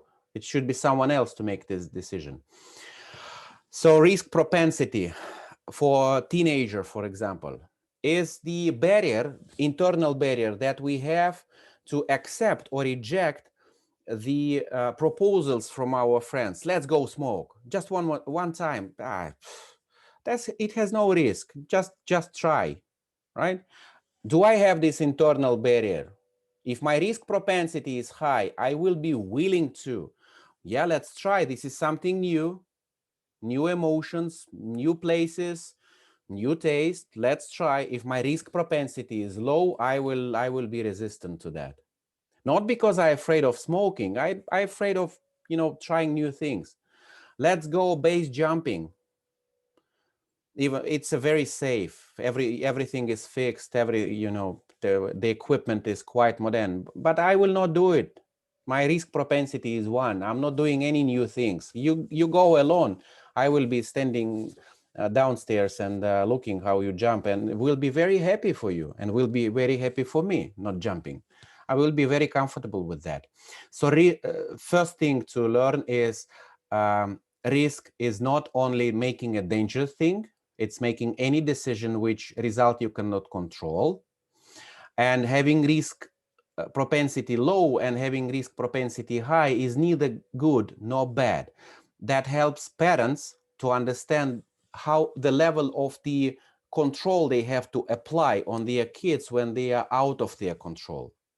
Right? If you see your kid risk propensity is high, then you have to spend time with him, explaining him the dangers of this base jumping, the health impact of the smoking. Put this barrier higher since he doesn't have it high. right? And if it is 1, then you need less care about that. He will have internal resistance for that. Understood? Maram? Okay. Asam?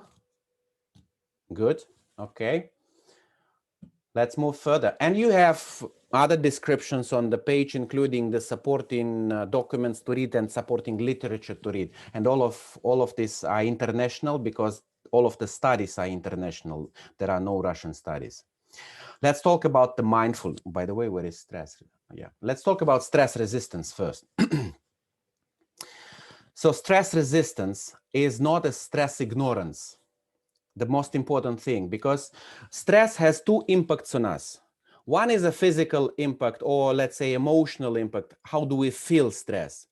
When we face stressful situation, like going to exam, car driving or mathematical exam, whatever, we're doing something which has importance for us, and we do it for the first time, for example, we may have our hands getting wet, our knees moving, our back is frozen, whatever, impacts.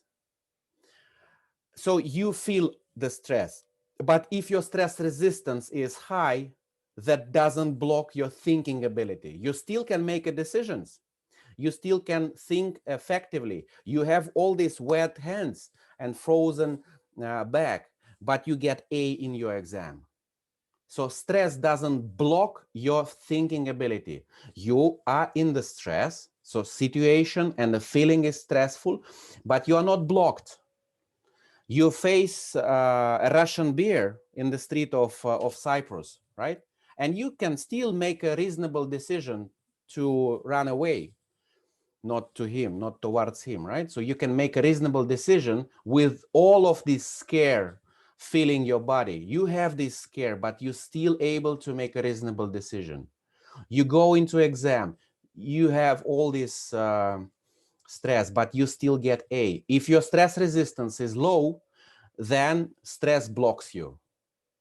If my kid, teenager who needs to do these exams every week, right, facing new challenges, and his stress resistance is low, then I need to practice with him these exams, give him an opportunity to practice whatever he will face in a real life next week. Let's practice this week home, just do a trial, because whatever situation you face for the second time is not a stressful situation. The level of the stress reduces dramatically. So the general advice, and it's put there on a paper, if stress resistance is low, then just practice this stressful situation in a safe environment without considerable impact, right? Practice the exam, give him a trial for every exam until you see the stress resistance is okay. Because stress resistance is always, and the stressful situation is always for the thing that we do for the first time in our life. Understood? Again, it's neither bad nor good to have stress resistance low or high. This is something to consider, some parameter which allows us to adjust our behavior towards our kids in a best suitable way for him. But what advice can we give the parents should they either have low or high stress resistance? You mean what if the stress resistance is low for the kid, then advice is there, so practice stressful situations before he actually faces the stressful situation, so provide him these trials of this stress, so second time will not be a stress for him at all. And if he has the high stress resistance, then it's just out of your control. That's okay. He's not blocked by that. Okay. He can manage that. If he gets D in his exam and he says that I was in the room and so scared, simply it's not that, because his D is because he was not prepared to this exam. So go and prepare this. There's nothing scare for you. Okay. Does this stress resistance apply to the all the areas that we have tested? Yeah, that's the general thing. That has no relation to intelligences, at least known to us relationship. Probably there are more correlation to particular fields of application, but we are not aware of that. Not, I mean, Okay, no because studies for on that. example, especially for someone like Irina, who is 29 years old, so she's an adult, yeah. So, for example, her stress resistance would be high in some areas and would be low in some other areas. So, does that make sense? That may make sense, but we don't have any idea about that. So this is a general parameter of the stress resistance. So unlike memory, for which we have memorizing efficiency, which we have the clear way to attribute it to a specific area of intelligence, for stress resistance, for risk propensity, and for mindfulness, this is a general indication. Same as a learning type, for example. Yeah, because the first thing that comes to my mind, especially with younger generation, not 29, probably 17, 18, or teenagers in general, the stress resistance on them, smoking versus drinking. So you know what I mean? So they could be okay, they can be peer pressured, they can be stressed from the outside, they can be having that type of push against them, and maybe they would agree to drink, but not agree to smoke, if you know what I mean. Oh, yeah. Well, I never considered stress from this point of view.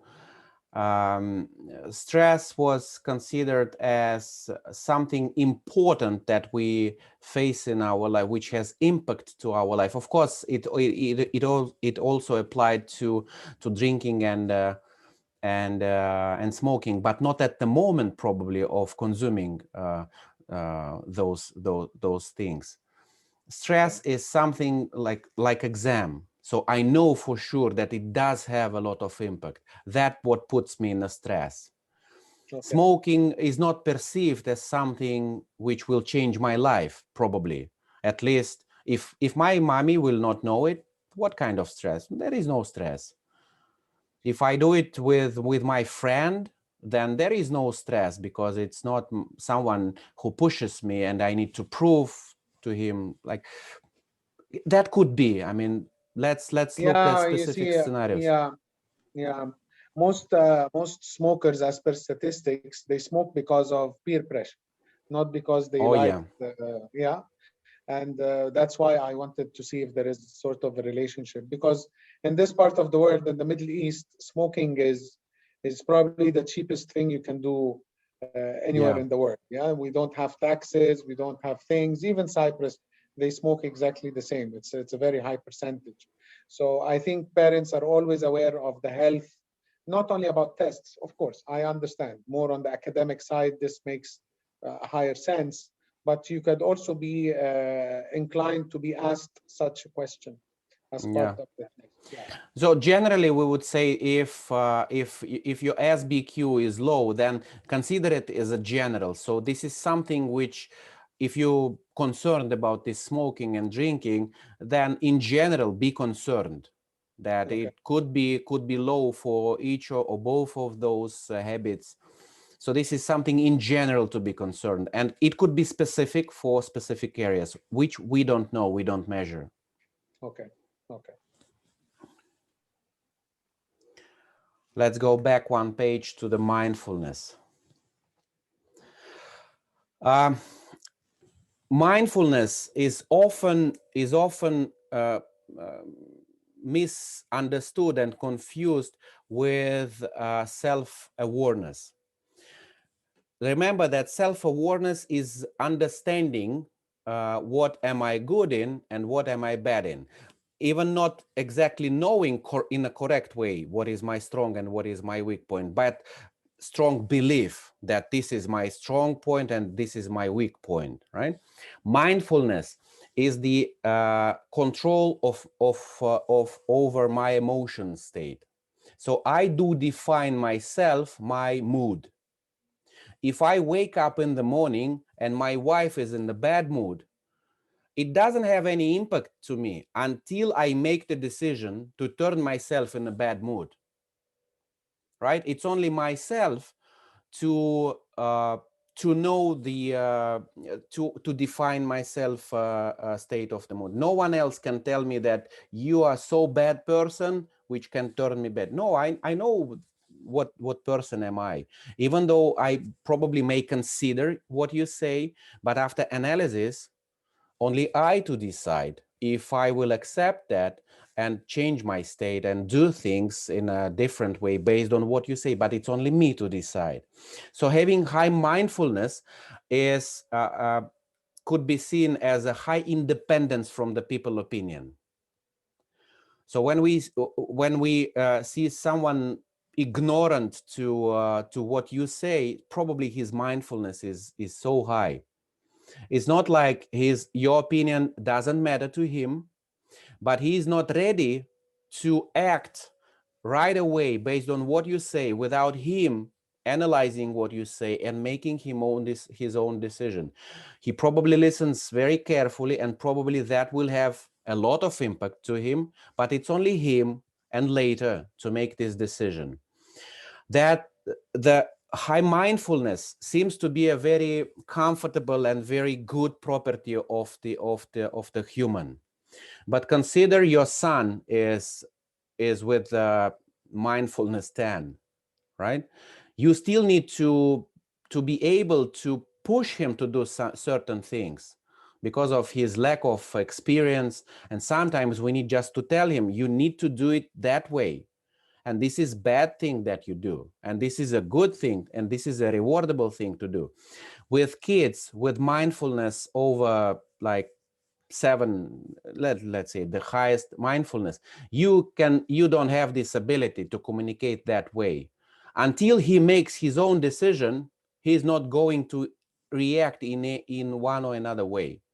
His mindfulness protects him from any impact. It's only him to decide who is him and the way he moves. And if the mindfulness of the kid or teenager or an adult is low, that's the opposite.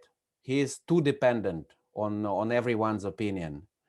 So he follows the opinions. He is defined, his state of the mood defined by it's like a leaf in the wind, right? So the wind is there, the leaf is there. About the mood, right?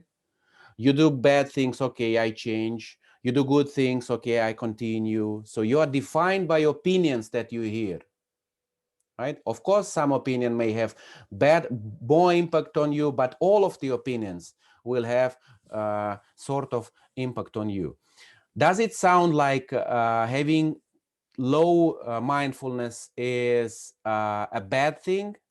Certainly not the best, but absolutely not bad, right? You can live with that. You can manage that if you're comfortable with that, okay?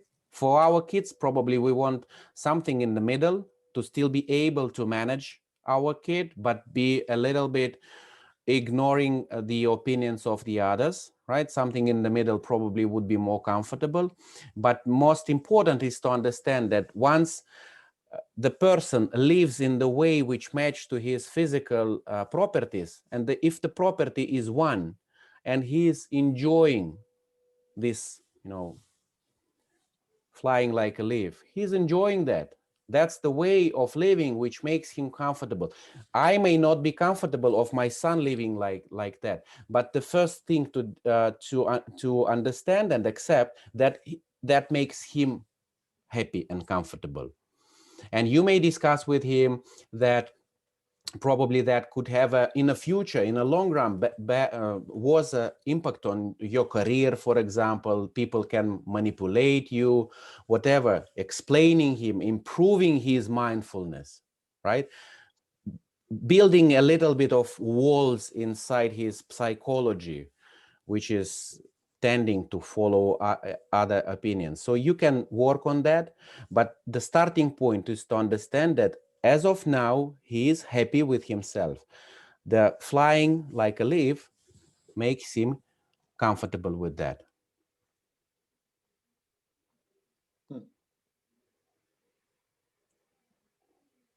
Understood? Yeah. Good. Is there, Excuse sorry, me. is there any advice here we can do? Well, mindfulness has multiple ways on impact to impact on. So let's skip it for a while because you have it on the report. There is an advisory part of the page. So which practices the breathing, even some medicine which may help to, I mean, the vitamins which may help on mindfulness case. We are running a little bit out of time, and we still have a valuable part of the report to cover. Okay. Good. Shady, good with that? Yeah, fine. I mean, it's okay. Well, I mean, how long do you think we have more to go? I think that to cover the theory part, we need another like 40 minutes. And I still have an appetite to at least read you once the one module. Okay. I think we also need to cover as much as possible the other tests. I don't know how you want us to go about these.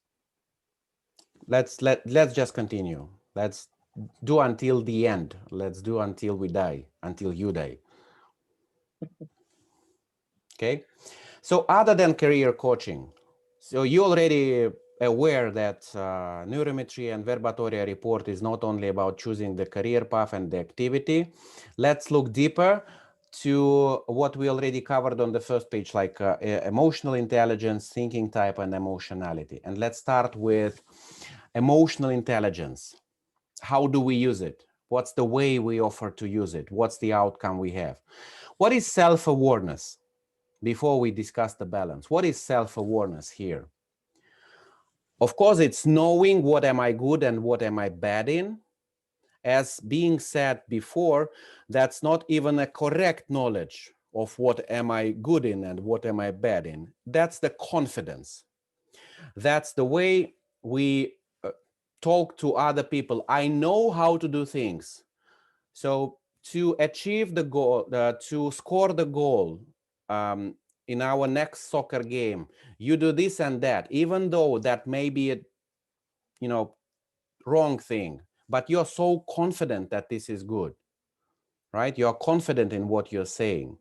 I know how to make a counting plan for this division of our factory, even though that would lead us to a financial trap and bankruptcy, but you're so confident. You're sending this confidentiality energy towards the people, and people decide like, oh, see, he's so, I can rely on him. I feel like he's why should I care to find my own way? I rely on his decision, so he's so confident, right? This self-confidence and self-awareness is one of known metacognitions. Metacognition is when you have the cognition to do something, cognitive ability, the skill, and you estimate the performance on that skill yourself, right? So you yourself tell yourself how good you are in that. So I'm a good mathematician. That's a metacognition. The cognition is mathematics, and metacognition is estimating myself in mathematics. I'm good mathematician. I'm bad in psychology. I'm good in geometry, right? So we make this evaluation of ourselves. It is a very, very wide area of studies in psychology. There is a famous phenomena. The higher IQ we have, the lower IQ person will have, the higher metacognition estimate he will have. Understood? So the lower knowledge I have, the higher I tend to evaluate myself, right? So my knowledge in mathematics is grounding to 0, but the lower it is, the higher I tend to evaluate it. Okay, let's stop on this. So what is people awareness? So people awareness starts level 1, L1. don't get confused. Level 1, the basic level of understanding people, is understanding their emotions. We discussed that to understand the emotions, you don't need the clear picture of the face. You scan the emotions momentary. You enter the meeting room where your team member sits, and right away you can feel the emotion in the room, emotion of every person, emotion of your wife, right in the kitchen. In the moment you can feel it. We are given with this ability. One person is higher, another is lower, but this is something you don't analyze even. You get this internally as a feeling. On the next level of this emotional people awareness, you can understand relationship between people. The way they speak, the way they sit to each other, the way they look to each other. You can understand if they are friends or enemies, allies or partners or lovers or whatever, right? You can read this information.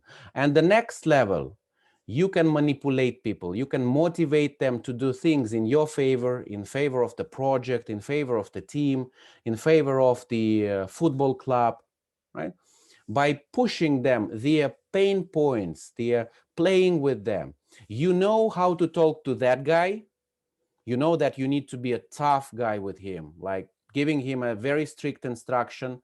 And you know that with that guy, you need to spend a little more time discussing his family, asking for his advice on some decisions, right? That will make him comfortable. That will make him work in your favor, right? So you can manipulate them. You know themselves very well. You know their weak and strong points.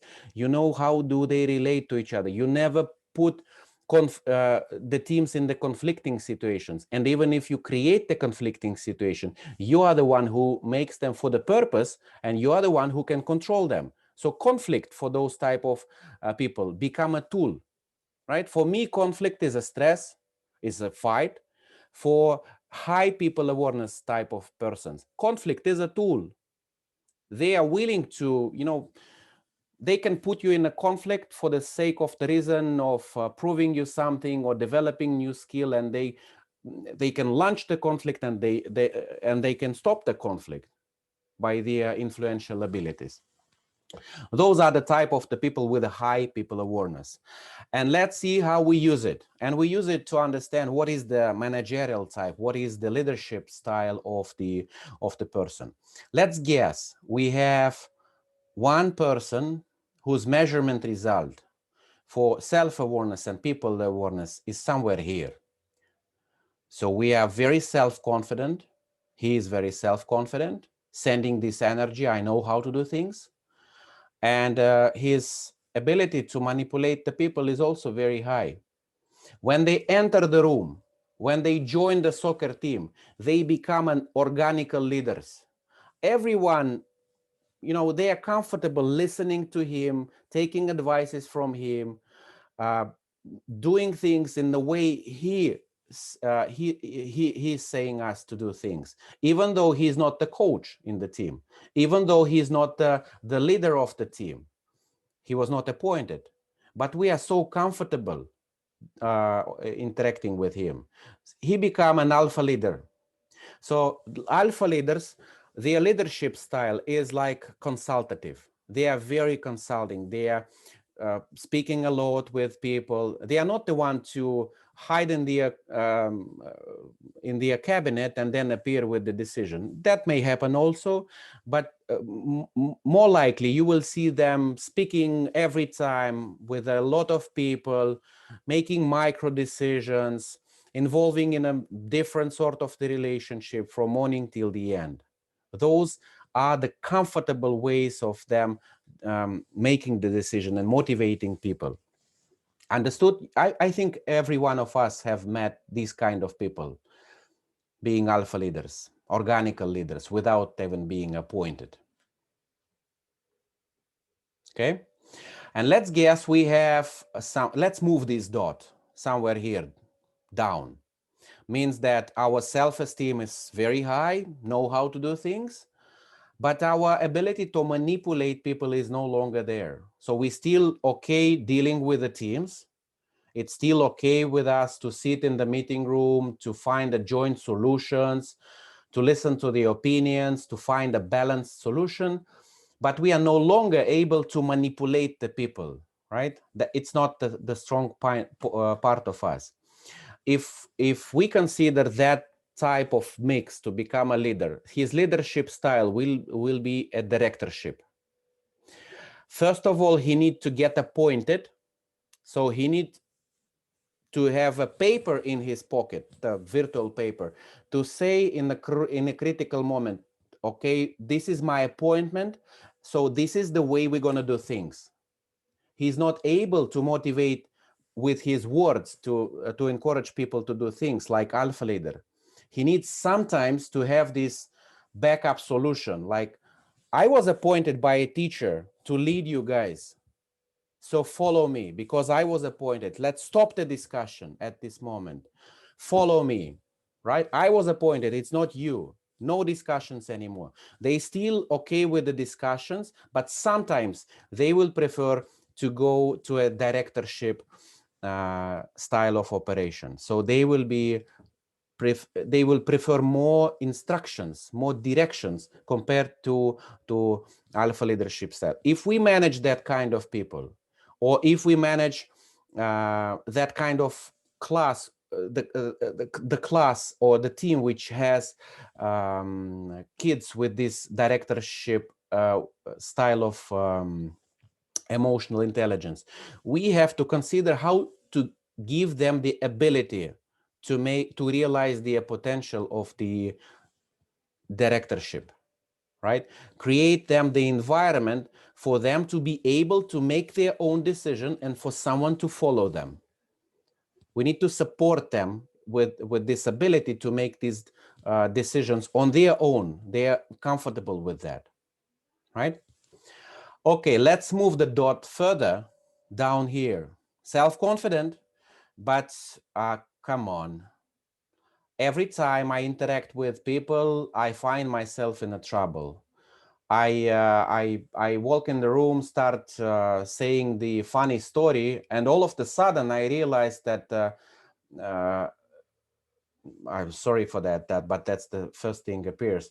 My colleague, mommy, has dad yesterday passed away, and I didn't realize that, right? And that's a confusion. That's a conflicting, emotional conflict. And it is not because I'm a bad person. That's because I cannot read this information. I cannot feel any other's emotion. Every time you put me in the complexity of the relationship of the people, that could be troublesome for me. So let me work alone. Give me a task. Attribute me the execution plan, and I will deliver you the result. I'm the individualist. I'm the one to work alone. Don't make me find any compromises with big teams. Give me a task and I will deliver. Okay, let's start with this point again and move it in another direction to this. So our empathy, our people awareness still high. So we know people very, very well. We can tell them what their strong points and their weaknesses, but self-confidence is not already there. I'm not the one to be so confident how to make this accounting plan, but I know that you are the best in that.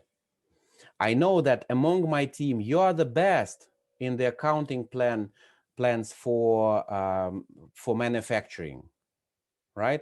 And I know that you are the best in lean production, for example, right? So I know my team member weaks and strong points, and I can encourage them to find a way to do things in the best they can do. I know how to assign people, right? The way those type of leaderships will operate, will provide the leadership. We call it mentor leadership or coaching leadership. They will be like taking an advice, right? They will invite the people in the office and they will say, I need your advice on the following task. They are like taking advice their own. Give me advice how to do this. Oh, it seems like you have a plan. So can you please work on that? Which resource you need, right? There are no giving instruction. There are no stepping in endless these discussions and manipulations. They are taking their own advice on their own. And once they realize that this is the correct resource to be put on this task, they say, okay, please go on. You have the plan. You are the best one to be attributed to that task. That's the way they behave, realizing their leadership potential. Okay, let's move dot further from here to there. Knowing people very well. I know what you need, what everyone in my team need, what neighboring team need, what neighboring company need. I know everything. I know I'm comfortable to talk to everyone. Peter is enemy to Ivan. I'm okay to make a friendship with both Peter and Ivan. I'm that kind of person. And sometimes I can transmit the information, and they finally, they solve the tensions, right? But one thing I'm not aware of, I'm not aware how my deeds and how my behavior will impact myself. Not for the reason I don't care, for the reason I don't know. I was never the person to, think about myself. I'm not the one to analyze myself. I simply not spending time on that, understanding what is good for me, what is bad for me. I live for someone else. We call it in Russia the soul of the company. There is no good translation into English, so we decided to go with this people person, someone who lives for others, who acts in favor of others, becomes a resource for others. He's joining each and every team wherever he is given an opportunity to join, to support the team. He's willing to support them, but the impact on his own career, his own wealth, his own health is out of his care, not for the reason he doesn't care, for the reason he doesn't know. He may suffer his decision to support that team. He may be fired for his decision to support that team, right? And he will, have these bad consequences. But he still steps into that because he doesn't know what will be the follow-up for him. He never concerned about that. Those are important people, by the way. I always bring this example of house building. If you build a house, you have the bricks, and you are always consider having these heavy bricks to make your house real warm, nice looking, but without cement between the bricks. Your walls will be so, fragile. So you need this cement, and those are the people to become the cement for the building of your team.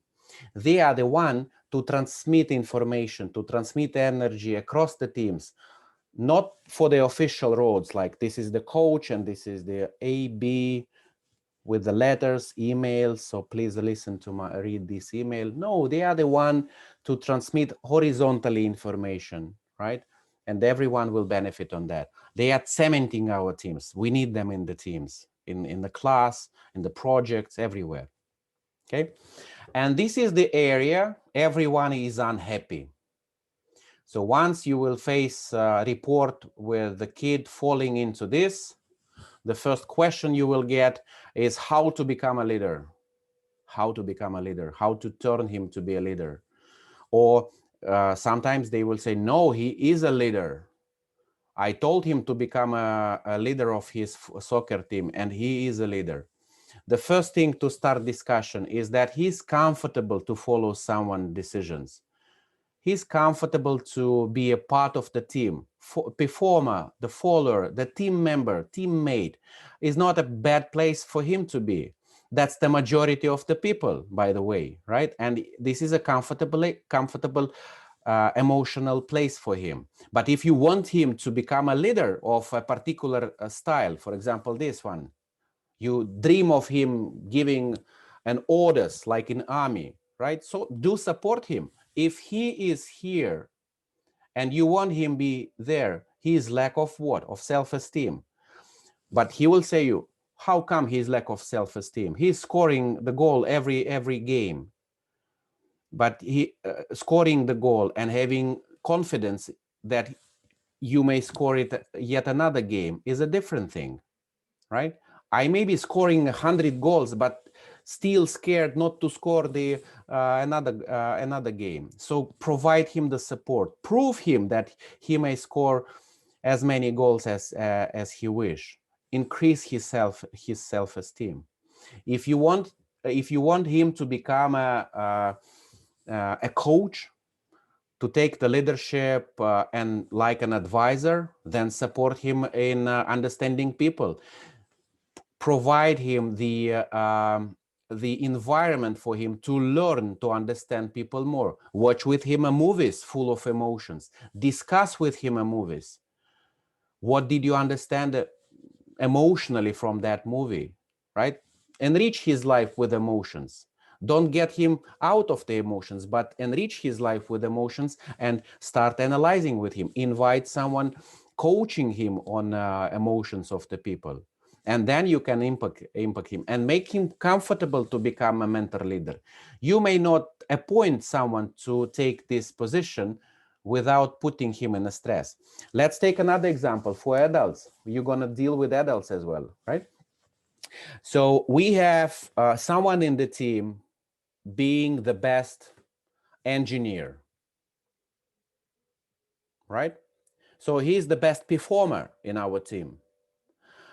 And I'm the manager of that division, and reasonably, I want to assign my best, I want to promote my best engineer to become a director leader. I want him to lead the team, right? And I do appoint him here.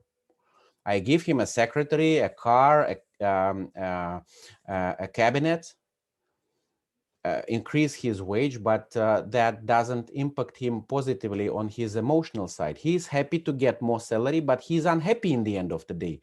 Why? Because he's not confident in this position. He lives in a stress. That's a stretch between his comfortable area of being just a team member, even an excellent team member, and you put him in a managerial position, which is he is uncomfortable with. What you have to do, provide him the support, increase his self-awareness, and increase his self-esteem, or leave him alone. Leave him in the position where he is now. It's not necessarily that the best engineer or the best accountant, the best performer will become any sort of a good manager. He may become a good manager even, but he will not become comfortable with that. He will not become happy with that internally. Understood? Yeah, that is something very useful out of the report. Let's now talk about this visual or analytical style of learning. That's a bit quicker because we already discussed a lot. Analytical is applying our knowledge. So if we want to learn language, foreign language analytically, we start from letters, then to the rules, then to the words, then to the sentences, and maybe 2 months later, we face the task of our first dialogue with the teacher or with our classmates.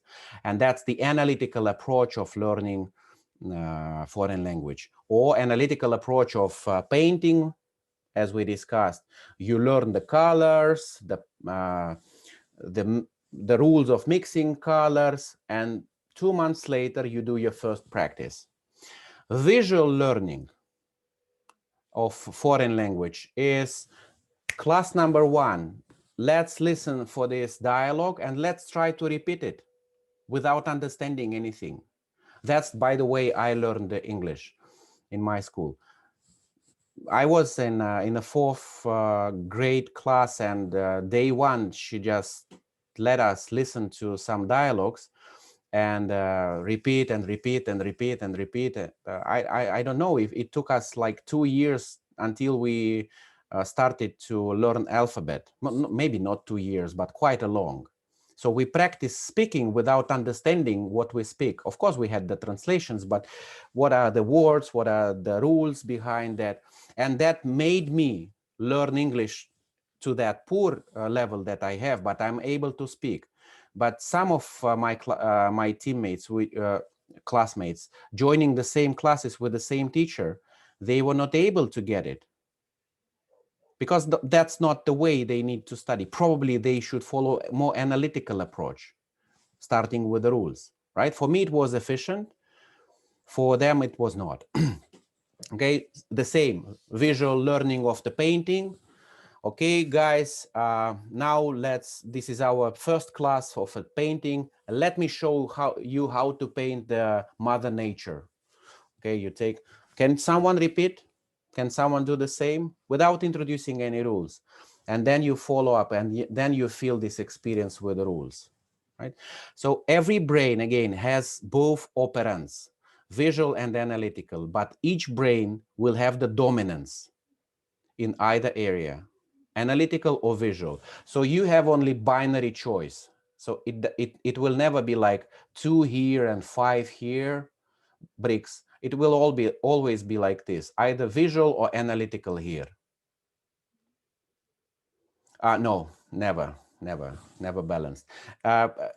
Mathematically, there could be a balanced situation, but we decide by random to put on one side. Shady? Oh yeah, okay. Okay, that's the last thing before the practice. Emotionality.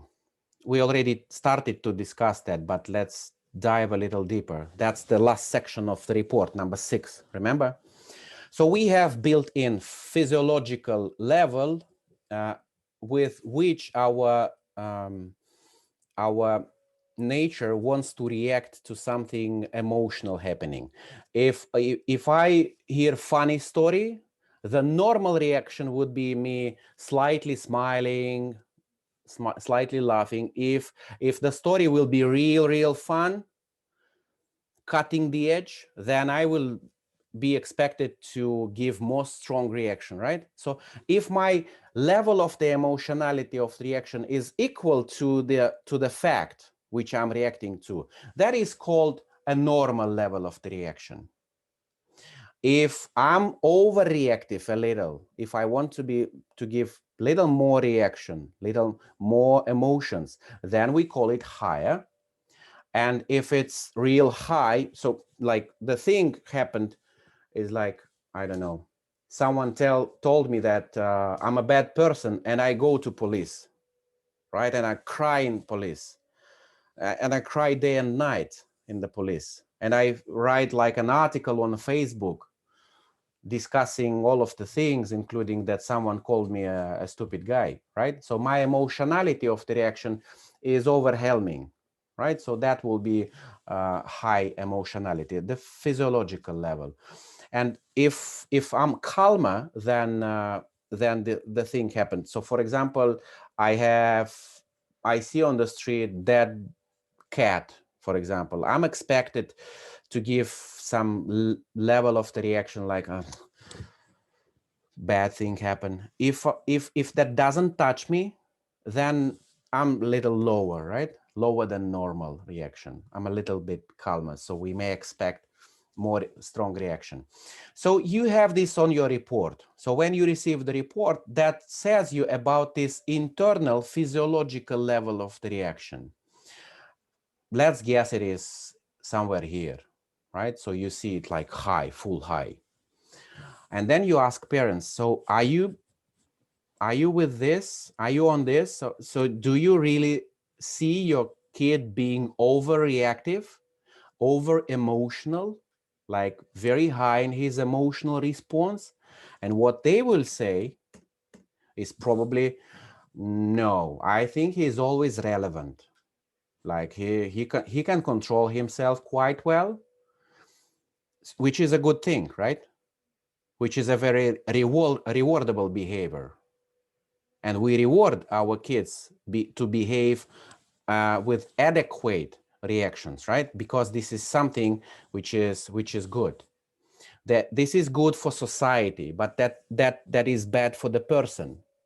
he keeps this unrealized emotionality internally. So he lives in a stretch. So this is a stretch, and another one type of the stretch, as we learned from TQ, between his willingness to give an emotional response and the role he plays. And why does he play this role? Because we reward our kid for that. Because we always praise him. Your level of you are so calm, you're so good, you control yourself very well, so good, thanks for that, you are very good, the best person. So we motivate him to replicate this behavior, and more he faces this situation when he wants to give this emotionality, he cannot release it because he protects himself, he blocks himself, he keeps this energy and go and kill someone, right? Spontaneously, he runs out of his own control, right? Because this energy need to go somewhere. So we have to consider how to unleash his energy, or consider to change our own, interactions with him, to say that, crying sometimes is a good thing.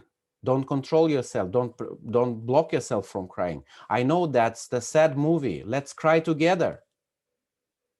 Yeah. Sometimes it's a good thing we have to do. Why don't you cry? You see me crying, right?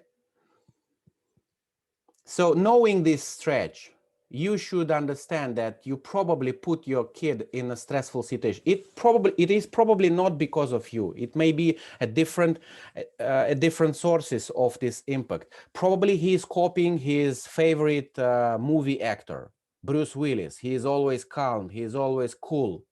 And I want to be like him. I control myself. I decide that this is a rewardable behavior. My best friend is calm, so I prefer to be calm because he doesn't want me to be too emotional, right? Because she is always calm. I need to be calm to keep our friendship. So I decide that this is a rewardable, a good thing for me, but this is not a good thing for you. Copying this style of the behavior. So us as a parent, seeing this type of the stretch, have to consider how to give the unleash of this emotionality. Another type of the stretch could be a different, right, from lower. So you can see in the report that his physical level, this appetite to give the emotion response is lower, meaning you would expect him to be calm. But parents may say, no, he's excessive. He's always very emotional, like, ha, ha, ha, every time, so funny. And he's playing a role again because he believes that this is rewardable. Probably it is rewardable by you because probably you are emotional and she wants to be like you because she loves you and, she wants to copy your behavior. And again, she lives in the stress. Right? She wants to stay calm. She wants sit silent when she watches this sad movie or funny movie. That's comfortable for her. Not because she's lack of emotions, but the feedback to outer world that she's willing to provide is lower than yours or than her friend or than her favorite movie actor. Again, this is a stretch, and stretch is always a stress. Understood? Don't be so sad, Maram. I see you turning to be so sad.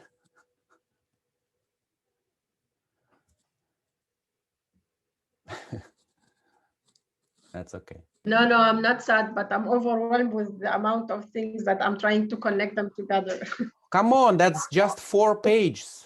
I know, but to connect them on the report, how to there was so many discussions that our report is so simple. I mean, not in the training, but in chit chat. I totally understand, but how to put this in a talk track to say it to the parent? That's what. Yeah, so that gives you a more understanding why it's very important to ask why you are here. There are so many things that we can discuss, so many things that we can extract out of this report, so many different questions we may discuss with you, rather than just choosing your best profession. It's just one thing.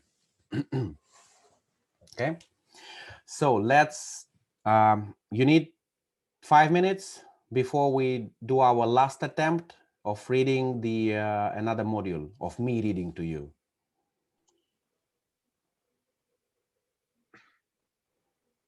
Or you're dead. I think we are dead. It's okay. So let's do like this. So let me leave you guys then. I'm in Cyprus because we have a shot in Dubai, right? So if you will feel uncomfortable and you will need me to give you a counseling on reading another module, so let's do it in Dubai. And I now discuss with Assam. Assam, don't leave me, please. So we're going to discuss with you how to finish this session. Maybe tomorrow we will need another probably hour and a half. Tomorrow, day after tomorrow, okay? Okay. So right. don't escape now. Let's shake hands with the Cyprus team. Let me thank you for choosing Verbatoria. That was by the way, that was one of the best pre-contractual discussions I had. To the point, very detailed, reasonable questions. You know, out of the gate, I felt like I'm dealing with the right person without knowing you. After those 2 days, I'm happy that you are even twice more good as I thought seeing Maram. Maram, I think you together with Shady would be a great team. Would be a great team. Thank you. Yeah. I'm looking forward to see you. We are all looking forward to be a great team, all of us. Yeah. Okay. So have a good rest and let's get connected and see each other in next 10, 12 days. How many? Yeah, but would you want to finish that 1.5 hours tomorrow or after? We can play it by email or something, no? Let me talk with Assam, because with her I need to do it quicker because I don't have a chance to meet her. And once we have an appointment with her, I will share it with you, and you can decide if you join. Okay. Super. Yeah. Good. Excellent. Perfect. I mean, and one thing to mention, we did so far. You didn't realize that, but we've done 99.9%. Once you see the remaining modules, you will all of a sudden realize that, oh, that's I already understand how to do. I know you don't have this feeling, but believe me, you're already there. Oh, really? I need to read it 2 and 3 times. I have to watch the video, the recordings again and again. Yeah, so we'll get the notes again. Let